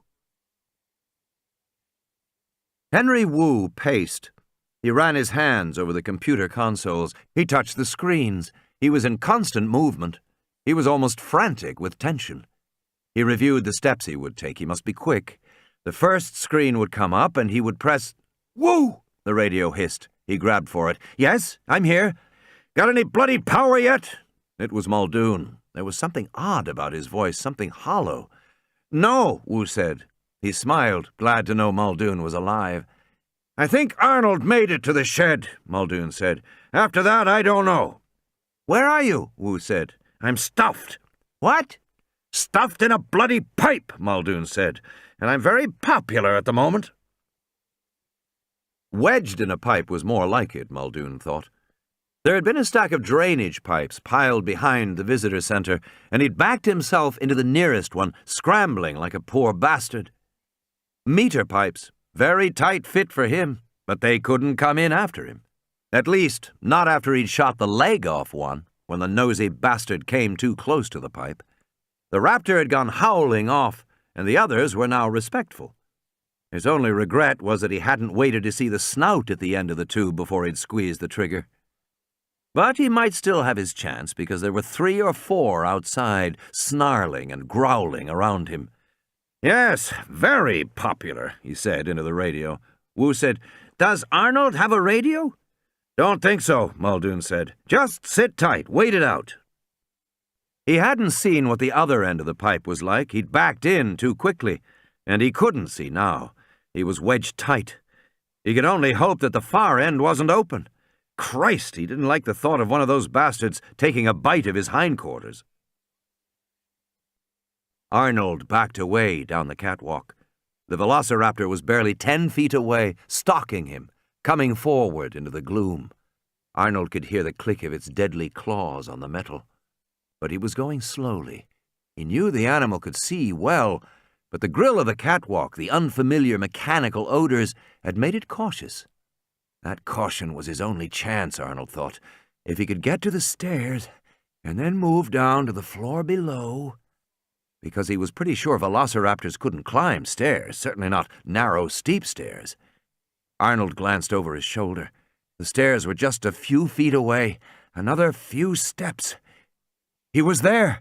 Reaching back, he felt the railing, started scrambling down the almost vertical steps. His feet touched flat concrete. The raptor snarled in frustration 20 feet above him on the catwalk.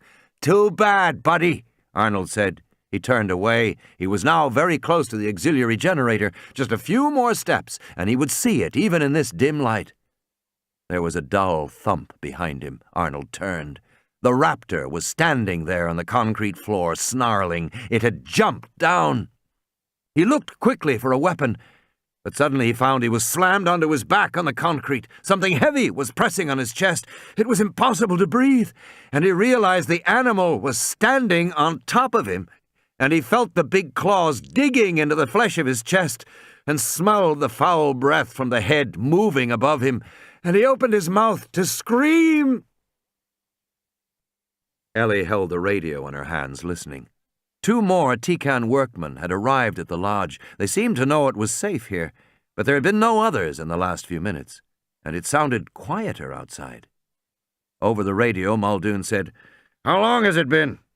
Wu said, 4 or 5 minutes. Arnold should have done it by now, Muldoon said, if he's going to. You got any ideas? No, Wu said. We heard from Gennaro? Gennaro pressed the button. "I'm here." Where the hell are you? Muldoon said. "I'm going to the maintenance building," Gennaro said. "Wish me luck." Gennaro crouched in the foliage, listening. Directly ahead, he saw the planted pathway leading toward the visitor center. Gennaro knew the maintenance shed was somewhere to the east. He heard the chirping of birds in the trees. A soft mist was blowing. One of the raptors roared, but it was some distance away. It sounded off to his right. Gennaro set out, leaving the path, plunging into the foliage. Like to live dangerously? Not really. It was true he didn't. But Gennaro thought he had a plan, or at least a possibility that might work. If he stayed north of the main complex of buildings, he could approach the maintenance shed from the rear. All the raptors were probably around the other buildings to the south. There was no reason for them to be in the jungle. At least, he hoped not. He moved as quietly as he could, unhappily aware he was making a lot of noise. He forced himself to slow his pace, feeling his heart pound. The foliage here was very dense. He couldn't see more than 6 or 7 feet ahead of him. He began to worry that he'd miss the maintenance shed entirely, but then he saw the roof to his right above the palms. He moved toward it, went around the side. He found the door, opened it, and slipped inside. It was very dark. He stumbled over something. A man's shoe. Gennaro frowned. He propped the door wide open and continued deeper into the building. He saw a catwalk directly ahead of him. Suddenly he realized he didn't know where to go, and he had left his radio behind. Damn! There might be a radio somewhere in the maintenance building. Or else he'd just look for the generator. He knew what a generator looked like. Probably it was somewhere down on the lower floor. He found a staircase leading down. It was darker below, and it was difficult to see anything.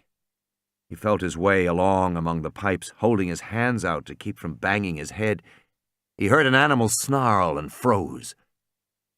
He listened, but the sound did not come again. He moved forward cautiously.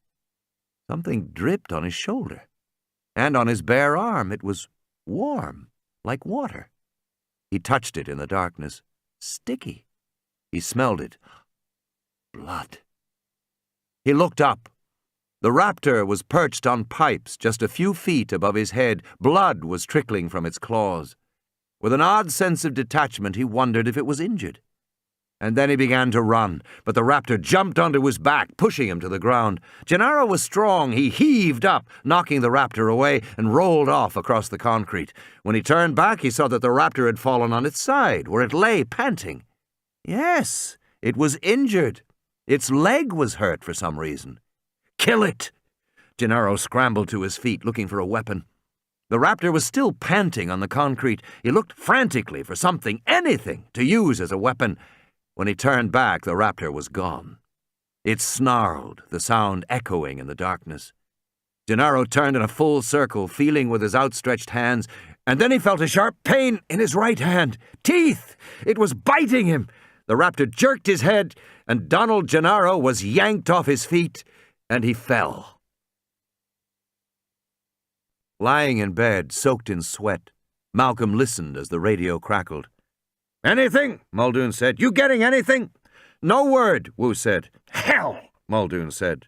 There was a pause. Malcolm sighed. "I can't wait," he said, "to hear his new plan." "What I would like," Muldoon said, "is to get everybody to the lodge and regroup. But I don't see how." "There's a jeep in front of the visitor center," Wu said. "If I drove over to you, could you get yourself into it?" "Maybe, but you'd be abandoning the control room." "I can't do anything here anyway." "God knows that's true," Malcolm said. "A control room without electricity is not much of a control room." "All right," Muldoon said. "Let's try. This isn't looking good." Lying in his bed, Malcolm said, "No, it's not looking good. It's looking like a disaster." Wu said, "The raptors are going to follow us over there." "We're still better off," Malcolm said. "Let's go." The radio clicked off. Malcolm closed his eyes and breathed slowly, marshalling his strength. "Just relax," Ellie said. "Just take it easy." "You know what we are really talking about here," Malcolm said. "All this attempt to control. We are talking about Western attitudes that are 500 years old. They began at the time when Florence, Italy, was the most important city in the world. The basic idea of science, that there was a new way to look at reality, that it was objective, that it did not depend on your beliefs or your nationality, that it was rational. That idea was fresh and exciting back then. It offered promise and hope for the future, and it swept away the old medieval system, which was hundreds of years old. The medieval world of feudal politics and religious dogma and hateful superstitions fell before science. But in truth, this was because the medieval world didn't really work anymore. It didn't work economically, it didn't work intellectually, and it didn't fit the new world that was emerging. Malcolm coughed. "But now," he continued, "science is the belief system that is hundreds of years old. And like the medieval system before it, science is starting not to fit the world anymore. Science has attained so much power that its practical limits begin to be apparent. Largely through science, billions of us live in one small world, densely packed and intercommunicating, but science cannot help us decide what to do with that world or how to live. Science can make a nuclear reactor, but it cannot tell us not to build it. Science can make pesticide, but cannot tell us not to use it. And our world starts to seem polluted in fundamental ways, air and water and land, because of ungovernable science." He sighed. "This much is obvious to everyone." There was a silence. Malcolm lay with his eyes closed, his breathing labored.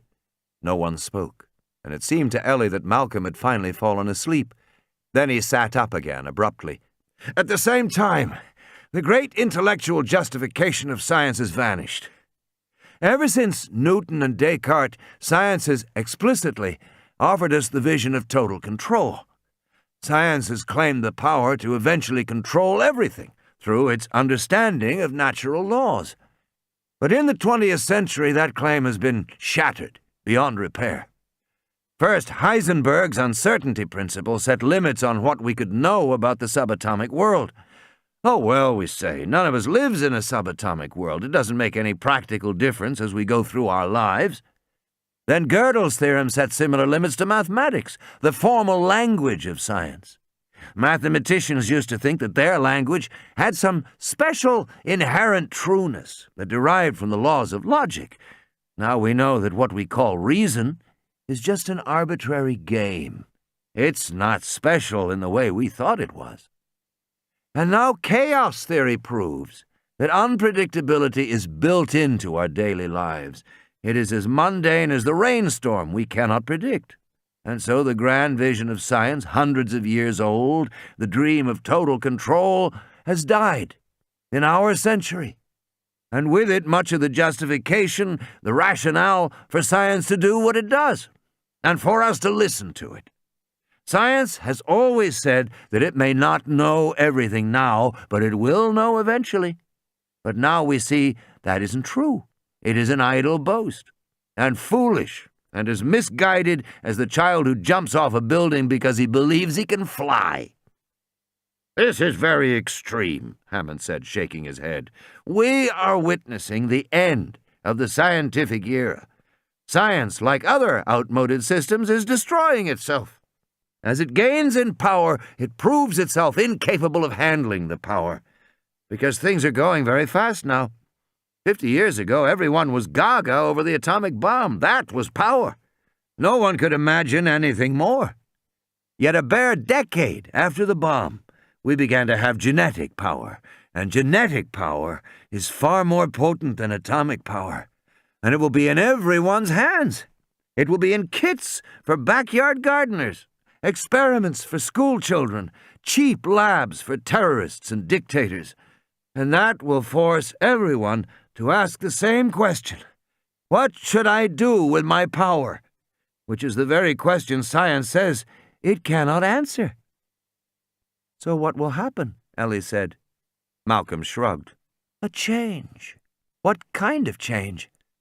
All major changes are like death, he said. You can't see the other side until you were there. And he closed his eyes. The poor man, Hammond said, shaking his head. Malcolm sighed. Do you have any idea, he said, how unlikely it is that you, or any of us, will get off this island alive? Sixth iteration. System recovery may prove impossible. Ian Malcolm. Return. Its electric motor whirring, the cart raced forward down the dark underground tunnel. Grant drove his foot to the floor. The tunnel was featureless except for the occasional air vent above, shaded to protect against rainfall, and thus permitting little light to enter. But he noticed that there were crusty white animal droppings in many places. Obviously, lots of animals had been in here. Sitting beside him in the cart, Lex shone the flashlight to the back where the velociraptor lay. Why is it having trouble breathing? Because I shot it with a tranquilizer, he said. Is it going to die? She said. I hope not. Why are we taking it? Lex said. To prove to the people back at the center that the dinosaurs are really breeding, Grant said. How do you know they're breeding? Because this one is young, Grant said, and because it's a boy dinosaur. Is it? Lex said, peering along the flashlight beam. Yes. Now shine that light forward, will you? He held out his wrist, turning the watch to her. What does it say? It says 10:15. Okay. Tim said, That means we only have 45 minutes to contact the boat. We should be close, Grant said. I figure we should be almost to the visitor center right now. He wasn't sure, but he sensed the tunnel was gently tilting upward, leading them back to the surface, and... Wow, Tim said. They burst out into daylight with shocking speed. There was a light mist blowing, partially obscuring the building that loomed directly above them. Grant saw at once that it was a visitor center. They had arrived right in front of the garage.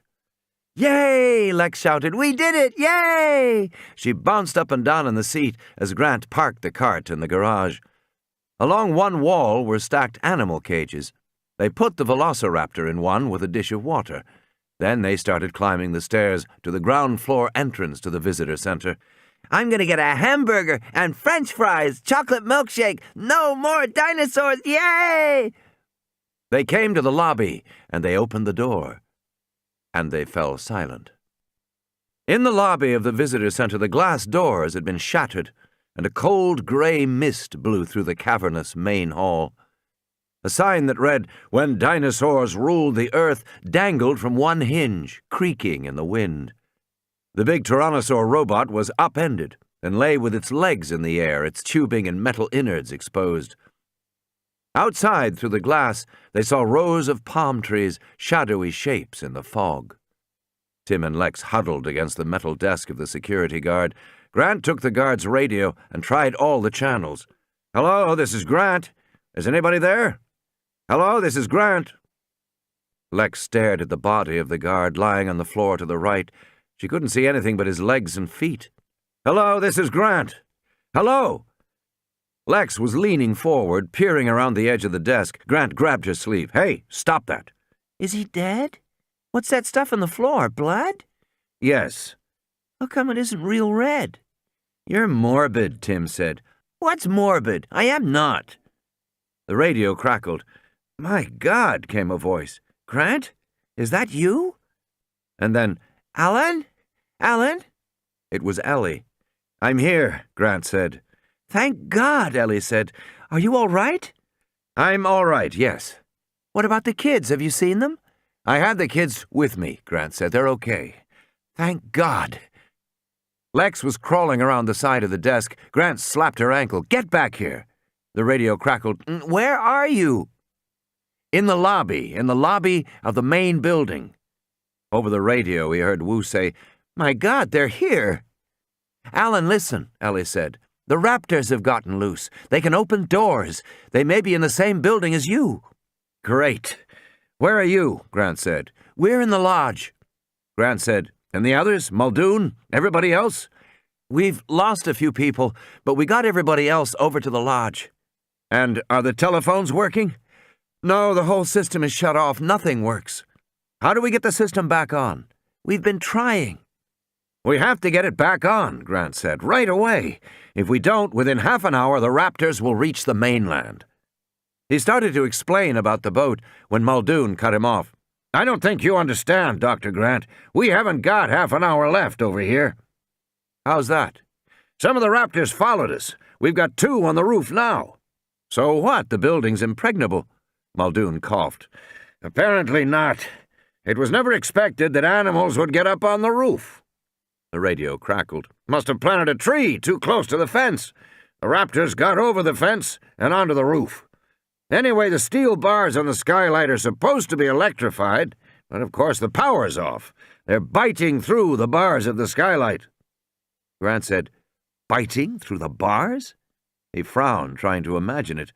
"How fast?" "Yes," Muldoon said. "They have a bite pressure of 15,000 pounds a square inch. They're like hyenas. They can bite through steel and—" The transmission was lost for a moment. "How fast?" Grant said again. Muldoon said, "I'd guess we've got another 10, 15 minutes before they break through completely and come through the skylight into the building. And once they're in— just a minute, Dr. Grant." The radio clicked off. In the skylight above Malcolm's bed, the raptors had chewed through the first of the steel bars. One raptor gripped the end of the bar and tugged, pulling it back. It put its powerful hind limb on the skylight, and the glass shattered, glittering down on Malcolm's bed below. Ellie reached over and removed the largest fragments from the sheets. "God, they're ugly," Malcolm said, looking up. Now that the glass was broken, they could hear the snorts and snarls of the raptors, the squeal of their teeth on the metal as they chewed the bars. There were silver-thinned sections where they had chewed. Foamy saliva spattered onto the sheets and the bedside table. At least they can't get in yet, Ellie said. Not until they chew through another bar. Wu said, if Grant could somehow get to the maintenance shed— Bloody hell, Muldoon said. He limped around the room on his sprained ankle. He can't get there fast enough. He can't get the power on fast enough not to stop this. Malcolm coughed. Yes. His voice was soft, almost a wheeze. What did he say? Muldoon said. Yes, Malcolm repeated. Can. Can what? Distraction, he winced. What kind of a distraction? Go to the fence. Yes, and do what? Malcolm grinned weakly.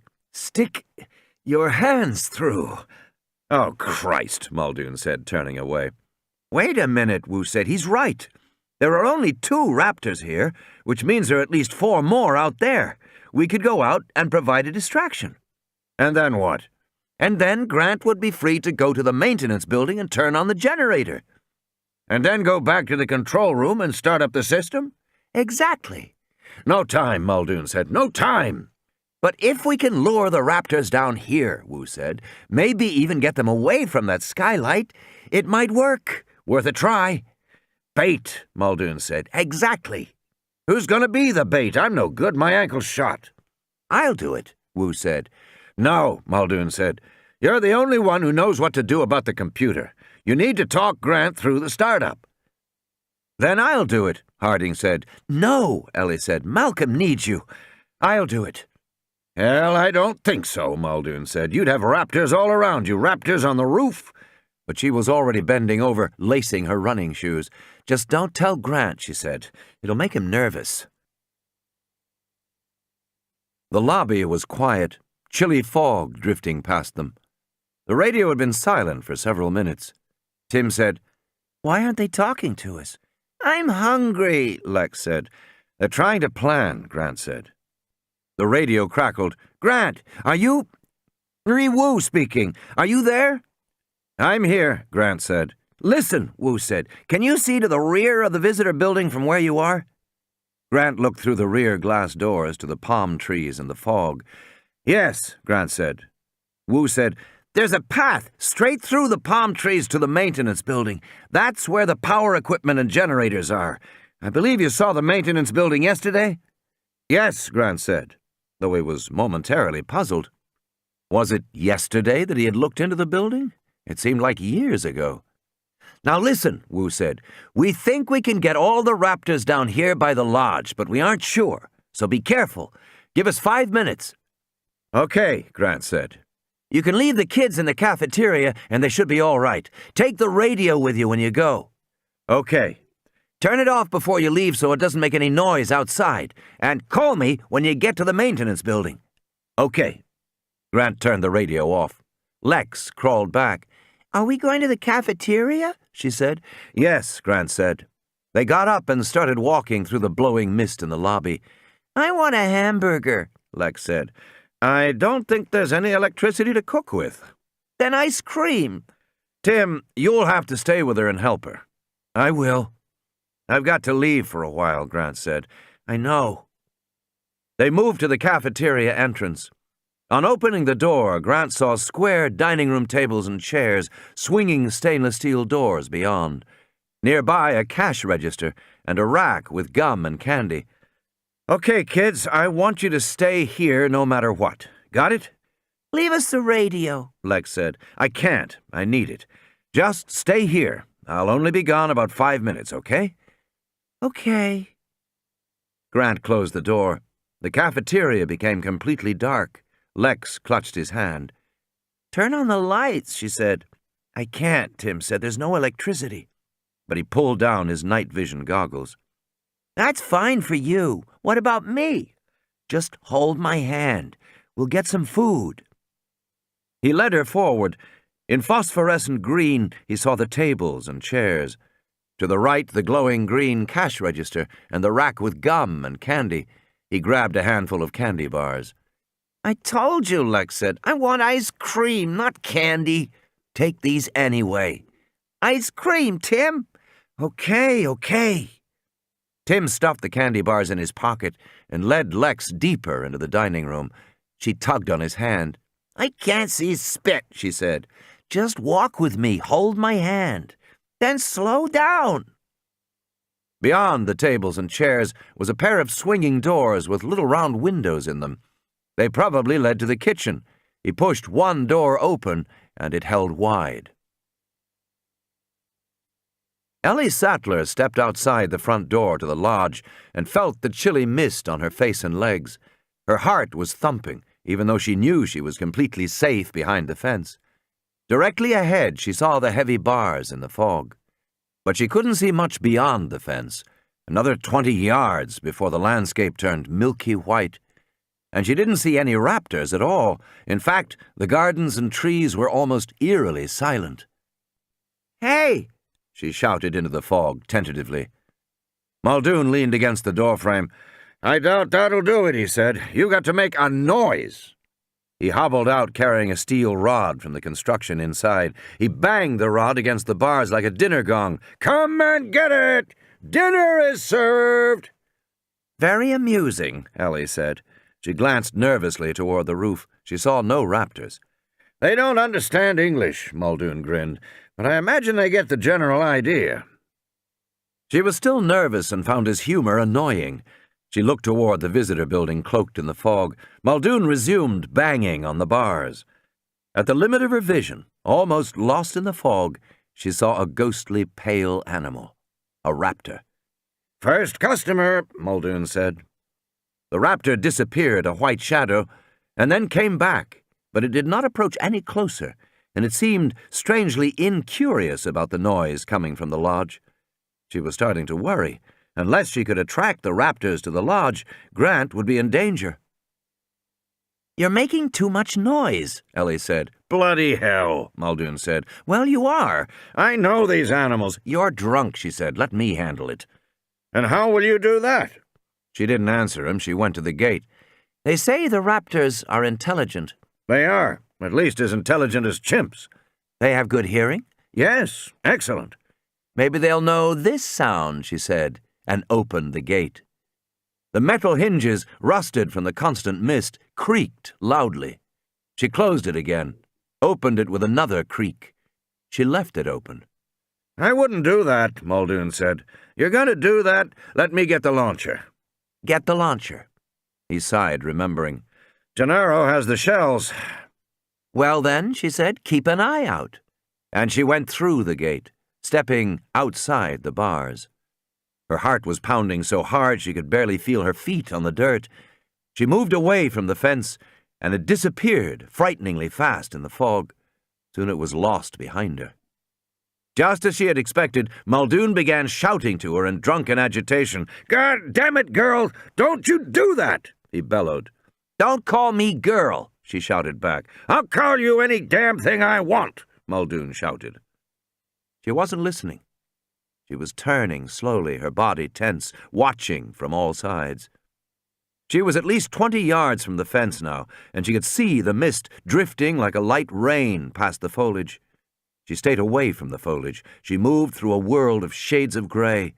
The muscles in her legs and shoulders ached from the tension. Her eyes strained to see. "Do you hear me, damn it?" Muldoon bellowed. How good are these animals, she wondered. Good enough to cut off my retreat? There wasn't much distance back to the fence, not really. They attacked. There was no sound. The first animal charged from the foliage at the base of a tree to the left. It sprang forward, and she turned to run. The second attacked from the other side, clearly intending to catch her as she ran, and it leapt into the air, claws raised to attack, and she darted like a broken field runner, and the animal crashed down in the dirt. Now she was running flat out, not daring to look back, her breath coming in deep gasps, seeing the bars of the fence emerge from the haze, seeing Muldoon throw the gate wide, seeing him reaching for her, shouting to her, grabbing her arm and pulling her through so hard she was yanked off her feet and fell to the ground, and she turned in time to see first one, then two, then three animals hit the fence and snarl. "Good work!" Muldoon shouted. He was taunting the animals now, snarling back, and it drove them wild. They flung themselves at the fence, leaping forward, and one of them nearly made it over the top. Christ, that was close! These bastards can jump! She got to her feet, looking at the scrapes and bruises, the blood running down her leg. All she could think was 3 animals here and 2 on the roof. That meant one was still missing, somewhere. "Come on, help me," Muldoon said. "Let's keep 'em interested." Grant left the visitor center and moved quickly forward into the mist. He found the path among the palm trees and followed it north. Up ahead, the rectangular maintenance shed emerged from the fog. There was no door that he could see at all. He walked on around the corner. At the back, screened by planting, Grant saw a concrete loading dock for trucks. He scrambled up to face a vertical, rolling door of corrugated steel. It was locked. He jumped down again and continued around the building. Farther ahead to his right, Grant saw an ordinary door. It was propped open with a man's shoe. Grant stepped inside and squinted in the darkness. He listened. Heard nothing. He picked up his radio and turned it on. "This is Grant," he said. "I'm inside." Wu looked up at the skylight. The 2 raptors still peered down into Malcolm's room, but they seemed distracted by the noises outside. He went to the lodge window. Outside, the 3 velociraptors continued to charge the fence. Ellie was running back and forth safely behind the bars, but the raptors no longer seemed to be seriously trying to get her. Now they almost seemed to be playing, circling back from the fence, rearing up and snarling, then dropping down low to circle again and finally charge. Their behavior had taken on the distinct quality of display rather than serious attack. "Like birds," Muldoon said, "putting on a show." Wu nodded. "They're intelligent. They see they can't get her. They're not really trying." The radio crackled. "Side." Wu gripped the radio. "Say again, Dr. Grant?" "I'm inside," Grant said. "Dr. Grant, you're in the maintenance building?" "Yes," Grant said, and he added, "Maybe you should call me Alan." "All right, Alan, if you're standing just inside the east door, you see a lot of pipes and tubing." Wu closed his eyes, visualizing it. "Straight ahead is a big, recessed well in the center of the building that goes 2 stories underground. To your left is a metal walkway with railings." "I see it." "Go along the walkway." "I'm going." Faintly, the radio carried the clang of his footsteps on metal. "After you go 20 or 30 feet, you will see another walkway going right." "I see it," Grant said. "Follow that walkway." "Okay." "As you continue," Wu said, "you will come to a ladder on your left, going down into the pit." "I see it." "Go down the ladder." There was a long pause. Wu ran his fingers through his damp hair. Muldoon frowned tensely. "Okay, I'm down the ladder," Grant said. "Good," Wu said. "Now, straight ahead of you should be 2 large yellow tanks that are marked flammable." "They say inflammable, and then something underneath in Spanish." "Those are the ones," Wu said. "Those are the 2 fuel tanks for the generator. One of them has been run dry, and so we have to switch over to the other. If you look at the bottom of the tanks, you'll see a white pipe coming out." 4-inch PVC? "Yes, PVC. Follow that pipe as it goes back." "Okay, I'm following it." "Ow! What happened?" "Nothing, I hit my head." There was a pause. "Are you all right?" "Yeah, fine, just hurt my head. Stupid." "Keep following the pipe." Okay, Grant said. He sounded irritable. "Okay, the pipe goes to a big aluminum box with air vents in the sides. It says Honda. It looks like the generator." "Yes," Wu said, "that's the generator. If you walk around to the side, you'll see a panel with 2 buttons." "I see them. Yellow and red?" "That's right," Wu said. "Press the yellow one first, and while you hold it down, press the red one." "Right." There was another pause. It lasted almost a minute. Wu and Muldoon looked at each other. "Alan?" "It didn't work," Grant said. "Did you hold down the yellow first and then press the red?" Wu asked. "Yes, I did," Grant said. He sounded annoyed. "I did exactly what you told me to do. There was a hum, and then a click, click, click very fast, and then the hum stopped, and nothing after that." "Try it again." "I already did," Grant said. "It didn't work." "Okay, just a minute." Wu frowned. It sounds like the generator is trying to fire up, but it can't for some reason. Alan, I'm here. Go around to the back of the generator to where the plastic pipe runs in. Okay. A pause. Then Grant said, "The pipe goes into a round black cylinder that looks like a fuel pump." "That's right," Wu said. "That's exactly what it is. It's the fuel pump. Look for a little valve at the top." "A valve? It should be sticking up at the top with a little metal tab that you can turn." "I found it, but it's on the side, not the top." "Okay, twist it open." "Air is coming out." "Good, wait until—" "Now liquid is coming out. It smells like gas." "Okay, close the valve." Wu turned to Muldoon, shaking his head. "Pump lost its prime." "Alan?" "Yes?" "Try the buttons again." A moment later, Wu heard the faint coughing and sputtering as the generator turned over, and then the steady chugging sound as it caught. "It's on," Grant said. "Good work, Alan, good work." "Now what?" Grant said. He sounded flat, dull. "The lights haven't even come on in here." "Go back to the control room, and I'll talk you through restoring the systems manually." "That's what I have to do now?" "Yes." "Okay," Grant said. "I'll call you when I get there." There was a final hiss and silence. "Alan?" The radio was dead. Tim went through the swinging doors at the back of the dining room and entered the kitchen. A big stainless steel table in the center of the room, a big stove with lots of burners to the left, and beyond that, big walk-in refrigerators. Tim started opening the refrigerators, looking for ice cream. Smoke came out in the humid air as he opened each one. "How come the stove is on?" Lex said, releasing his hand. "It's not on. They all have little blue flames. Those are pilot lights." "What are pilot lights?" They had an electric stove at home. "Never mind," Tim said, opening another refrigerator, "but it means I can cook you something." In this next refrigerator, he found all kinds of stuff. Cartons of milk and piles of vegetables and a stack of T-bone steaks. Fish. "You still want ice cream?" "I told you, didn't I?" The next refrigerator was huge. A stainless steel door with a wide horizontal handle. He tugged on the handle, pulled it open, and saw a walk-in freezer. It was a whole room, and it was freezing cold. "Timmy, will you wait a minute?" he said, annoyed. "I'm trying to find your ice cream." "Timmy, something's here." She was whispering, and for a moment the last two words didn't register.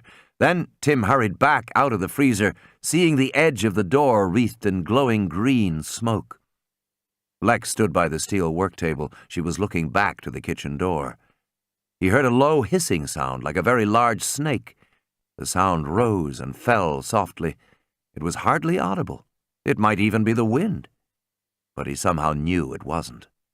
"Timmy," she whispered, "I'm scared." He crept forward to the kitchen door and looked out. In the darkened dining room, he saw the orderly green rectangular pattern of the tabletops, and moving smoothly among them, silent as a ghost, except for the hissing of its breath, was a velociraptor. In the darkness of the maintenance room, Grant felt along the pipes, moving back toward the ladder. It was difficult to make his way in the dark, and somehow he found the noise of the generator disorienting. He came to the ladder, and had started back up when he realized there was something else in the room besides generator noise. Grant paused, listening. It was a man shouting. It sounded like Gennaro. "Where are you?" Grant shouted. "Over here," Gennaro said.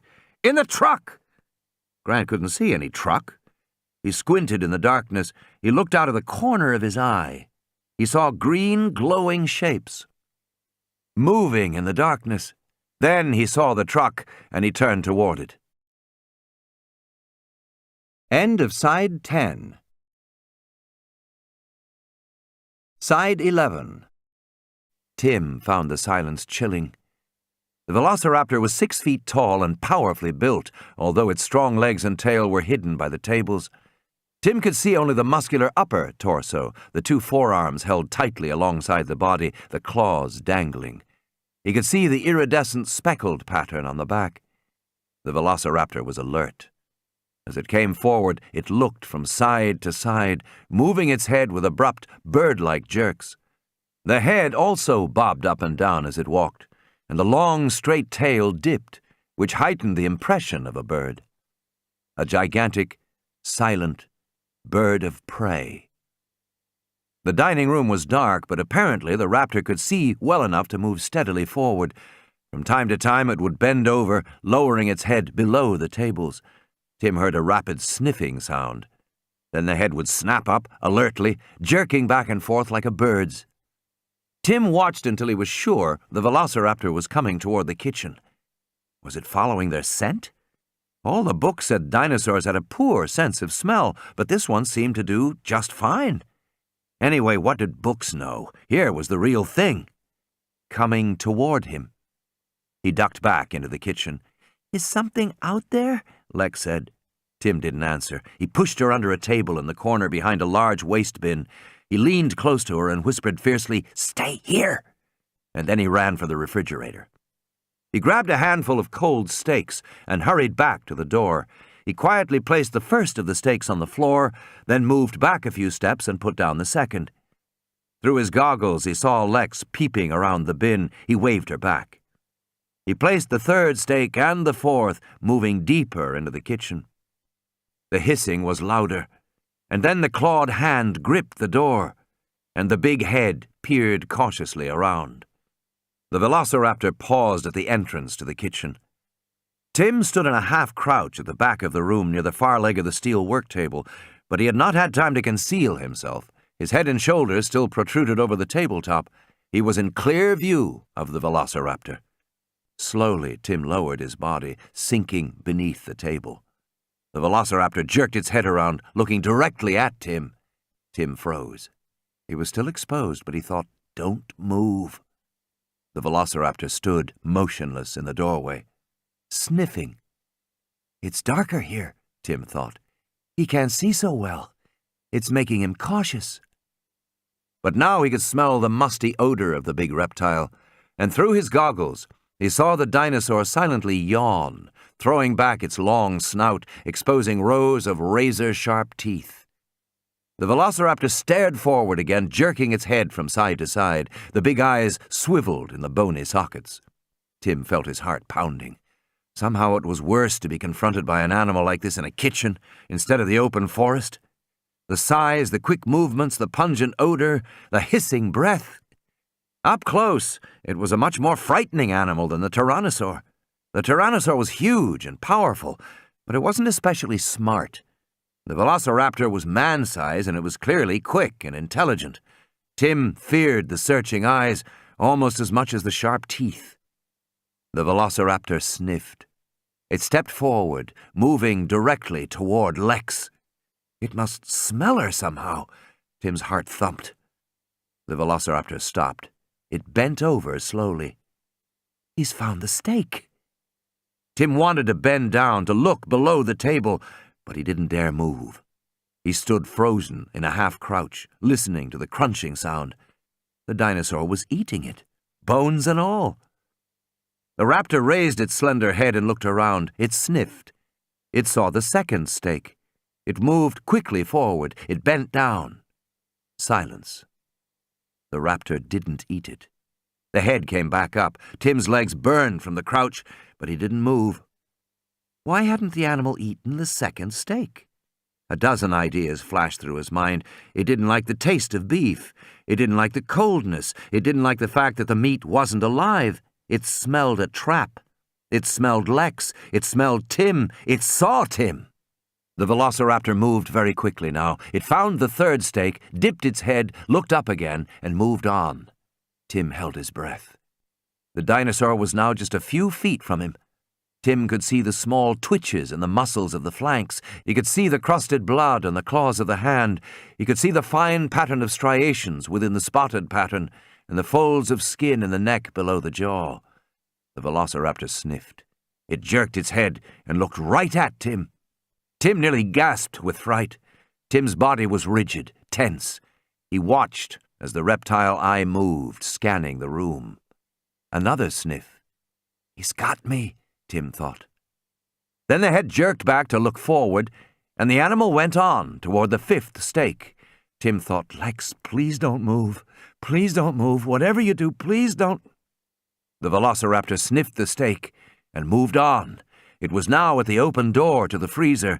Tim could see the smoke billowing out, curling along the floor toward the animal's feet.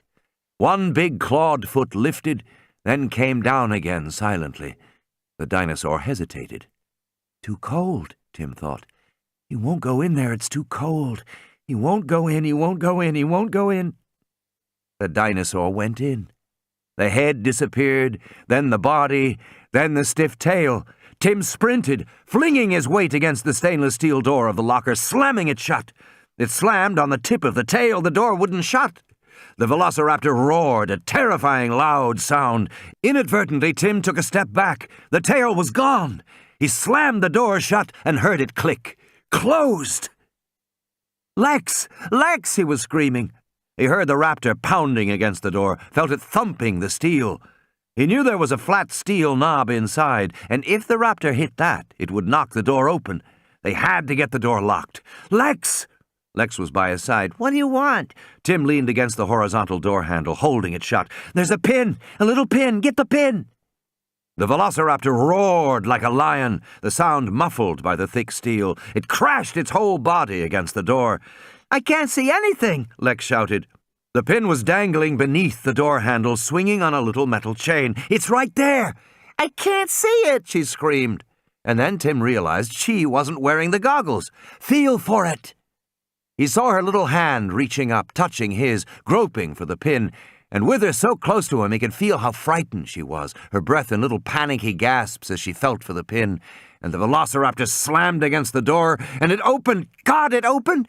But the animal hadn't expected that, and had already turned back for another try, and Tim slammed the door shut again. Lex scrambled back, reached up in the darkness. I have it, Lex cried, clutching the pin in her hand, and she pushed it through the hole. It slid out again. From the top! Put it in from the top!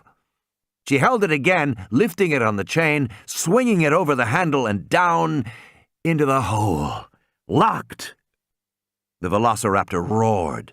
Tim and Lex stepped back from the door as the dinosaur slammed into it again.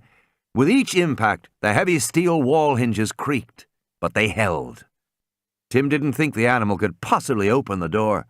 The raptor was locked in. He gave a long sigh. Let's go, he said. He took her hand, and they ran. You should have seen them, Gennaro said as Grant led him back out of the maintenance building. There must have been 24 of them, compies. I had to crawl into the truck to get away from them. They were all over the windshield, just squatting there, waiting like buzzards.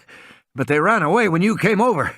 Scavengers, Grant said. They won't attack anything that's moving or looks strong. They attack things that are dead, or almost dead. Anyway, unmoving. They were going up the ladder now, back toward the entrance door. What happened to the raptor that attacked you? Grant said. I don't know, Gennaro said. Did it leave? I didn't see. I got away, I think because it was injured. I think Muldoon shot it in the leg and it was bleeding while it was in here. Then, I don't know. Maybe it went back outside. Maybe it died in here. I didn't see. And maybe it's still in here, Grant said. Wu stared out the lodge window at the raptors beyond the fence. They still seemed playful, making mock attacks at Ellie. The behavior had continued for a long time now, and it occurred to him that it might be too long. It almost seemed as if they were trying to keep Ellie's attention, in the same way that she was trying to keep theirs. The behavior of the dinosaurs had always been a minor consideration for Wu, and rightly so. Behavior was a second-order effect of DNA, like protein enfolding.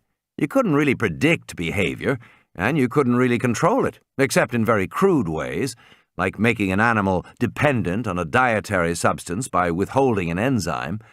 But in general, behavioral effects were simply beyond the reach of understanding. You couldn't look at a DNA sequence and predict behavior. It was impossible. And that had made Wu's DNA work purely empirical. It was a matter of tinkering, the way a modern workman might repair an antique grandfather clock. You were dealing with something out of the past, something constructed of ancient materials and following ancient rules. You couldn't be certain why it worked as it did. And it had been repaired and modified many times already by forces of evolution over eons of time.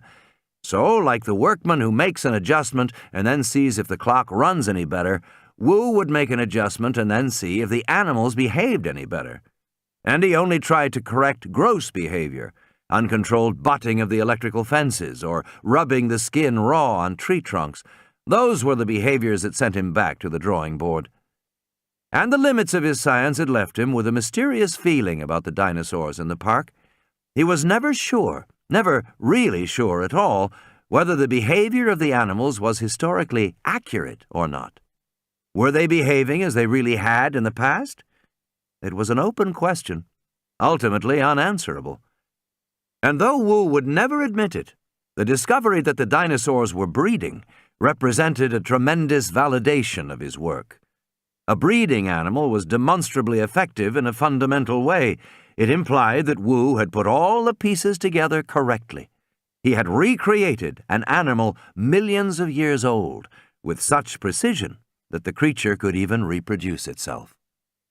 But still, looking at the raptors outside, he was troubled by the persistence of their behavior. Raptors were intelligent, and intelligent animals got bored quickly. Intelligent animals also formed plans, and Harding came out into the hallway from Malcolm's room. "Where's Ellie?" "Still outside. Better get her in. The raptors have left the skylight." "When?" Wu said, moving to the door. "Just a moment ago," Harding said. Wu threw open the front door. "Ellie! Inside, now!" She looked over at him, puzzled. "There's no problem. Everything's under control. Now!" She shook her head. "I know what I'm doing," she said. "Now, Ellie, damn it!" Muldoon didn't like Wu standing there with the door open, and he was about to say so when he saw a shadow descend from above, and he realized at once what had happened. Wu was yanked bodily out the door, and Muldoon heard Ellie screaming. Muldoon got to the door and looked out and saw that Wu was lying on his back, his body already torn open by the big claw, and the raptor was jerking its head, tugging at Wu's intestines, even though Wu was still alive, still feebly reaching up with his hands to push the big head away. He was being eaten while he was still alive. And then Ellie stopped screaming and started to run alongside the inside of the fence, and Muldoon slammed the door shut, dizzy with horror. It had happened so fast.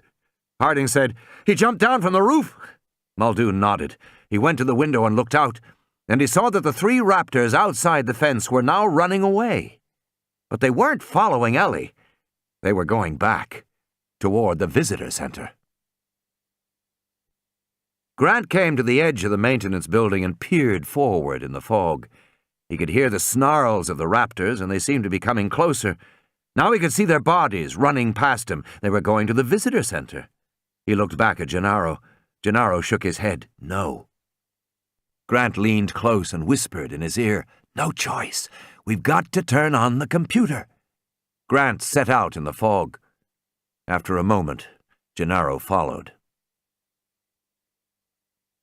Ellie didn't stop to think. When the raptors dropped inside the fence to attack Wu, she just turned and ran as fast as she could toward the far end of the lodge.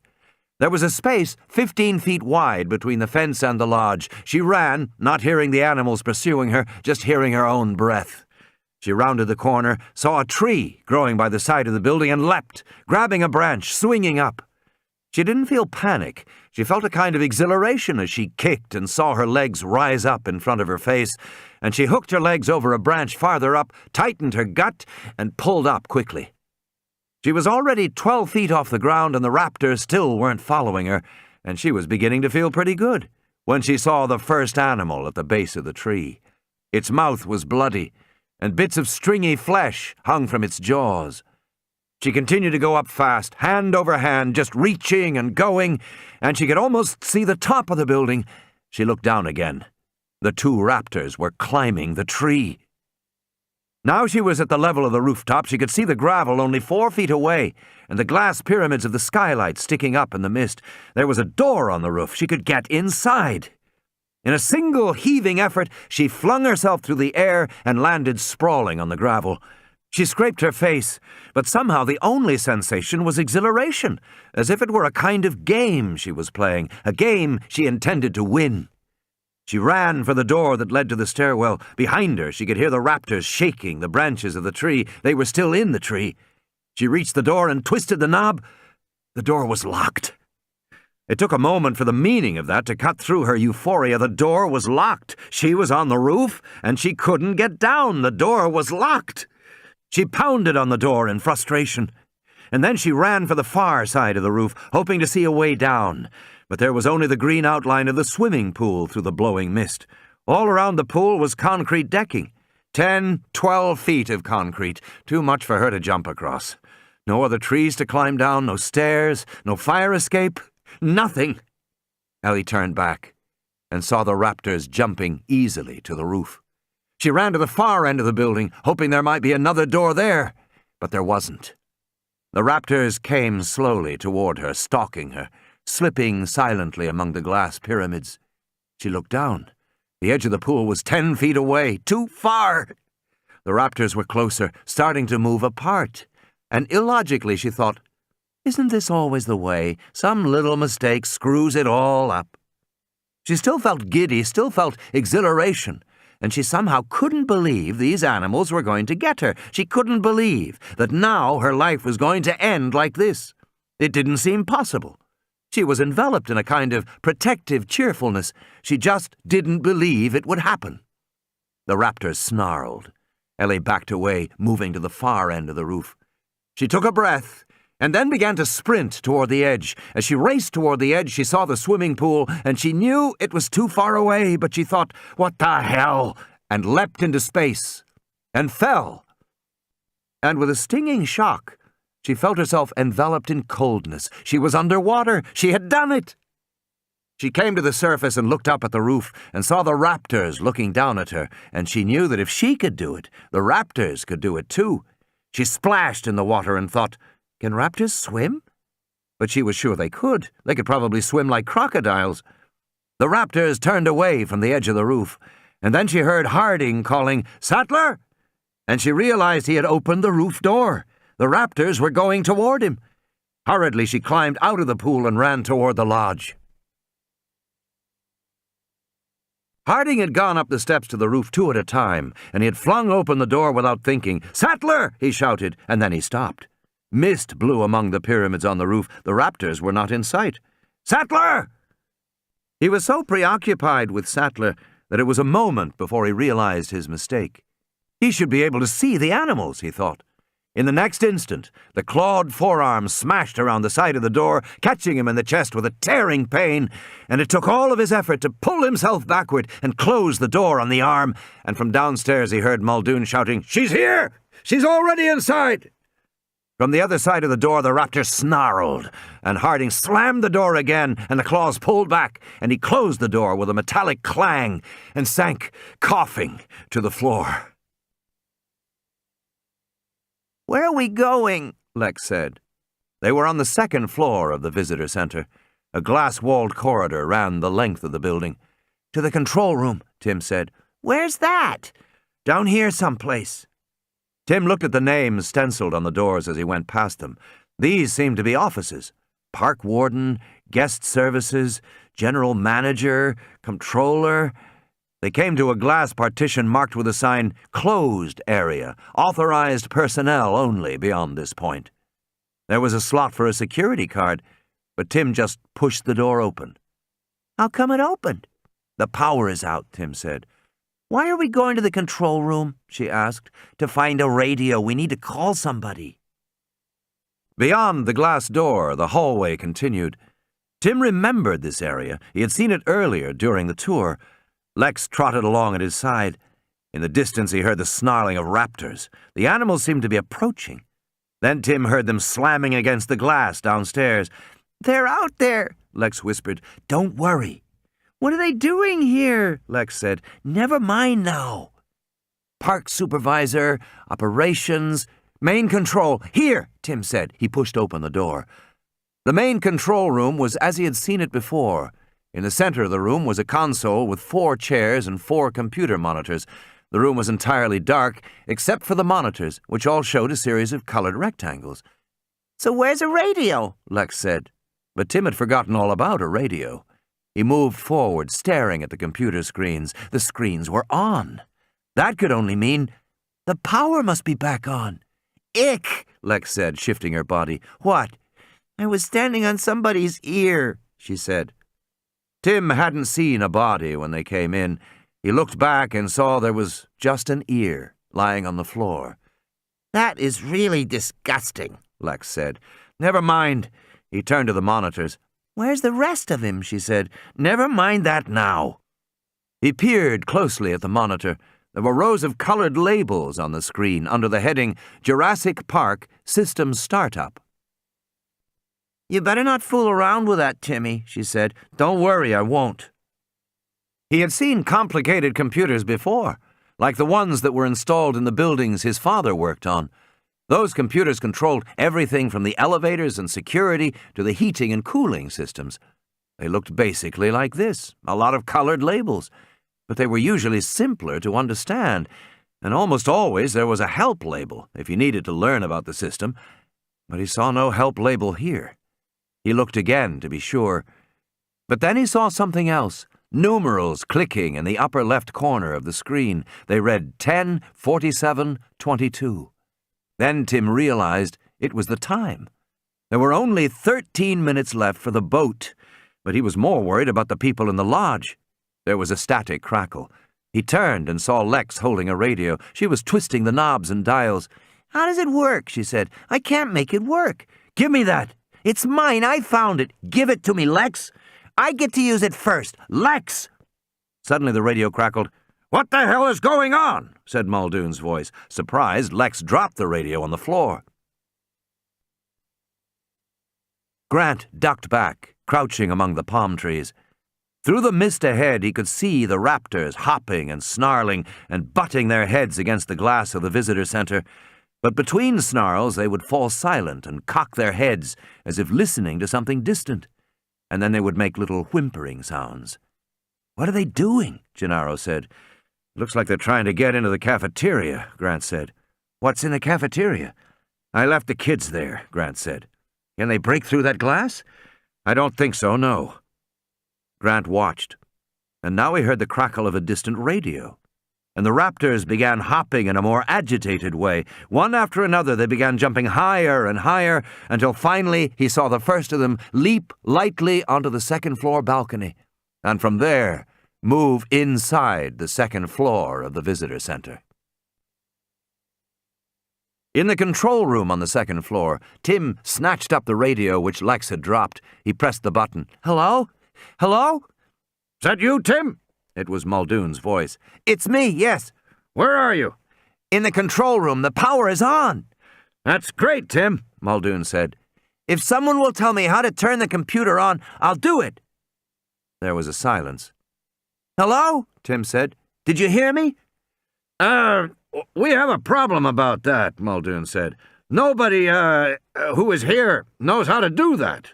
How to turn the computer on. Tim said, What, are you kidding? Nobody knows? It seemed incredible. No. A pause. I think it's something about the main grid, turning on the main grid. You know anything about computers, Tim? Tim stared at the screen. Lex nudged him. Tell him no, Timmy, she said. Yes, some. I know something, Tim said.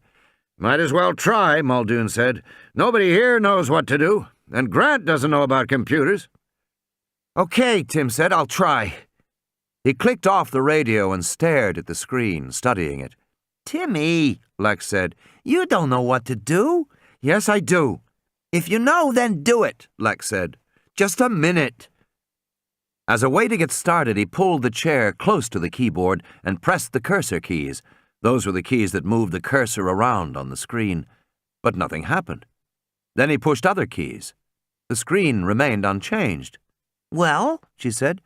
Something's wrong, Tim said, frowning. You just don't know, Timmy, she said. He examined the computer again, looking at it carefully.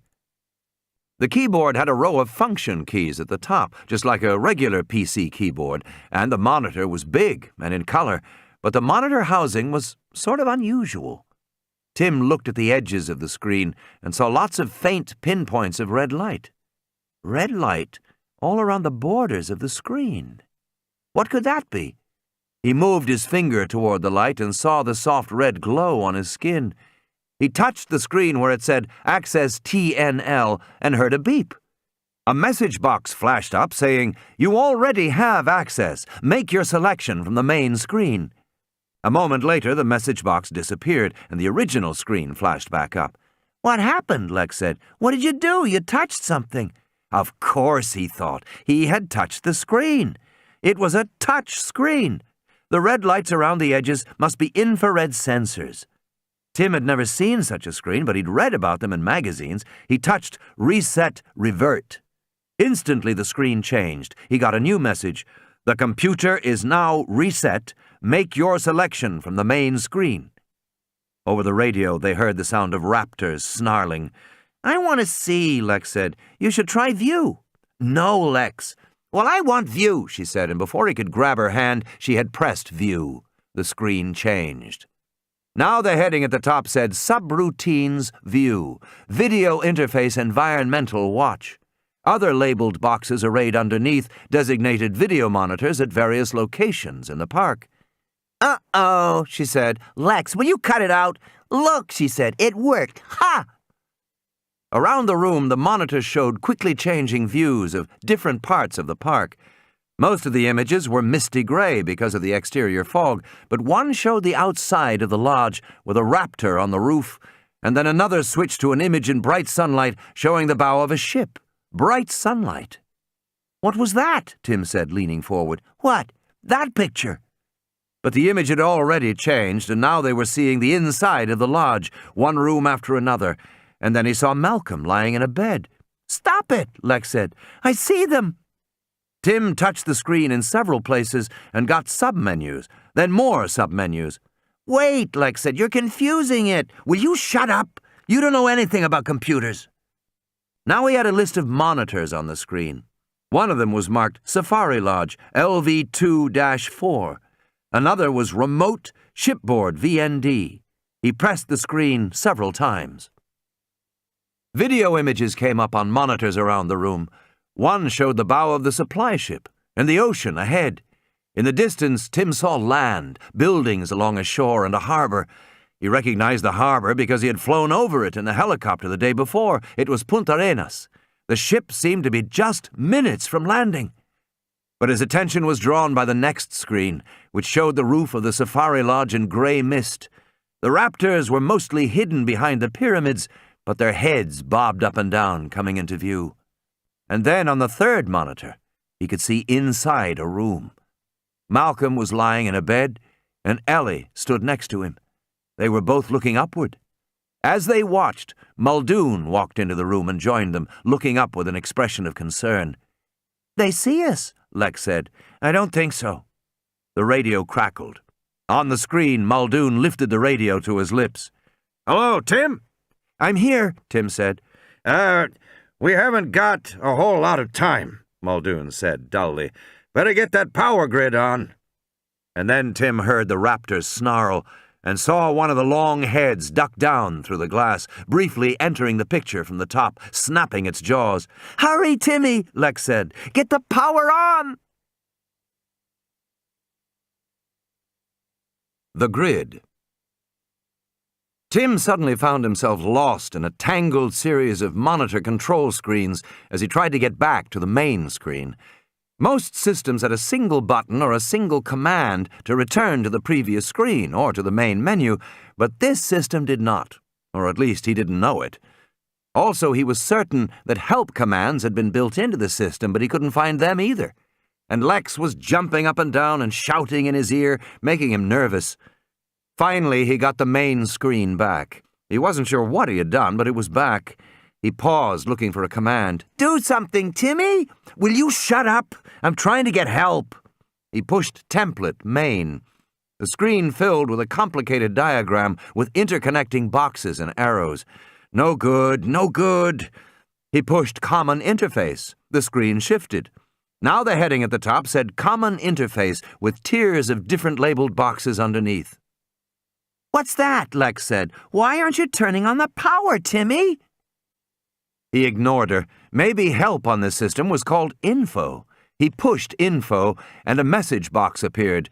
Jurassic Park Common User Interface version 1.1b24, developed by Integrated Computer Systems Incorporated, Cambridge, Mass. Project Supervisor Dennis Nedry, Chief Programmer Mike Bax. Jurassic Park Incorporated, all rights reserved. Timmy! Lex wailed, but he'd already pushed Find. He got another useless window. He pushed Go Back, and the screen flashed up another message window. Jurassic Park Common User Interface. Command Go Back. Cannot go back without a specific search option. See also Search, Change, Go Ahead, Find, Options, Review. On the radio, he heard Muldoon say, "How's it coming, Tim?" He didn't bother to answer. Frantic, he pushed buttons one after another. Suddenly, without warning, the main screen was back. Jurassic Park System Startup. And below it, a score of labeled boxes. He studied the screen. Electrical Main and Set Grids DNL both looked like they might have something to do with the grids. He noticed that Safety Stroke Health and Critical Locks might be important too. He heard the growl of the raptors. He had to make a choice. He pressed Set Grids DNL and groaned when he saw the resulting readout, rows of labeled boxes and figures under two main boxed headings, Custom Parameters and Standard Parameters. He didn't know what to do. He pushed Standard Parameters and got another screen. Standard Parameters, Park Grids B4-C6, Outer Grids C2-D2, Zoological Grids BB-07, Pen Grids R4-R4, Lodge Grids F4-D4, Maint Grids E5-L6, Main Grids C4-G7, Sensor Grids D5-G4, Utility Grids AH-B5, Core Grids A1-C1, Circuit Integrity Not Tested, Security Grids Remain Automatic. Tim shook his head in frustration. It took him a moment to realize that he had just gotten valuable information. He now knew the grid coordinates for the lodge. He pushed grid F4, and the screen flashed, Power Grid F4, Safari Lodge. Command cannot be executed. Error -505. Power incompatible with command error. Refer manual pages 4.09 to 4.11. It's not working, Lex said. I know. He pushed another button. The screen flashed again. Power Grid D4, Safari Lodge. Command cannot be executed. Error -505. Power incompatible with command error. Refer manual pages 4.09 to 4.11. Tim tried to stay calm, to think it through. For some reason, he was getting a consistent error message whenever he tried to turn on a grid. It was saying the power was incompatible with the command he was giving. But what did that mean? Why was power incompatible? Timmy, Lex said, tugging at his arm. Not now, Lex. Yes, now, she said, and she pulled him away from the screen and the console, and then he heard the snarling of raptors. It was coming from the hallway. In the skylight above Malcolm's bed, the raptors had almost bitten through the second metal bar. They could now poke their heads entirely through the shattered glass and lunge and snarl at the people below. Then, after a moment, they would pull back and resume chewing on the metal. Malcolm said, "It won't be long now. 3, 4 minutes." He pressed the button on the radio. "Tim, are you there? Tim?" There was no answer. Tim slipped out the door and saw the velociraptor down at the far end of the corridor, standing by the balcony. He stared in astonishment. How had it gotten out of the freezer? Then, as he watched, a second raptor suddenly appeared on the balcony, and he understood. The raptor hadn't come from the freezer at all. It had come from outside. It had jumped from the ground below. The second raptor landed silently, perfectly balanced on the railing. Tim couldn't believe it. The big animal had jumped 10 feet straight up. More than 10 feet. Their legs must be incredibly powerful. Lex whispered, "I thought you said they couldn't—" "Shh!" Tim was trying to think. But he watched with a kind of fascinated dread as the third raptor leapt to the balcony. The animals milled aimlessly in the corridor for a moment, and then they began to move forward in single file, coming toward him and Lex. Quietly, Tim pushed against the door at his back to re-enter the control room, but the door was stuck. He pushed harder. We're locked out, Lex whispered. Look! She pointed to the slot for the security card alongside the door. A bright red dot glowed. Somehow the security doors had been activated. You idiot, you locked us out! Tim looked down the corridor. He saw several more doors, but each had a red light glowing alongside. That meant all the doors were locked. There was nowhere they could go. Then he saw a slumped shape on the floor at the far end of the corridor. It was a dead guard. A white security card was clipped to his belt. "Come on," he whispered. They ran for the guard. Tim got the card and turned back, but of course the raptors had seen them. They snarled and blocked the way back to the control room. They began to spread out, fanning out in the hallway to surround Tim and Lex. Their heads began to duck rhythmically. They were going to attack. Tim did the only thing he could do. Using the card, he opened the nearest door off the hallway and pushed Lex through. As the door began to close slowly behind them, the raptors hissed and charged. Lodge. Ian Malcolm drew each breath as if it might be his last. He watched the raptors with dull eyes. Harding took his blood pressure, frowned, took it again. Ellie Sattler was wrapped in a blanket, shivering and cold. Muldoon sat on the floor, propped against the wall. Hammond was staring upward, not speaking. They all listened to the radio. "What happened to Tim?" Hammond said. "Still no word?" "I don't know." Malcolm said, "Ugly, aren't they? Truly ugly." Hammond shook his head. "Who could have imagined it would turn out this way?" Ellie said, "Apparently Malcolm did." "I didn't imagine it," Malcolm said. "I calculated it." Hammond sighed. "No more of this, please. He's been saying I told you so for hours. But nobody wanted this to happen." "It isn't a matter of wanting it or not," Malcolm said, eyes closed. He spoke slowly through the drugs. "It's a matter of what you think you can accomplish. When the hunter goes out in the rainforest to seek food for his family, does he expect to control nature? No. He imagines that nature is beyond him, beyond his understanding, beyond his control. Maybe he prays to nature, to the fertility of the forest that provides for him. He prays because he knows he doesn't control it. He is at the mercy of it. But you decide you won't be at the mercy of nature. You decide you'll control nature. And from that moment on, you're in deep trouble because you can't do it. Yet you have made systems that require you to do it. And you can't do it. And you never have. And you never will. Don't confuse things. You can make a boat, but you can't make the ocean.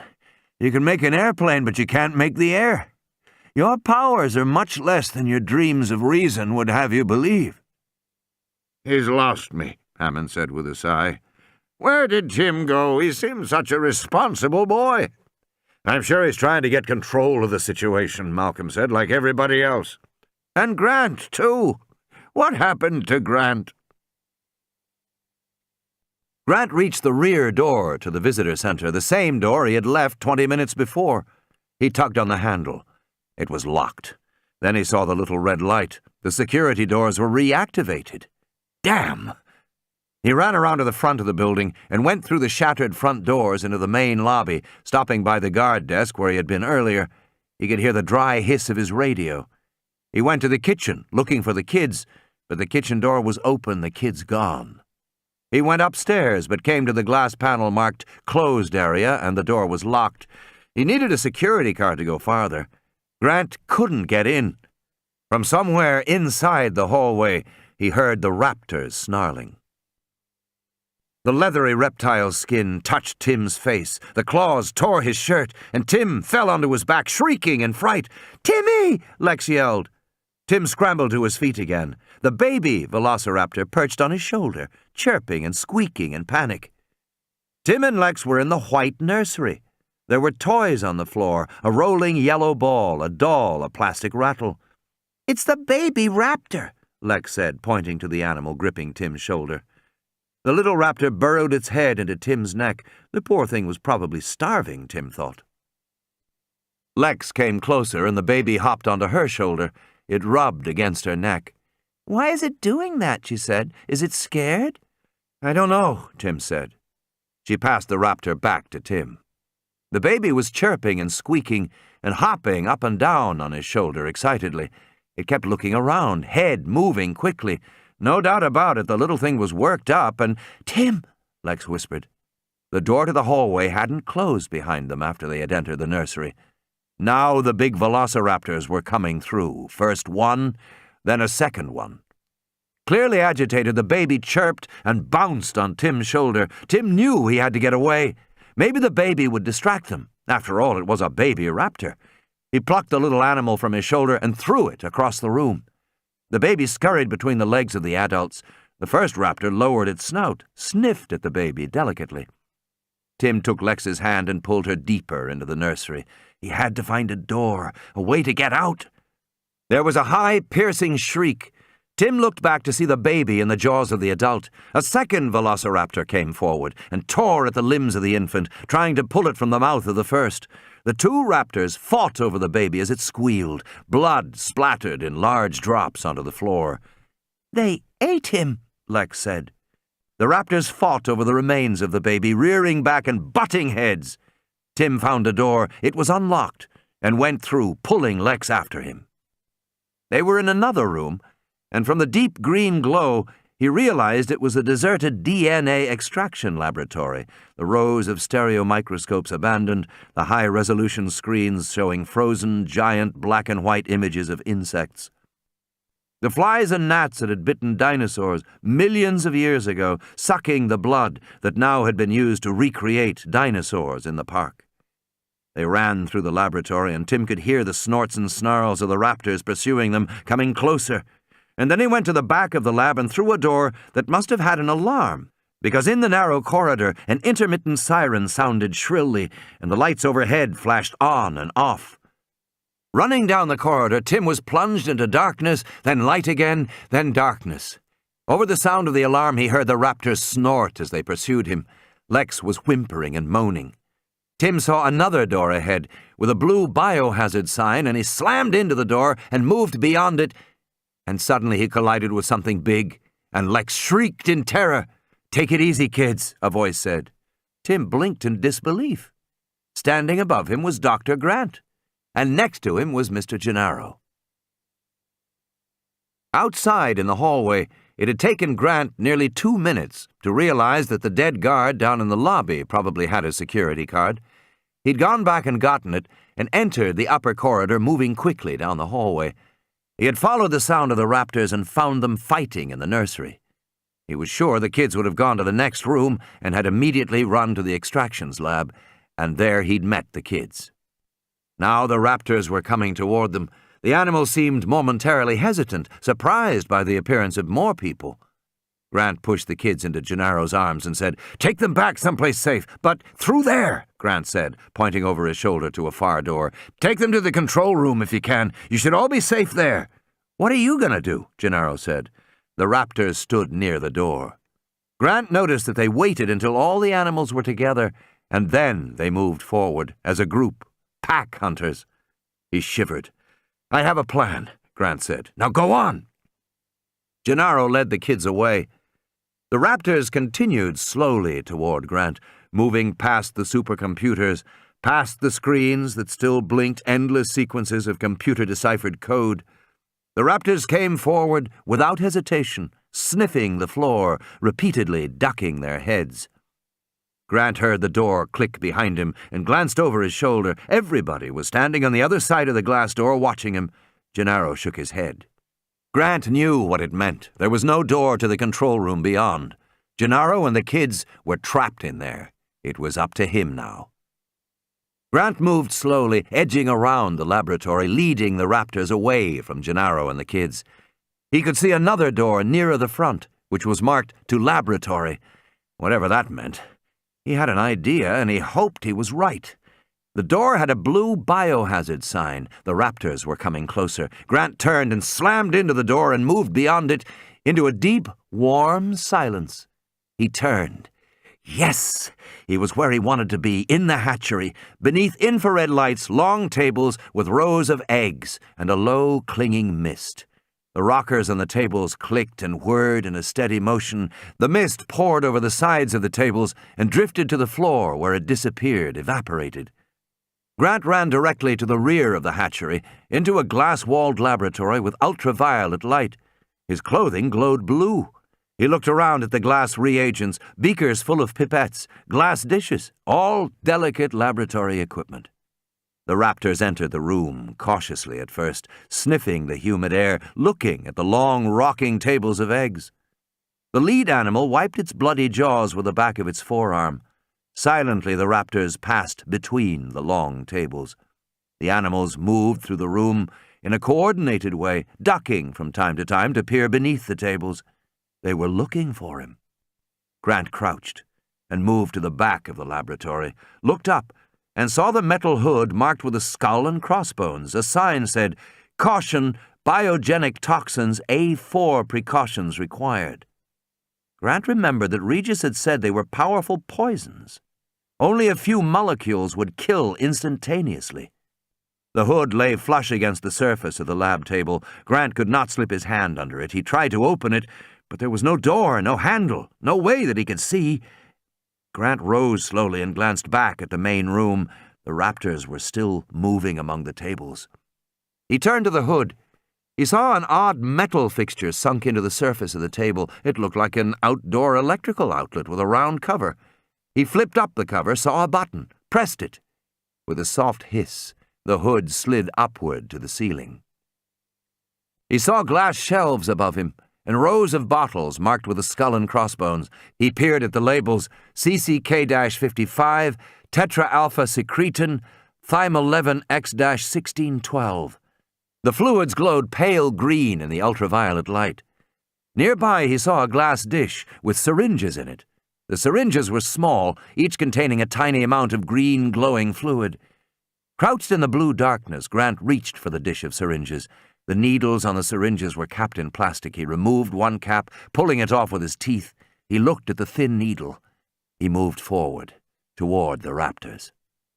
He had devoted his whole life to studying dinosaurs. Now he would see how much he really knew. Velociraptors were small, carnivorous dinosaurs, like oviraptors and dromaeosaurs, animals that were long thought to steal eggs. Just as certain modern birds ate the eggs of other birds, Grant had always assumed that velociraptors would eat dinosaur eggs if they could. He crept forward to the nearest egg table in the hatchery. Slowly he reached up into the mist and took a large egg from the rocking table. The egg was almost the size of a football, cream-colored with faint pink speckling. He held the egg carefully while he stuck the needle through the shell and injected the contents of the syringe. The egg glowed faint blue. Grant bent down again. Beneath the table, he saw the legs of the raptors and the mist pouring down from the tabletops. He rolled the glowing egg along the floor toward the raptors. The raptors looked up, hearing the faint rumble as the egg rolled, and jerked their heads around. Then they resumed their slow, stalking search. The egg stopped several yards from the nearest raptor. Damn! Grant did it all again, quietly reaching up for an egg, bringing it down, injecting it, and rolling it toward the raptors.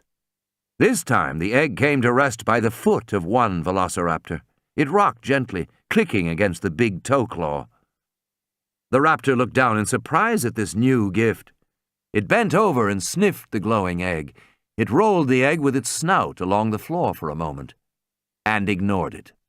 The velociraptor stood upright again and slowly moved on, continuing to search. It wasn't working. Grant reached for a third egg and injected it with a fresh syringe. He held the glowing egg in his hands and rolled it again. But he rolled this one fast, like a bowling ball. The egg rattled across the floor loudly. One of the animals heard the sound, ducked down, saw it coming, and instinctively chased the moving object, gliding swiftly among the tables to intercept the egg as it rolled. The big jaws snapped down and bit into it, crushing the shell. The raptor stood, pale albumin dripping from its jaws.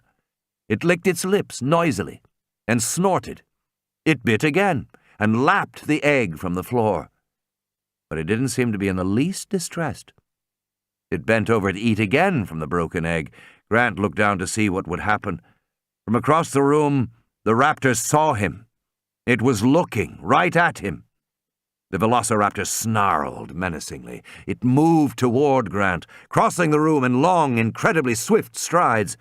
Grant was shocked to see it happening and froze in panic, when suddenly the animal made a gasping, gurgling sound, and the big body pitched forward onto the ground.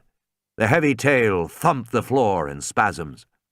The raptor continued to make choking sounds, punctuated by intermittent loud shrieks. Foam bubbled from its mouth. The head flopped back and forth, the tail slammed and thumped. That's one, Grant thought. But it wasn't dying very fast. It seemed to take forever to die. Grant reached up for another egg and saw that the other raptors in the room were frozen in mid-action. They listened to the sound of the dying animal. One cocked its head, then another and another. The first animal moved to look at the fallen raptor. The dying raptor was now twitching, the whole body shaking on the floor. It made pitiful moans. So much foam bubbled from its mouth that Grant could hardly see the head anymore. It flopped on the floor and moaned again. The second raptor bent over the fallen animal, examining it. It appeared to be puzzled by these death throes. Cautiously, it looked at the foaming head, then moved down to the twitching neck, the heaving ribs, the legs, and it took a bite from the hind leg. The dying animal snarled and suddenly lifted its head and twisted, sinking its teeth into the neck of its attacker. That's two, Grant thought. But the standing animal wrenched free. Blood flowed from its neck. It struck out with its hind claws and with a single swift movement ripped open the belly of the fallen animal. Coils of intestine fell out like fat snakes. The screams of the dying raptor filled the room. The attacker turned away as if fighting was suddenly too much trouble. It crossed the room, ducked down, and came up with a glowing egg. Grant watched as the raptor bit into it, the glowing material dripping down its chin. That makes two. The second raptor was stricken almost instantly, coughing and pitching forward. As it fell, it knocked over a table. Dozens of eggs rolled everywhere across the floor. Grant looked at them in dismay. There was still a third raptor left. Grant had one more syringe. With so many eggs rolling on the floor, he would have to do something else. He was trying to decide what to do when the last animal snorted irritably. Grant looked up. The raptor had spotted him. The final raptor did not move for a long time. It just stared. And then it slowly, quietly came forward, stalking him, bobbing up and down, looking first beneath the tables, then above them. It moved deliberately, cautiously, with none of the swiftness that it had displayed in a pack. A solitary animal now, it was careful. It never took its eyes off Grant. Grant looked around quickly. There was nowhere for him to hide, nothing for him to do. Grant's gaze was fixed on the raptor, moving slowly, laterally. Grant moved too. He tried to keep as many tables as he could between himself and the advancing animal. Slowly, he moved to the left. The raptor advanced in the dark red gloom of the hatchery. Its breath came in soft hisses through flared nostrils. Grant felt eggs breaking beneath his feet, the yolk sticking to the soles of his shoes. He crouched down, felt the bulge of the radio in his pocket. The radio! He pulled it from his pocket and turned it on. "Hello, this is Grant." "Alan?" Ellie's voice. "Alan? "Listen," he said softly. "Just talk." Alan, is that you?" "Talk," he said again, and he pushed the radio across the floor away from him, toward the advancing raptor. He crouched behind a table leg and waited. "Alan? Speak to me, please." Then a crackle and silence. The radio remained silent. The raptor advanced, soft, hissing breath. The radio was still silent. What was the matter with her? Didn't she understand? In the darkness, the raptor came closer. "Alan?" The tinny voice from the radio made the big animal pause. It sniffed the air, as if sensing someone else in the room. "Alan, it's me. I don't know if you can hear me." The raptor now turned away from Grant and moved toward the radio. "Alan, please." Why hadn't he pushed the radio farther away? The raptor was going toward it, but it was close. The big foot came down very near him. Grant could see the pebbled skin, the soft green glow, the streaks of dried blood on the curved claw. He could smell the strong reptile odor. "Alan, listen to me! Alan!" The raptor bent over, poked at the radio on the floor tentatively. Its body was turned away from Grant. The big tail was right above Grant's head. Grant reached up and jabbed the syringe deep into the flesh of the tail and injected the poison. The velociraptor snarled and jumped. With frightening speed, it swung back toward Grant, jaws wide. It snapped, its jaws closing on the table leg, and jerked its head up. The table was knocked away, and Grant fell back, now completely exposed. The raptor loomed over him, rising up, its head banging into the infrared lights above, making them swing crazily. "Alan?" The raptor reared back and lifted its clawed foot to kick. Grant rolled, and the foot slammed down, just missing him. He felt a searing, sharp pain along his shoulder blades, the sudden warm flow of blood over his shirt. He rolled across the floor, crushing eggs, smearing his hands, his face. The raptor kicked again, smashing down on the radio, spattering sparks.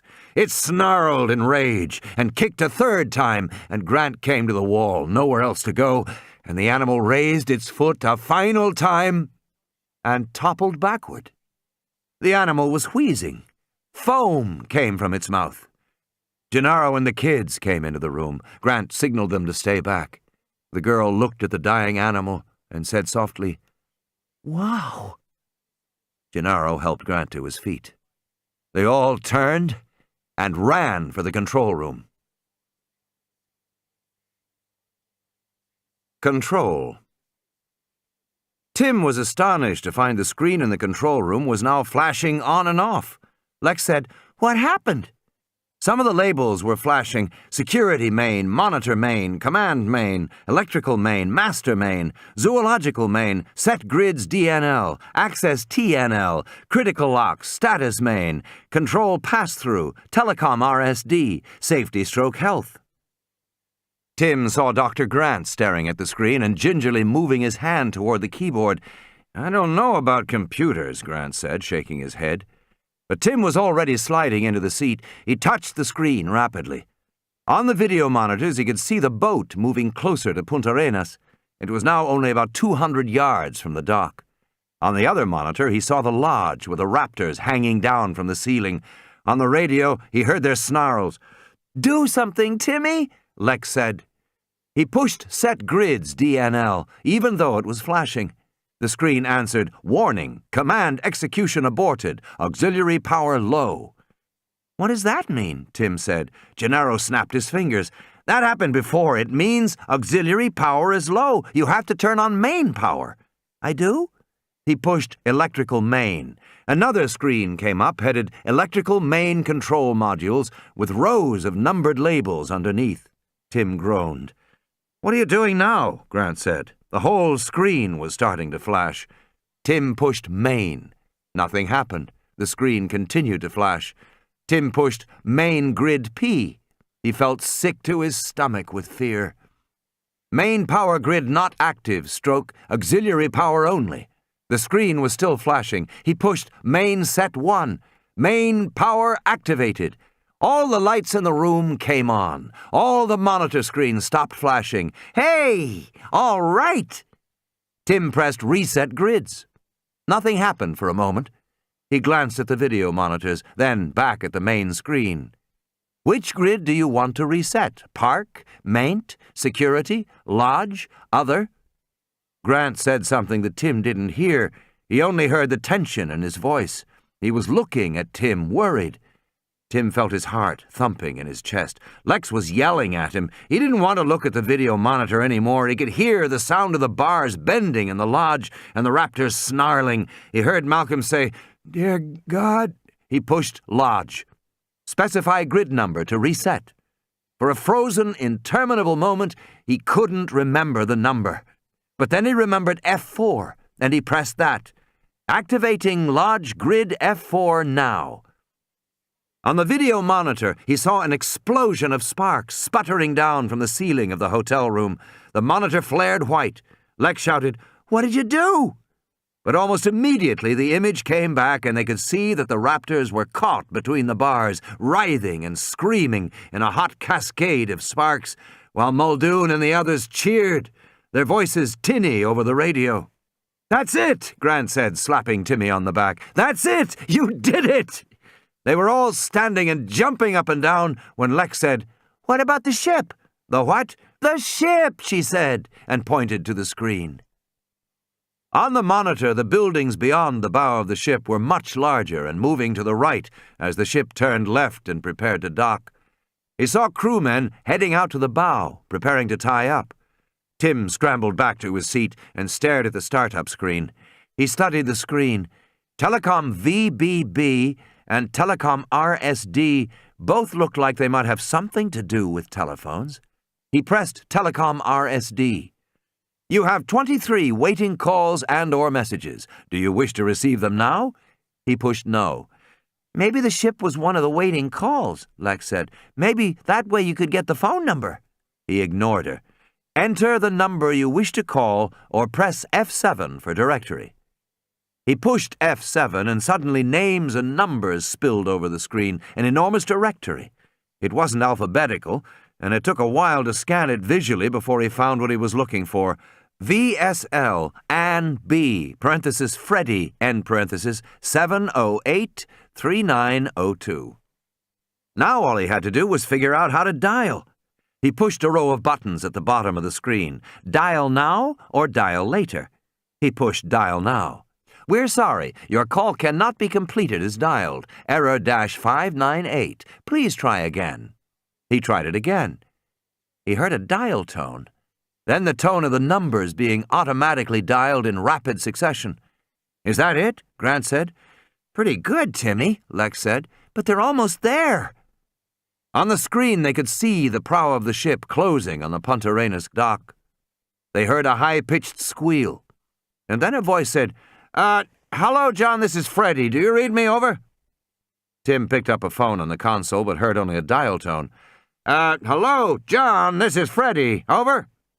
"Answer it," Lex said. Now they were all picking up phones, lifting every receiver in sight, but they heard only dial tones. Finally, Tim saw a phone mounted on the side of the console with a blinking light. "Hello, Control, this is Freddy. Do you read me, over?" Tim grabbed the receiver. "Hello, this is Tim Murphy, and I need you to, say again. Didn't get that, John. Don't land the boat. Do you hear me?" There was a pause. Then a puzzled voice said, "Sounds like some damn kid." Tim said, "Don't land the ship. Come back to the island." The voices sounded distant and scratchy. "Did he? Name was Murphy?" And another voice said, "I didn't get name." Tim looked frantically at the others. Gennaro reached for the phone. "Let me do this. Can you get his name?" There was the sharp crackle of static. "Got to be a joke or else, frigging ham operator, something." Tim was working on the keyboard. There was probably some kind of a way to find out who Freddy was. "Can you hear me?" Gennaro said into the phone. "If you can hear me, answer me now, over." "Son," came the drawled reply, "we don't know who the hell you are, but you're not funny, and we're about to dock, and we've got work to do. Now identify yourself properly or get off this channel." Tim watched as the screen printed out, "Farrell, Frederick D., Captain." "Try this for identification, Captain Farrell," Gennaro said. "If you don't turn that boat around and return to this island immediately, you will be found in violation of Section 509 of the Uniform Maritime Act. You will be subject to revocation of license, penalties in excess of $50,000, and 5 years in jail. Do you hear that?" There was a silence. "Do you copy that, Captain Farrell?" And then, distantly, they heard a voice say, "I copy." And another voice said, "All ahead, stern." The boat began to turn away from the dock. Lex began to cheer. Tim collapsed back in the chair, wiping the sweat from his forehead. Grant said, "What's the Uniform Maritime Act?" "Who the hell knows?" Gennaro said. They all watched the screen in satisfaction. The boat was definitely heading away from the shore. "I guess the hard part's finished," Gennaro said. Grant shook his head. "The hard part," he said, is just beginning. 7th iteration. Increasingly, the mathematics will demand the courage to face its implications. Ian Malcolm. Destroying the World. They moved Malcolm to another room in the lodge to a clean bed. Hammond seemed to revive and began bustling around, straightening up. "Well," he said, "at least disaster is averted." What disaster is that? Malcolm said, sighing. "Well," Hammond said, "they didn't get free and overrun the world." Malcolm sat up on one elbow. You were worried about that? "Surely that's what was at stake," Hammond said. "These animals, lacking predators, might get out and destroy the planet." You egomaniacal idiot, Malcolm said in a fury. Do you have any idea what you are talking about? You think you can destroy the planet? My, what intoxicating power you must have. Malcolm sank back on the bed. You can't destroy this planet. You can't even come close. "Most people believe," Hammond said stiffly, "that the planet is in jeopardy." Well, it's not, Malcolm said. "All the experts agree that our planet is in trouble." Malcolm sighed. Let me tell you about our planet, he said. Our planet is 4.5 billion years old. There has been life on this planet for nearly that long, 3.8 billion years. The first bacteria, and later the first multicellular animals, then the first complex creatures in the sea, on the land. Then the great sweeping ages of animals, the amphibians, the dinosaurs, the mammals, each lasting millions upon millions of years. Great dynasties of creatures arising, flourishing, dying away. All this happening against a background of continuous and violent upheaval. Mountain ranges thrust up and eroded away, cometary impacts, volcanic eruptions, oceans rising and falling, whole continents moving. Endless, constant, and violent change. Even today, the greatest geographical feature on the planet comes from two great continents colliding, buckling, to make the Himalayan mountain range over millions of years. The planet has survived everything in its time. It will certainly survive us. Hammond frowned. "Just because it lasted a long time," he said, "doesn't mean it is permanent. If there was a radiation accident—" Suppose there was, Malcolm said. Let's say we had a bad one, and all the plants and animals died, and the earth was clicking hot for 100,000 years. Life would survive somewhere, under the soil, or perhaps frozen in Arctic ice. And after all those years, when the planet was no longer inhospitable, life would again spread over the planet. The evolutionary process would begin again. It might take a few billion years for life to regain its present variety. And of course it would be very different from what it is now. But the earth would survive our folly. Life would survive our folly. Only we, Malcolm said, think it wouldn't. Hammond said, "Well, if the ozone layer gets thinner—" There will be more ultraviolet radiation reaching the surface. So what? "Well, it'll cause skin cancer." Malcolm shook his head.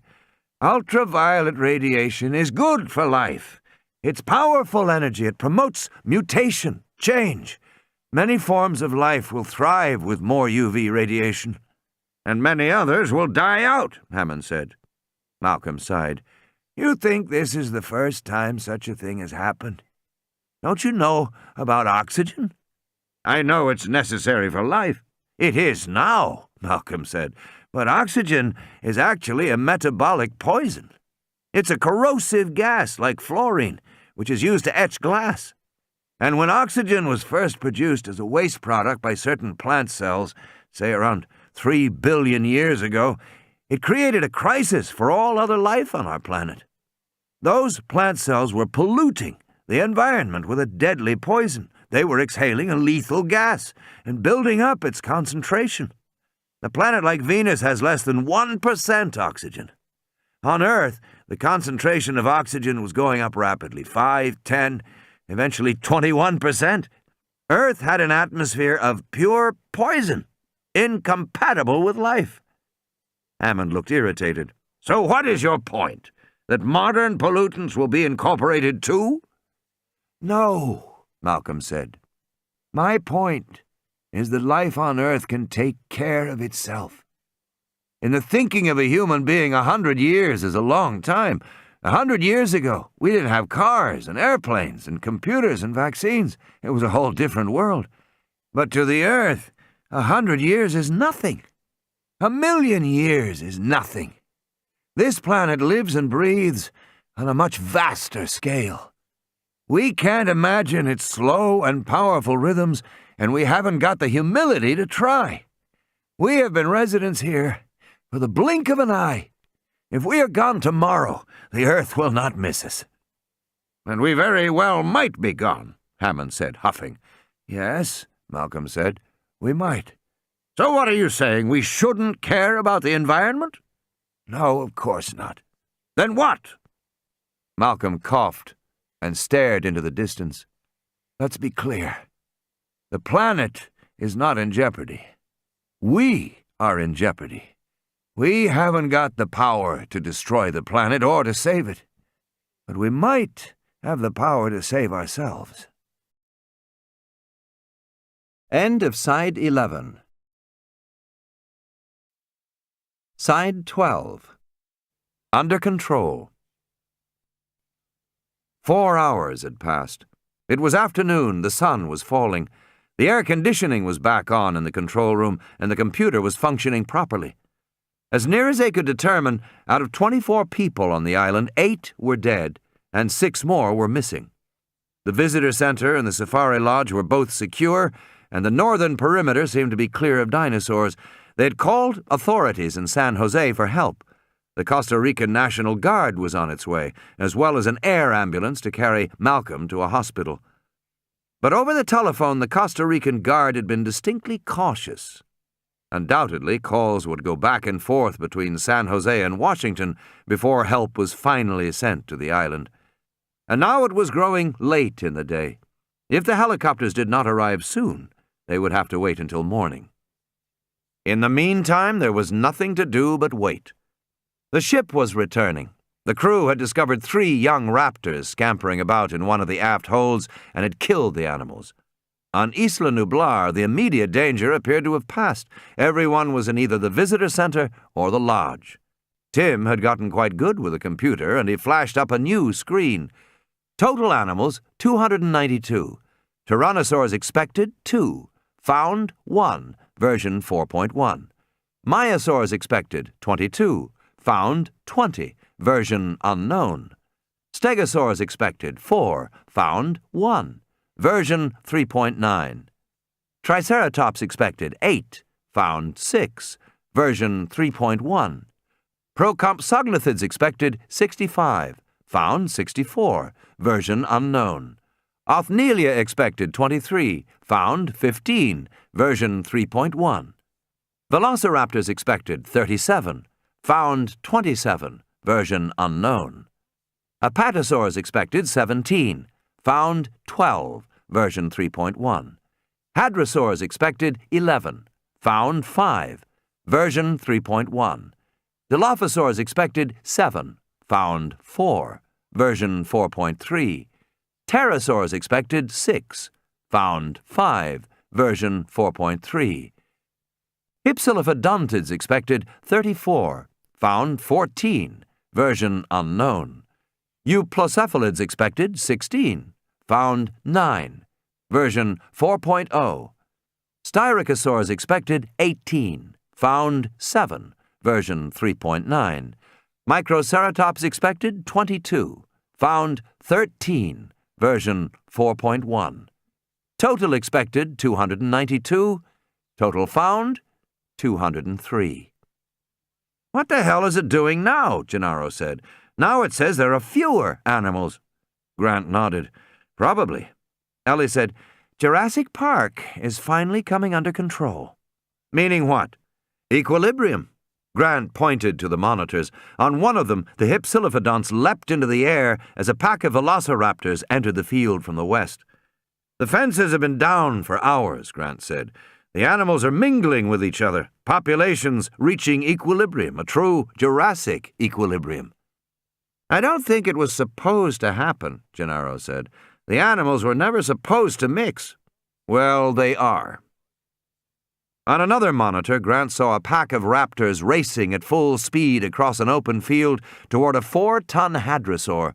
The hadrosaur turned to flee, and one of the raptors jumped onto its back, biting into the long neck, while the others raced forward, circled around it, nipped at its legs, leapt up to slash at the belly with their powerful claws. Within minutes, 6 raptors had brought down the larger animal. Grant stared silently. Ellie said, "Is it the way you imagined?" "I don't know what I imagined," he said. He watched the monitor. "No, not exactly." Muldoon said quietly, "You know, it appears all the adult raptors are out right now." Grant didn't pay much attention at first. He just watched the monitors, the interaction of the great animals. In the south, the stegosaur was swinging its spiked tail, warily circling the baby tyrannosaur, which watched it, bemused, and occasionally lunged forward to nip ineffectually at the spikes. In the western quadrant, the adult triceratopsians were fighting among themselves, charging and locking horns. One animal already lay wounded and dying. Muldoon said, "We've got about an hour of good daylight left, Dr. Grant, if you want to try and find that nest." "Right," Grant said, "I do." "I was thinking," Muldoon said, "that when the Costa Ricans come, they will probably imagine this island to be a military problem, something to destroy as soon as possible." "Damn right," Gennaro said. "They'll bomb it from the air," Muldoon said. "Perhaps napalm, perhaps nerve gas as well, but from the air." "I hope they do," Gennaro said. "This island is too dangerous. Every animal on this island must be destroyed, and the sooner the better." Grant said, "That's not satisfactory." He got to his feet. "Let's get started." "I don't think you understand, Alan," Gennaro said. "It's my opinion that this island is too dangerous. It must be destroyed. Every animal on this island must be destroyed. And that's what the Costa Rican Guard will do. I think we should leave it in their capable hands. Do you understand what I'm saying?" "Perfectly," Grant said again. "Then what's your problem?" Gennaro said. "It's a military operation. Let them do it." Grant's back ached where the raptor had clawed him. "No," he said. "We have to take care of it." "Leave it to the experts," Gennaro said. Grant remembered how he had found Gennaro just 6 hours earlier, huddled and terrified in the cab of a truck in the maintenance building. And suddenly he lost his temper and slammed the lawyer up against the concrete wall. "Listen, you little bastard! You have a responsibility to this situation, and you're going to start living up to it." "I am," Gennaro said, coughing. "No, you're not. You've shirked your responsibility all along from the very beginning. The hell, you sold investors on an undertaking you didn't fully understand. You were part owner of a business you failed to supervise. You did not check the activities of a man whom you knew from experience to be a liar, and you permitted that man to screw around with the most dangerous technology in human history. I'd say you shirked your responsibility." Gennaro coughed again. "Well, now I'm taking responsibility."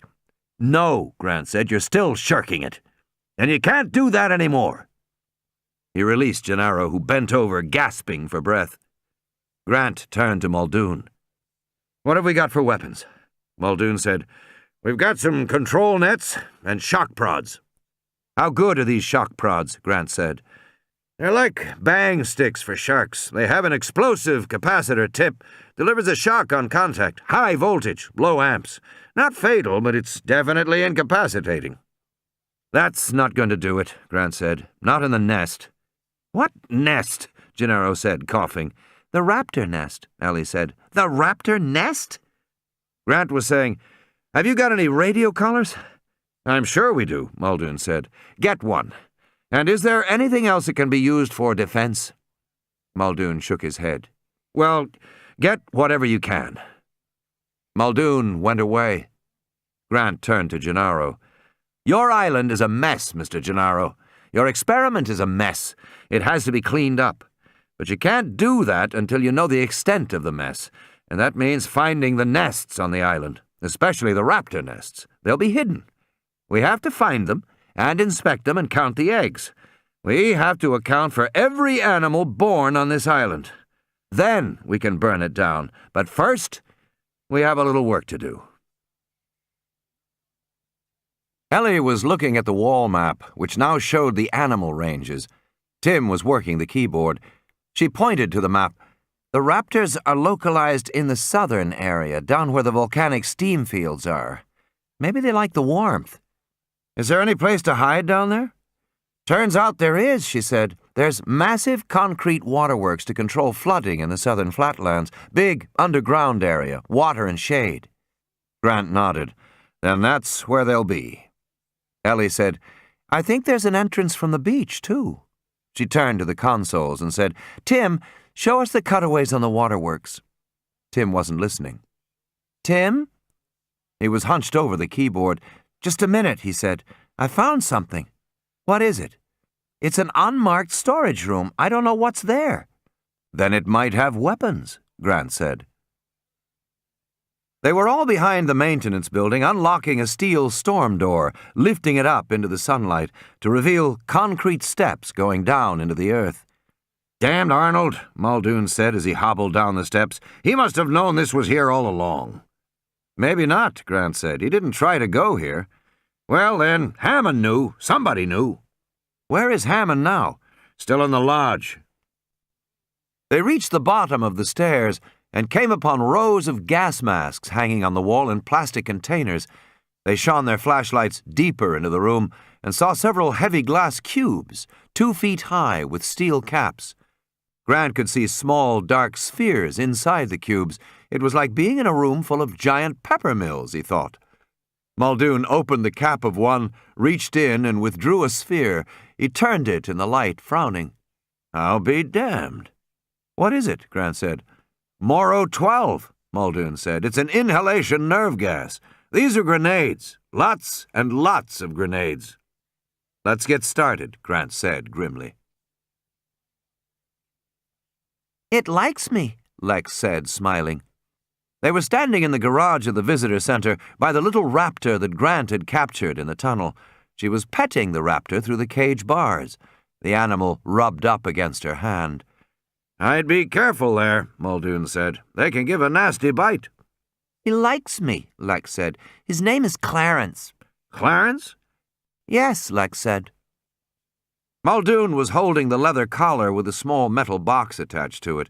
Grant heard the high-pitched beeping in the headset. Is it a problem putting the collar on the animal? Lex was still petting the raptor, reaching through the cage. I bet he'll let me put it on him, she said. I wouldn't try, Muldoon said. They're unpredictable. I bet he'll let me, she said. So Muldoon gave Lex the collar, and she held it out so the raptor could smell it. Then she slowly slipped it around the animal's neck. The raptor turned brighter green when Lex buckled it and closed the Velcro cover over the buckle. Then the animal relaxed and turned paler again. I'll be damned, Muldoon said. It's a chameleon, Lex said. The other raptors couldn't do that, Muldoon said, frowning. This wild animal must be different. By the way, he said, turning to Grant, if they're all born females, how do they breed? You never explained that bit about the frog DNA. It's not frog DNA, Grant said. It's amphibian DNA. But the phenomenon happens to be particularly well documented in frogs, especially West African frogs, if I remember. What phenomenon is that? Gender transition, Grant said. Actually, it's just plain changing sex. Grant explained that a number of plants and animals were known to have the ability to change their sex during life. Orchids, some fish and shrimp, and now frogs. Frogs that had been observed to lay eggs were able to change over a period of months into complete males. They first adopted the fighting stance of males. They developed the mating whistle of males. They stimulated the hormones and grew the gonads of males. And eventually they successfully mated with females. You're kidding, Gennaro said. And what makes it happen? Apparently the change is stimulated by an environment in which all the animals are of the same sex. In that situation, some of the amphibians will spontaneously begin to change sex from female to male. And you think that's what happened to the dinosaurs? Until we have a better explanation, yes, Grant said. I think that's what happened. Now, shall we find this nest? They piled into the jeep, and Lex lifted the raptor from the cage. The animal seemed quite calm, almost tame in her hands. She gave it a final pat on the head and released it. The animal wouldn't leave. Go on, shoo, Lex said. Go home. The raptor turned and ran off into the foliage. Grant held the receiver and wore the headphones. Muldoon drove. The car bounced along the main road going south. Gennaro turned to Grant and said, "What is it like, this nest?" "Nobody knows," Grant said. "But I thought you dug them up." "I've dug up fossil dinosaur nests," Grant said, "but all fossils are distorted by the weight of millennia. We've made some hypotheses, some suppositions, but nobody really knows what the nests were like." Grant listened to the beeps and signaled Muldoon to head farther west. It looked more and more as if Ellie had been correct. The nest was in the southern volcanic fields. Grant shook his head. "You have to realize, we don't know all the details about the nesting behavior of living reptiles like crocodiles and alligators. They're difficult animals to study." But it was known that in the case of American alligators, only the female guarded the nest, awaiting the time of hatching. The bull alligators spend days in early spring lying beside the female in a mating pair, blowing bubbles on her cheeks to bring her to receptivity, finally causing her to lift her tail and allow him to insert his penis. By the time the female built her nest 2 months later, the male was long gone. The female guarded her cone-shaped 3-foot-high nest ferociously, and when the hatchlings began to squeak and emerge from their shells, she often helped break open the eggs, then nudged them toward the water, sometimes carrying them in her mouth. "So, adult alligators protect the young?" "Yes," Grant said. "And there is also a kind of group protection. Young alligators make a distinctive distress cry, and it brings any adult who hears it, parent or not, to their assistance, with a full-fledged violent attack. Not a threat display, a full-on attack." "Oh." Gennaro fell silent. "But dinos aren't reptiles," Muldoon said laconically. "Exactly. The dinosaur nesting pattern could be much more closely related to that of any of a variety of birds." "So you actually mean you don't know?" Gennaro said, getting annoyed. "You don't know what the nest is like?" "No," Grant said, "I don't." "Well," Gennaro said, "so much for the damned experts." Grant ignored him. Already he could smell the sulfur, and up ahead he saw the rising steam of the volcanic fields. The ground was hot, Gennaro thought as he walked forward. It was actually hot, and here and there mud bubbled and spat up from the ground, and the reeking sulphurous steam hissed in great shoulder-high plumes. He felt as if he were walking through hell. He looked at Grant, walking along with a headset on, listening to the beeps. Grant in his cowboy boots and his jeans and his Hawaiian shirt, apparently very cool. Gennaro didn't feel cool. He was frightened to be in this stinking, hellish place with the velociraptors somewhere around. He didn't understand how Grant could be so calm about it. Or the woman, Sattler. She was walking along too, just looking calmly around. "Doesn't this bother you?" Gennaro said. "I mean, worry you?" "We've got to do it," Grant said. He didn't say anything else. They all walked forward among the bubbling steam vents. Gennaro fingered the gas grenades that he had clipped to his belt. He turned to Ellie. "Why isn't he worried about it?" "Maybe he is," she said, "but he's also thought about this for his whole life." Gennaro nodded and wondered what that would be like, whether there was anything he had waited his whole life for. He decided there wasn't anything. Grant squinted in the sunlight. Ahead, through veils of steam, an animal crouched, looking at them. Then it scampered away. "Was that the raptor?" Ellie said. "I think so. Or another one. Juvenile, anyway." She said, "Leading us on?" "Maybe." Ellie had told him how the raptors had played at the fence to keep her attention while another climbed onto the roof. If true, Such behavior implied a mental capacity that was beyond nearly all forms of life on Earth. Classically, the ability to invent and execute plans was believed to be limited to only 3 species: chimpanzees, gorillas, and human beings. Now there was the possibility that a dinosaur might be able to do such a thing too. The raptor appeared again, darting into the light, then jumping away with a squeak. It really did seem to be leading them on. Gennaro frowned. "How smart are they?" he said. "If you think of them as birds," Grant said, "then you have to wonder. Some new studies show the gray parrot has as much symbolic intelligence as a chimpanzee, and chimpanzees can definitely use language. Now researchers are finding that parrots have the emotional development of a 3-year-old child, but their intelligence is unquestioned. Parrots can definitely reason symbolically." "But I've never heard of anybody killed by a parrot," Gennaro grumbled. Distantly, they could hear the sound of the surf on the island shore. The volcanic fields were behind them now, and they faced a field of boulders. The little raptor climbed up onto one rock and then abruptly disappeared. "Where did it go?" Ellie said. Grant was listening to the earphones. The beeping stopped. "He's gone." They hurried forward and found in the midst of the rocks a small hole, like a rabbit hole. It was perhaps 2 feet in diameter. As they watched, the juvenile raptor reappeared, blinking in the light. Then it scampered away. "No way," Gennaro said. "No way I'm going down there." Grant said nothing. He and Ellie began to plug in equipment. Soon he had a small video camera attached to a handheld monitor. He tied the camera to a rope, turned it on, and lowered it down the hole. "You can't see anything that way," Gennaro said. "Let it adjust," Grant said. There was enough light along the upper tunnel for them to see smooth dirt walls, and then the tunnel opened out suddenly, abruptly. Over the microphone they heard a squeaking sound, then a lower trumpeting sound, more noises coming from many animals. "Sounds like the nest, all right," Ellie said. "But you can't see anything," Gennaro said. He wiped the sweat off his forehead.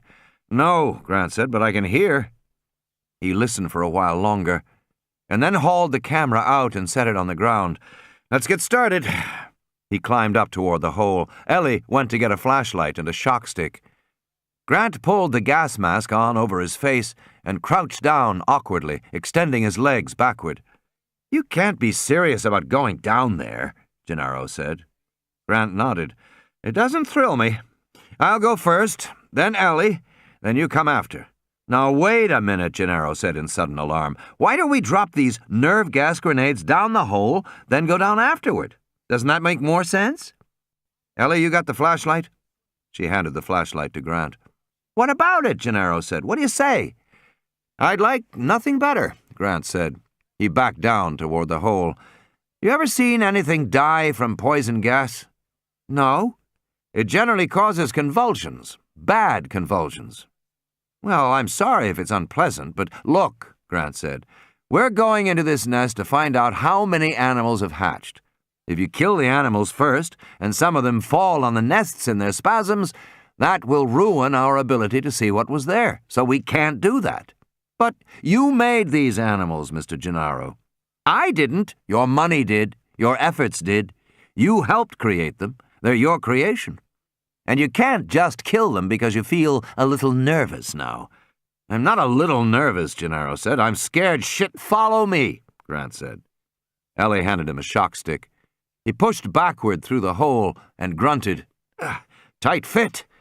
Grant exhaled and extended his arms forward in front of him, and there was a kind of whoosh, and he was gone. The hole gaped, empty and black. "What happened to him?" Gennaro said, alarmed. Ellie stepped forward and leaned close to the hole, listening at the opening. She clicked the radio, said softly, "Alan?" There was a long silence. Then they heard, faintly, "I'm here." "Is everything all right, Alan?" Another long silence.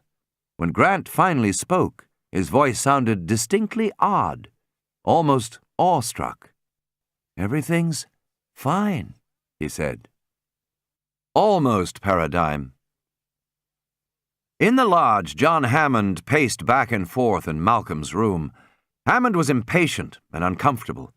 Since marshalling the effort for his last outburst, Malcolm had slipped into a coma, and now it appeared to Hammond that he might actually die. Of course, a helicopter had been sent for, but God knows when it would arrive.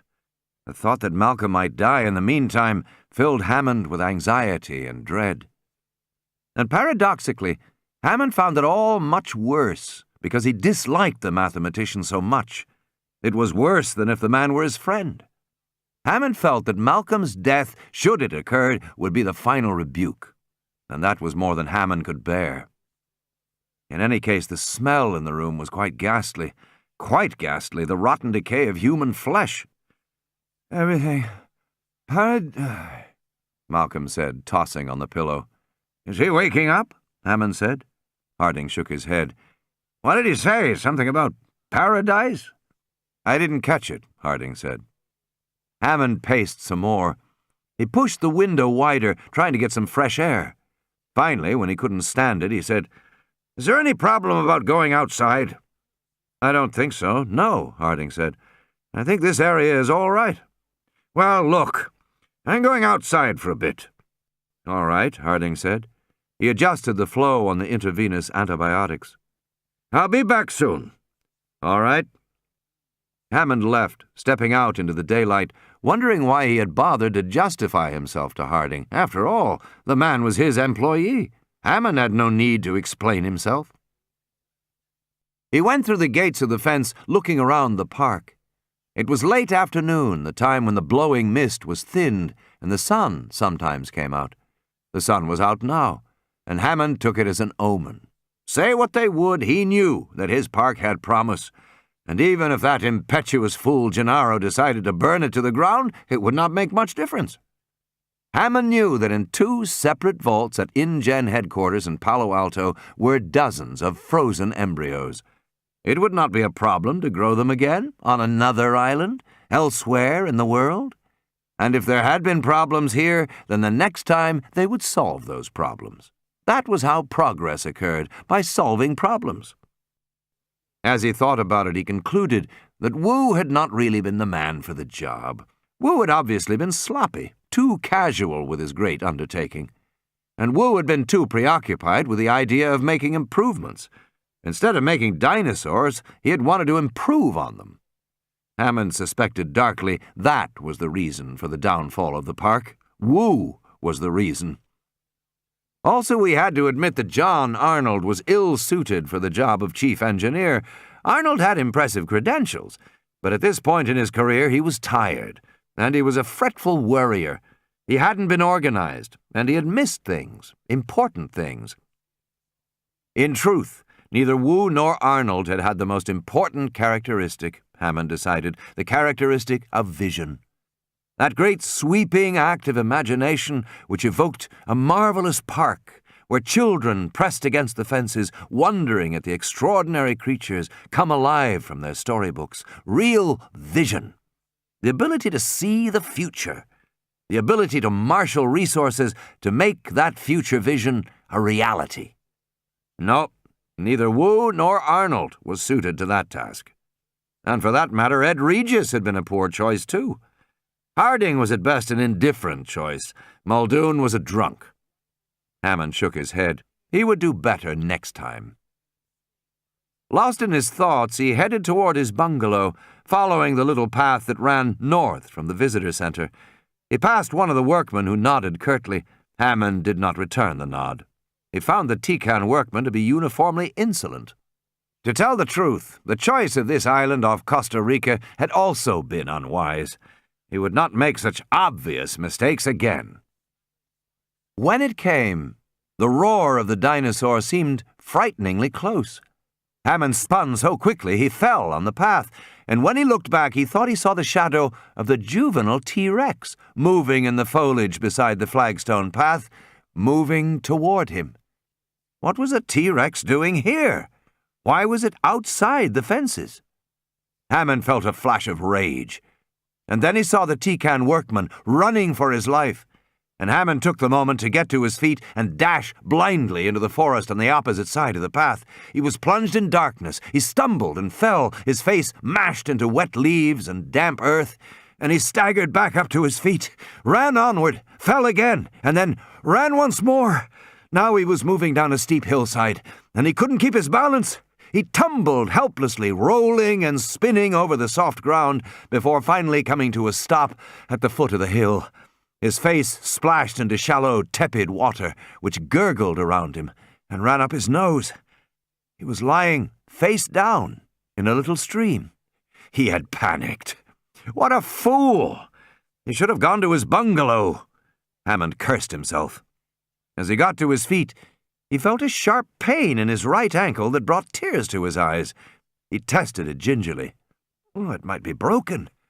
He forced himself to put his full weight on it, gritting his teeth. Yes! Almost certainly broken. In the control room, Lex said to Tim, "I wish they had taken us with them to the nest." "It's too dangerous for us, Lex," Tim said. "We have to stay here." "Hey, listen to this one." He pressed another button, and a recorded tyrannosaur roar echoed over the loudspeakers in the park. "That's neat," Lex said.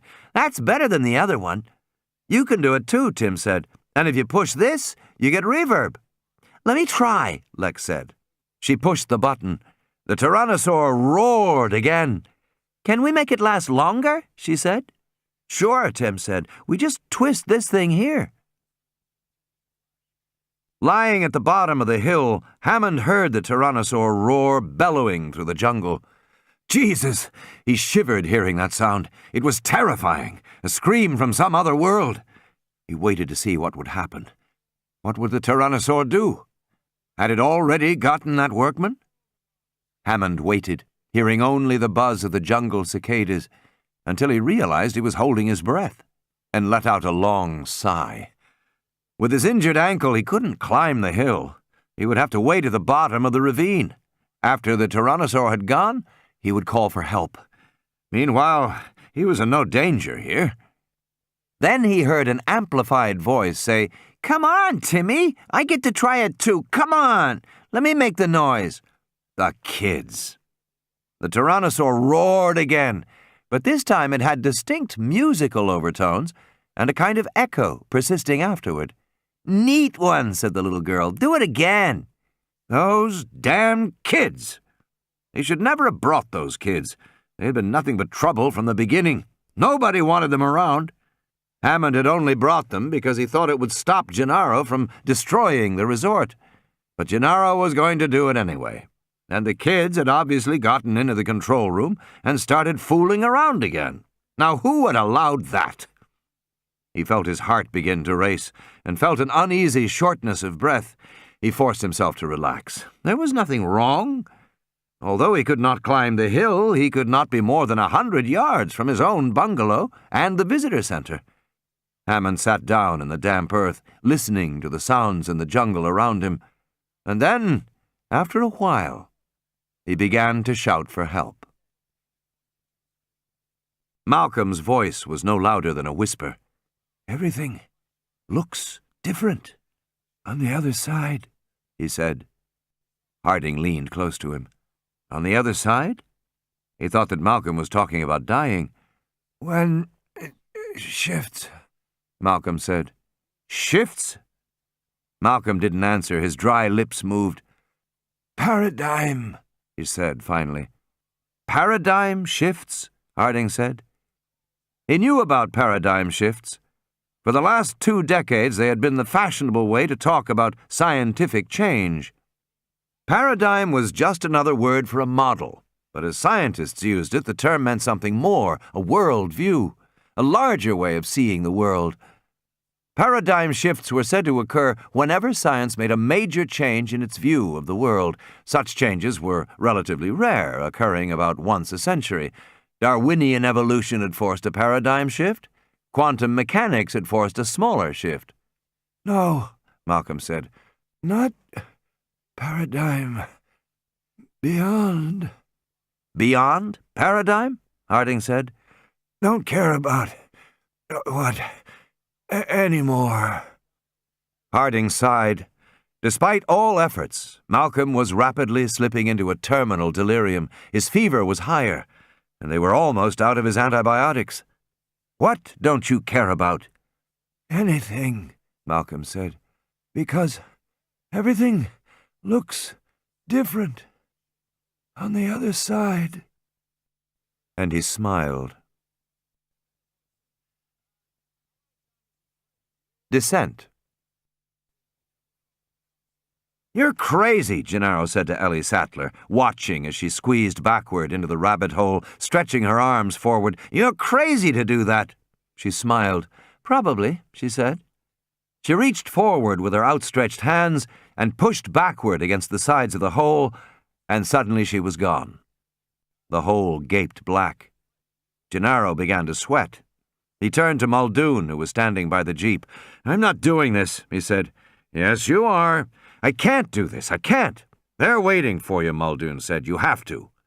Christ only knows what's down there, Gennaro said. I'm telling you, I can't do it. You have to. Gennaro turned away, looked at the hole, looked back. I can't. You can't make me.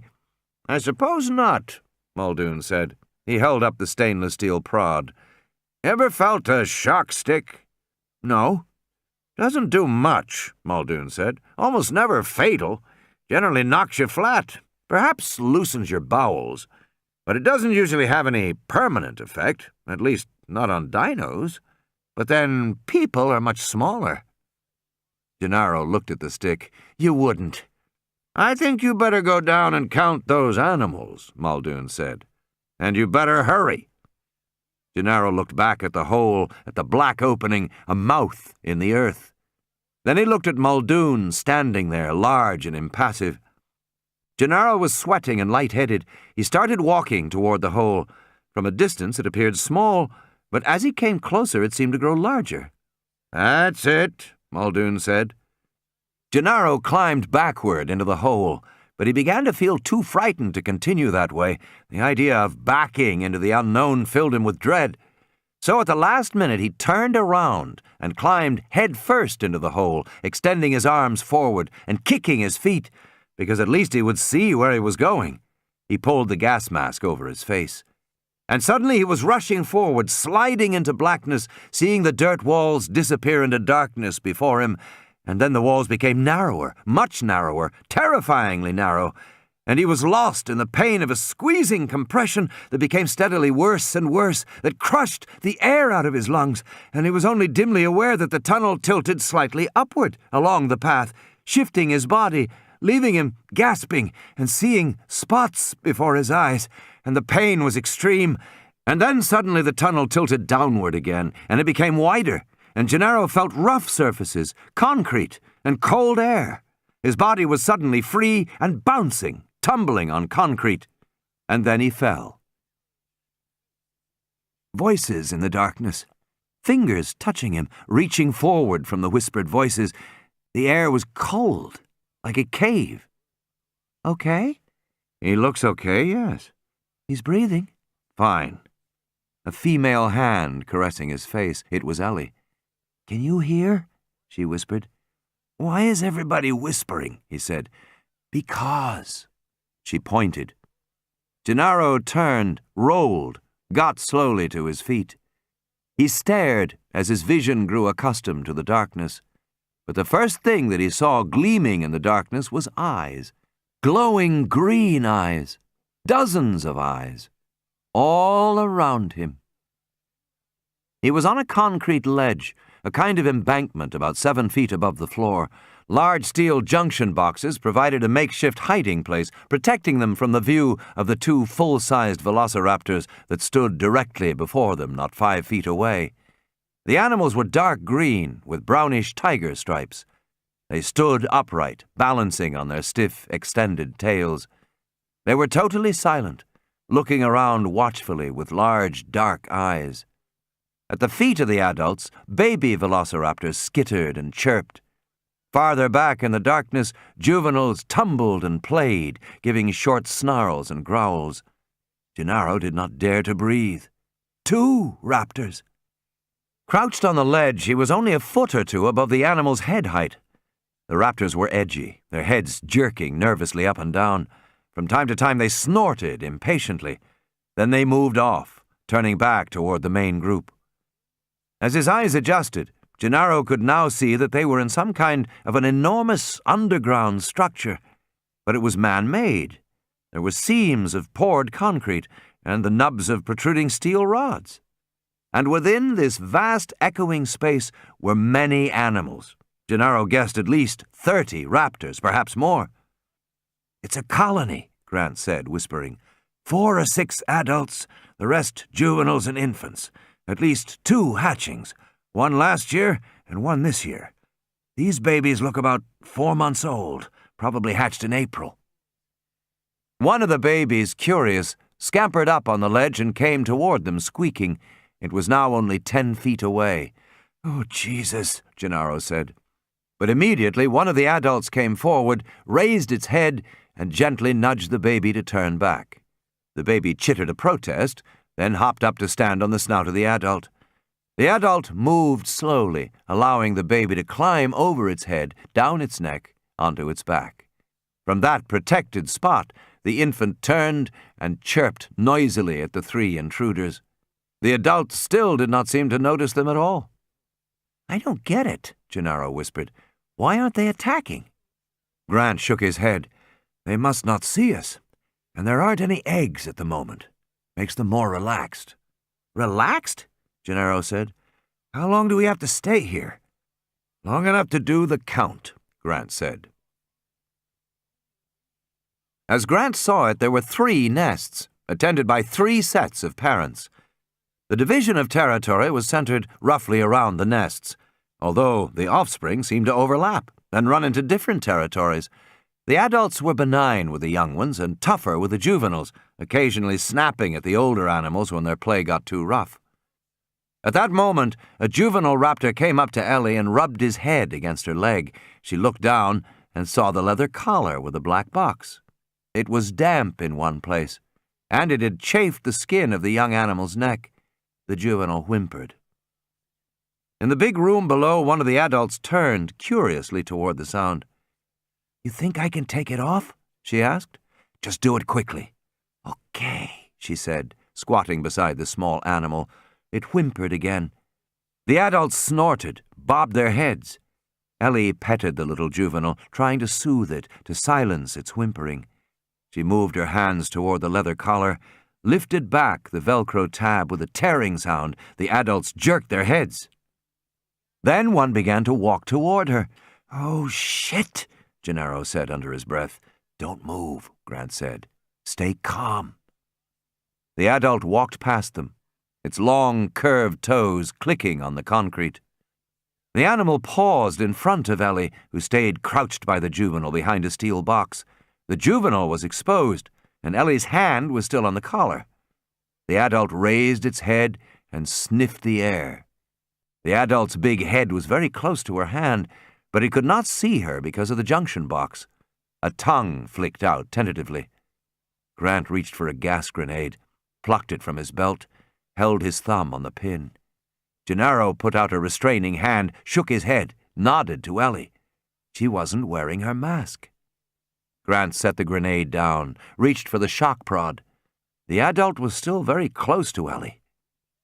Ellie eased the leather strap off. The metal of the buckle clinked on concrete. The adult's head jerked fractionally and then cocked to one side, curious. It was moving forward again to investigate when the little juvenile squeaked happily and scampered away.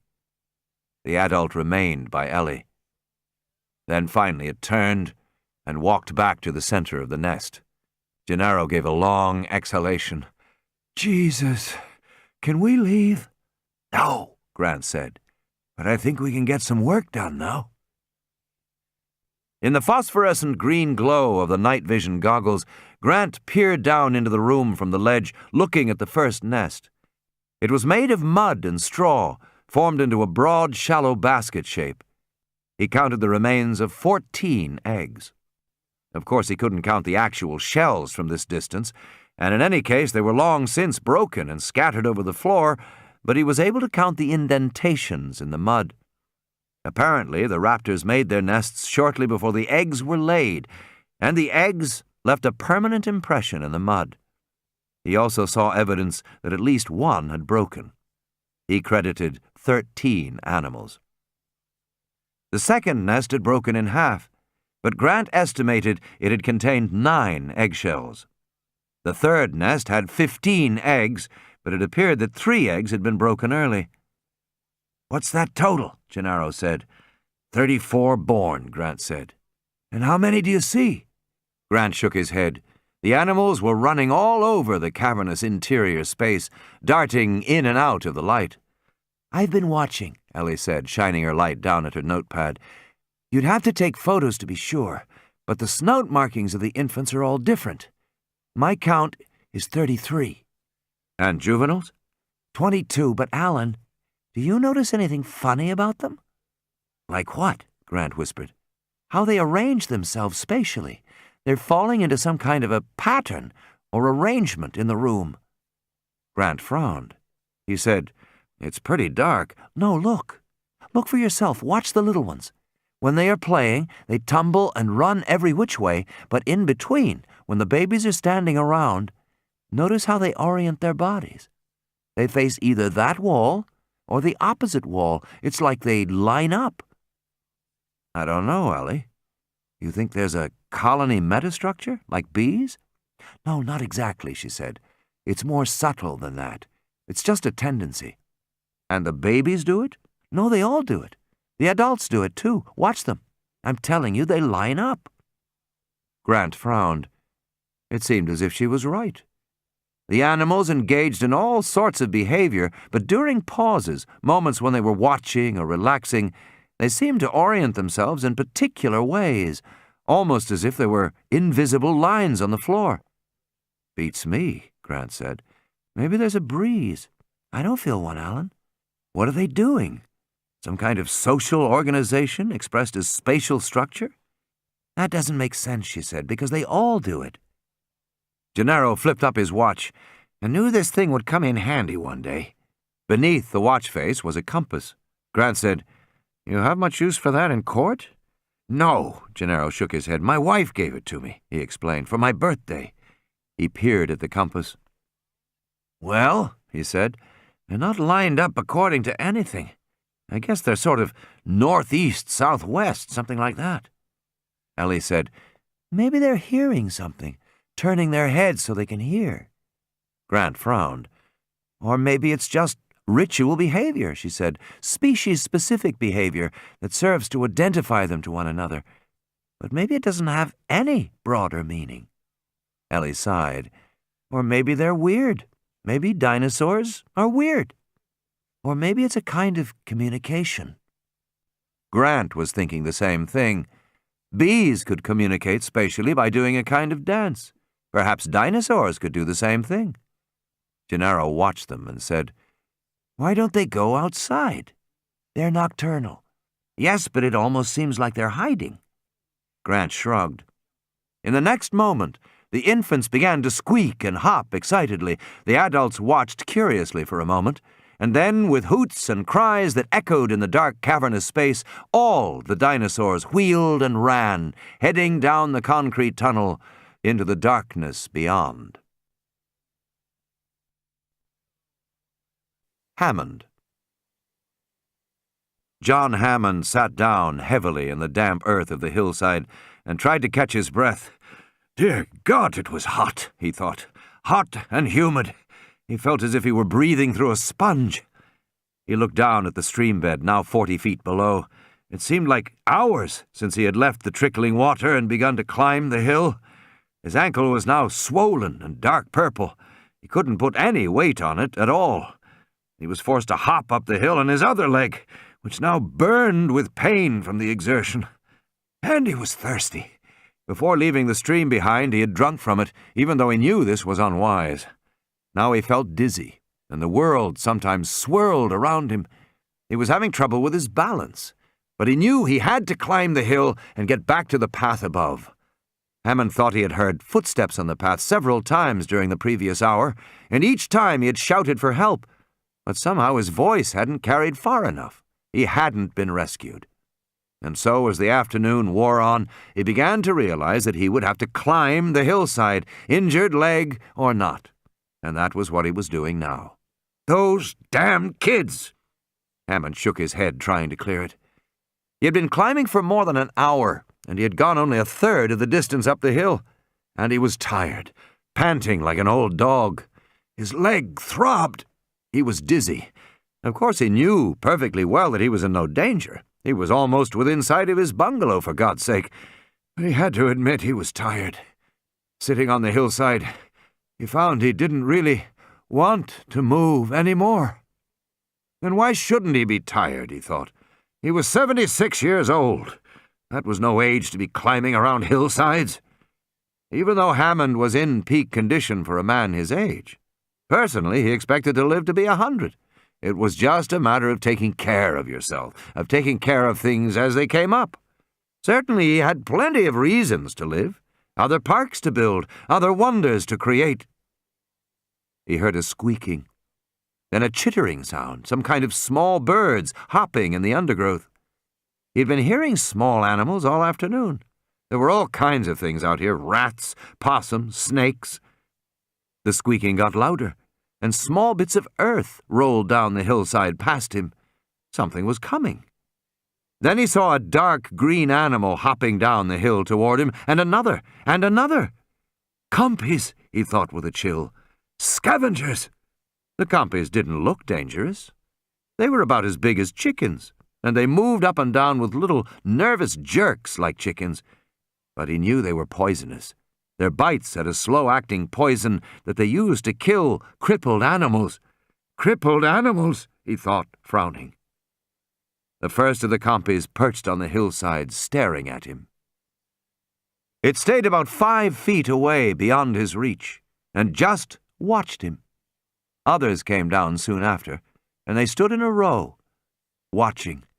They hopped up and down and chittered and waved their little clawed hands. "Shoo!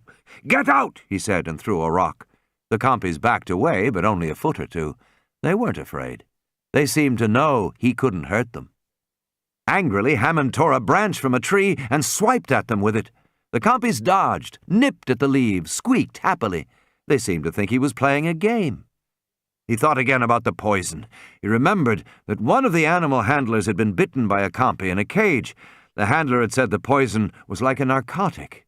Peaceful, dreamy, no pain. You just wanted to go to sleep. The hell with that, he thought. Hammond picked up a rock, aimed carefully, and threw it, striking one compy flat in the chest. The little animal shrieked in alarm as it was knocked backward and rolled over its tail. The other animals immediately backed away. Better.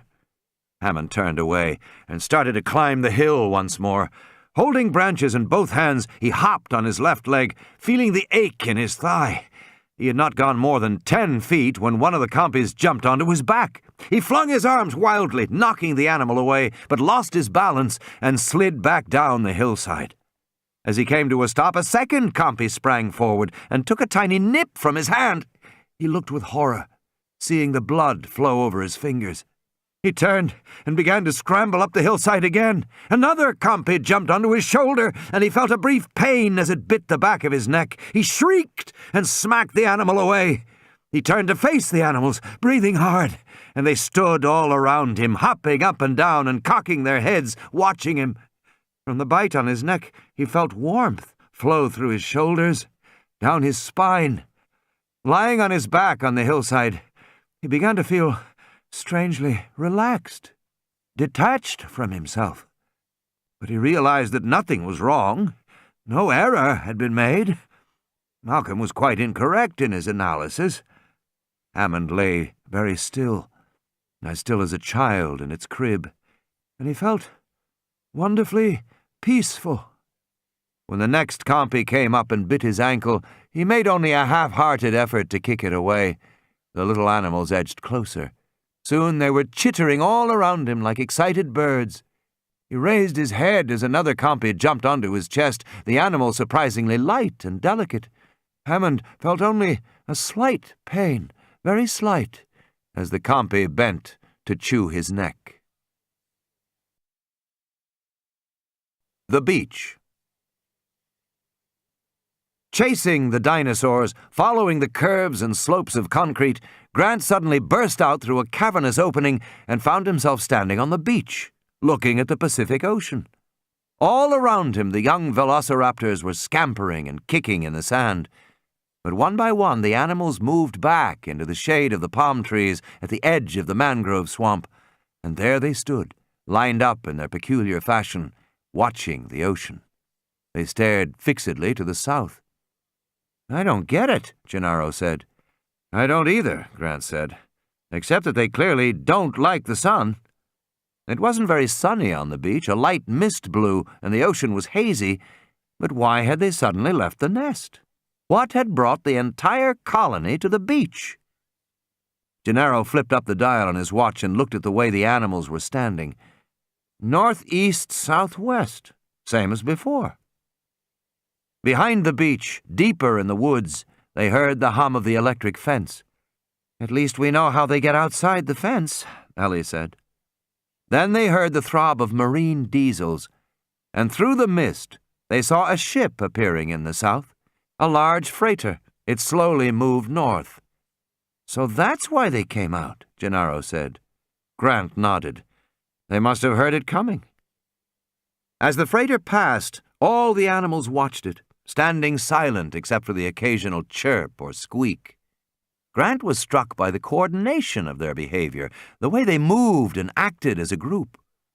But perhaps it was not really so mysterious. In his mind, he reviewed the sequence of events that had begun in the cave. First, the infants had been agitated, then the adults had noticed, and finally, all the animals had stampeded to the beach. That sequence seemed to imply that the younger animals with keener hearing had detected the boat first. Then the adults had led the troop out onto the beach. And as Grant looked, he saw that the adults were in charge now. There was a clear spatial organization along the beach, and as the animals settled down, it was not loose and shifting the way it had been inside. Rather, it was quite regular, almost regimented. The adults were spaced every 10 yards or so, each adult surrounded by a cluster of infants. The juveniles were positioned between and slightly ahead of the adults. But Grant also saw that all the adults were not equal. There was a female with a distinctive stripe along her head, and she was in the very center of the group as it ranged along the beach. That same female had stayed in the center of the nesting area, too. He guessed that, like certain monkey troops, the raptors were organized around a matriarchal pecking order, and that this striped animal was the alpha female of the colony. The males, he saw, were arranged defensively at the perimeter of the group. But unlike monkeys, which were loosely and flexibly organized, the dinosaurs settled into a rigid arrangement, almost a military formation, it seemed. Then, too, there was the oddity of the northeast-southwest spatial orientation. That was beyond Grant. But in another sense, he was not surprised. Paleontologists had been digging up bones for so long that they had forgotten how little information could be gleaned from a skeleton. Bones might tell you something about the gross appearance of an animal, its height and weight. They might tell you something about how the muscles attached, and therefore something about the crude behavior of the animal during life. They might give you clues to the few diseases that affected bone. But a skeleton was a poor thing, really, from which to try and deduce the total behavior of an organism. Since bones were all the paleontologists had, bones were what they used. Like other paleontologists, Grant had become very expert at working with bones, and somewhere along the way he had started to forget the unprovable possibilities, that the dinosaurs might be truly different animals, that they might possess behavior and social life organized along lines that were utterly mysterious to their later mammalian descendants. That since the dinosaurs were fundamentally birds— "Oh, my God," Grant said. He stared at the raptors ranged along the beach in a rigid formation, silently watching the boat, and he suddenly understood what he was looking at. "Those animals," Gennaro said, shaking his head, "they sure are desperate to escape from here." "No," Grant said. "They don't want to escape at all." "They don't?" "No," Grant said. "They want to migrate." Approaching dark. Migrating, Ellie said. That's fantastic. Yes, Grant said. He was grinning. Ellie said, Where do you suppose they want to go? I don't know, Grant said. And then the big helicopters burst through the fog, thundering and wheeling over the landscape, their underbellies heavy with armament. The raptors scattered in alarm as one of the helicopters circled back, following the line of the surf, and then moved in to land on the beach. A door was flung open, and soldiers in olive uniforms came running toward them. Grant heard the rapid babble of voices in Spanish and saw that Muldoon was already aboard with the kids. One of the soldiers said in English, Please, you will come with us. Please, there is no time here. Grant looked back at the beach where the raptors had been, but they were gone. All the animals had vanished. It was as if they had never existed. The soldiers were tugging at him, and he allowed himself to be led beneath the thumping blades and climbed up through the big door. Muldoon leaned over and shouted in Grant's ear, They want us out of here, now! They're going to do it now! The soldiers pushed Grant and Ellie and Gennaro into seats and helped them clip on the harnesses. Tim and Lex waved to him, and he suddenly saw how young they were and how exhausted. Lex was yawning, leaning against her brother's shoulder.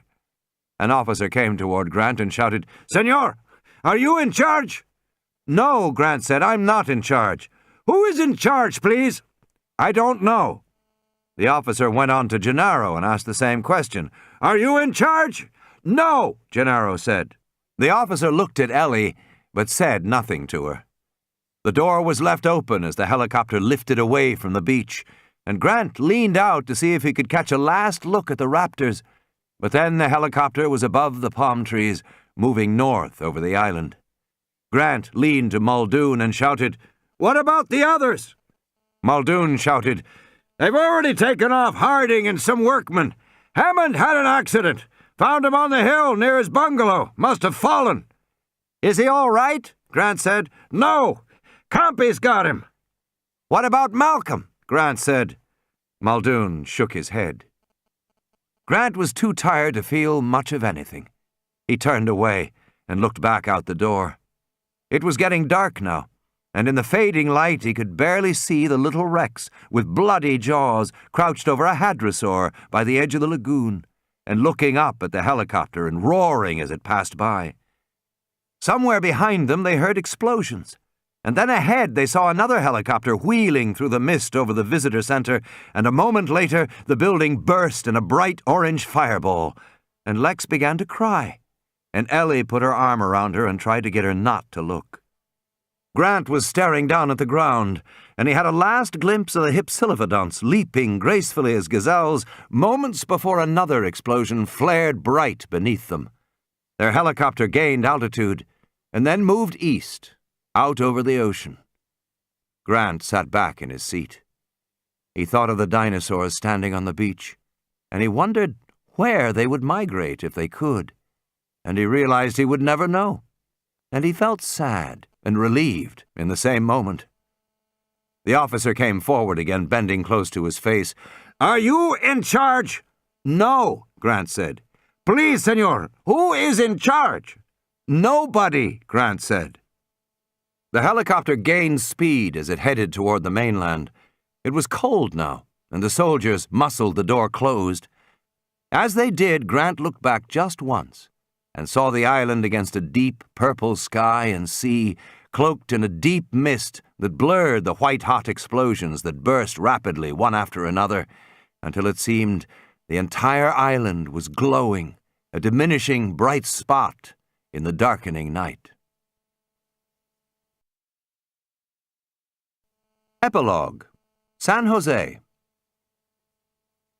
Days went by. The government was polite and put them up in a nice hotel in San Jose.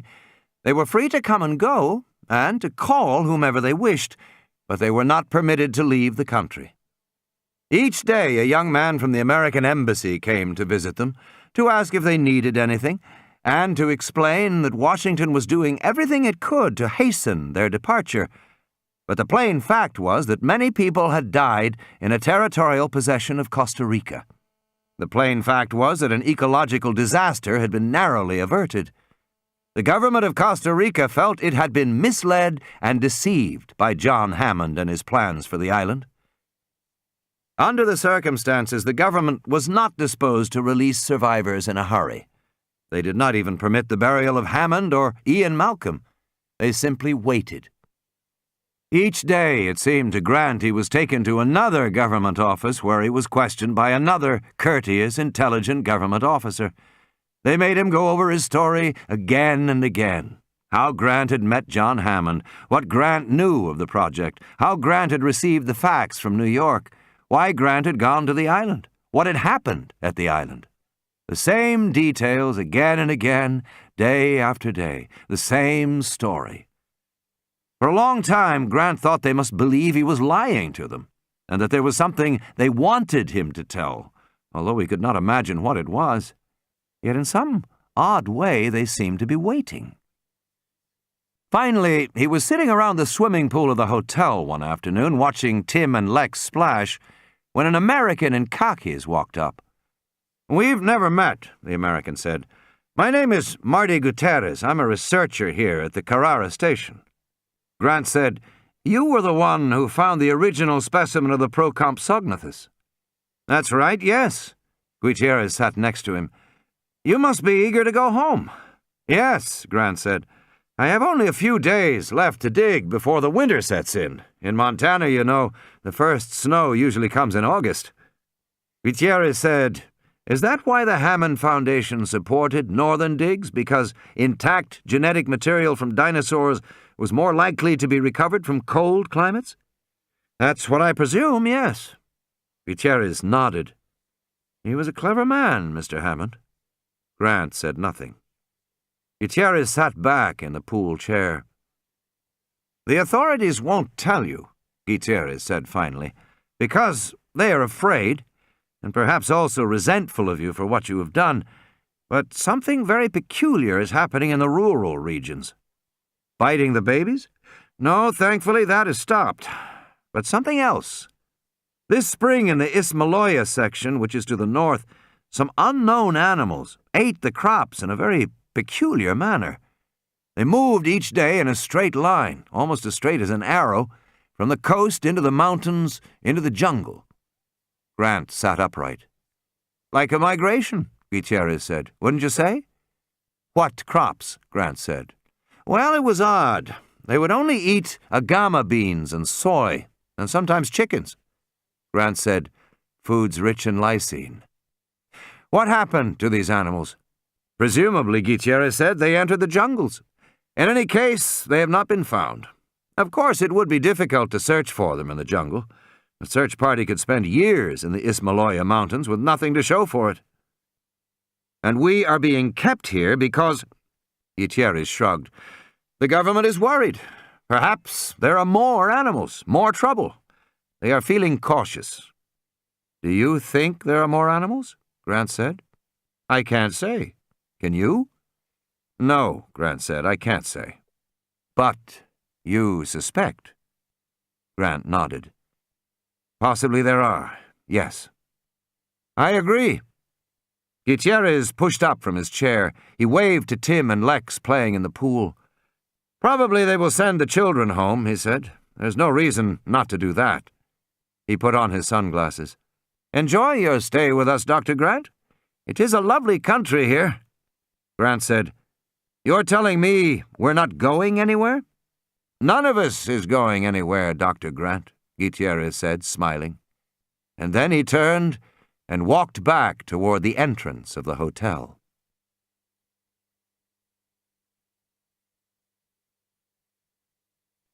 That was Jurassic Park by Michael Crichton, read by William Roberts.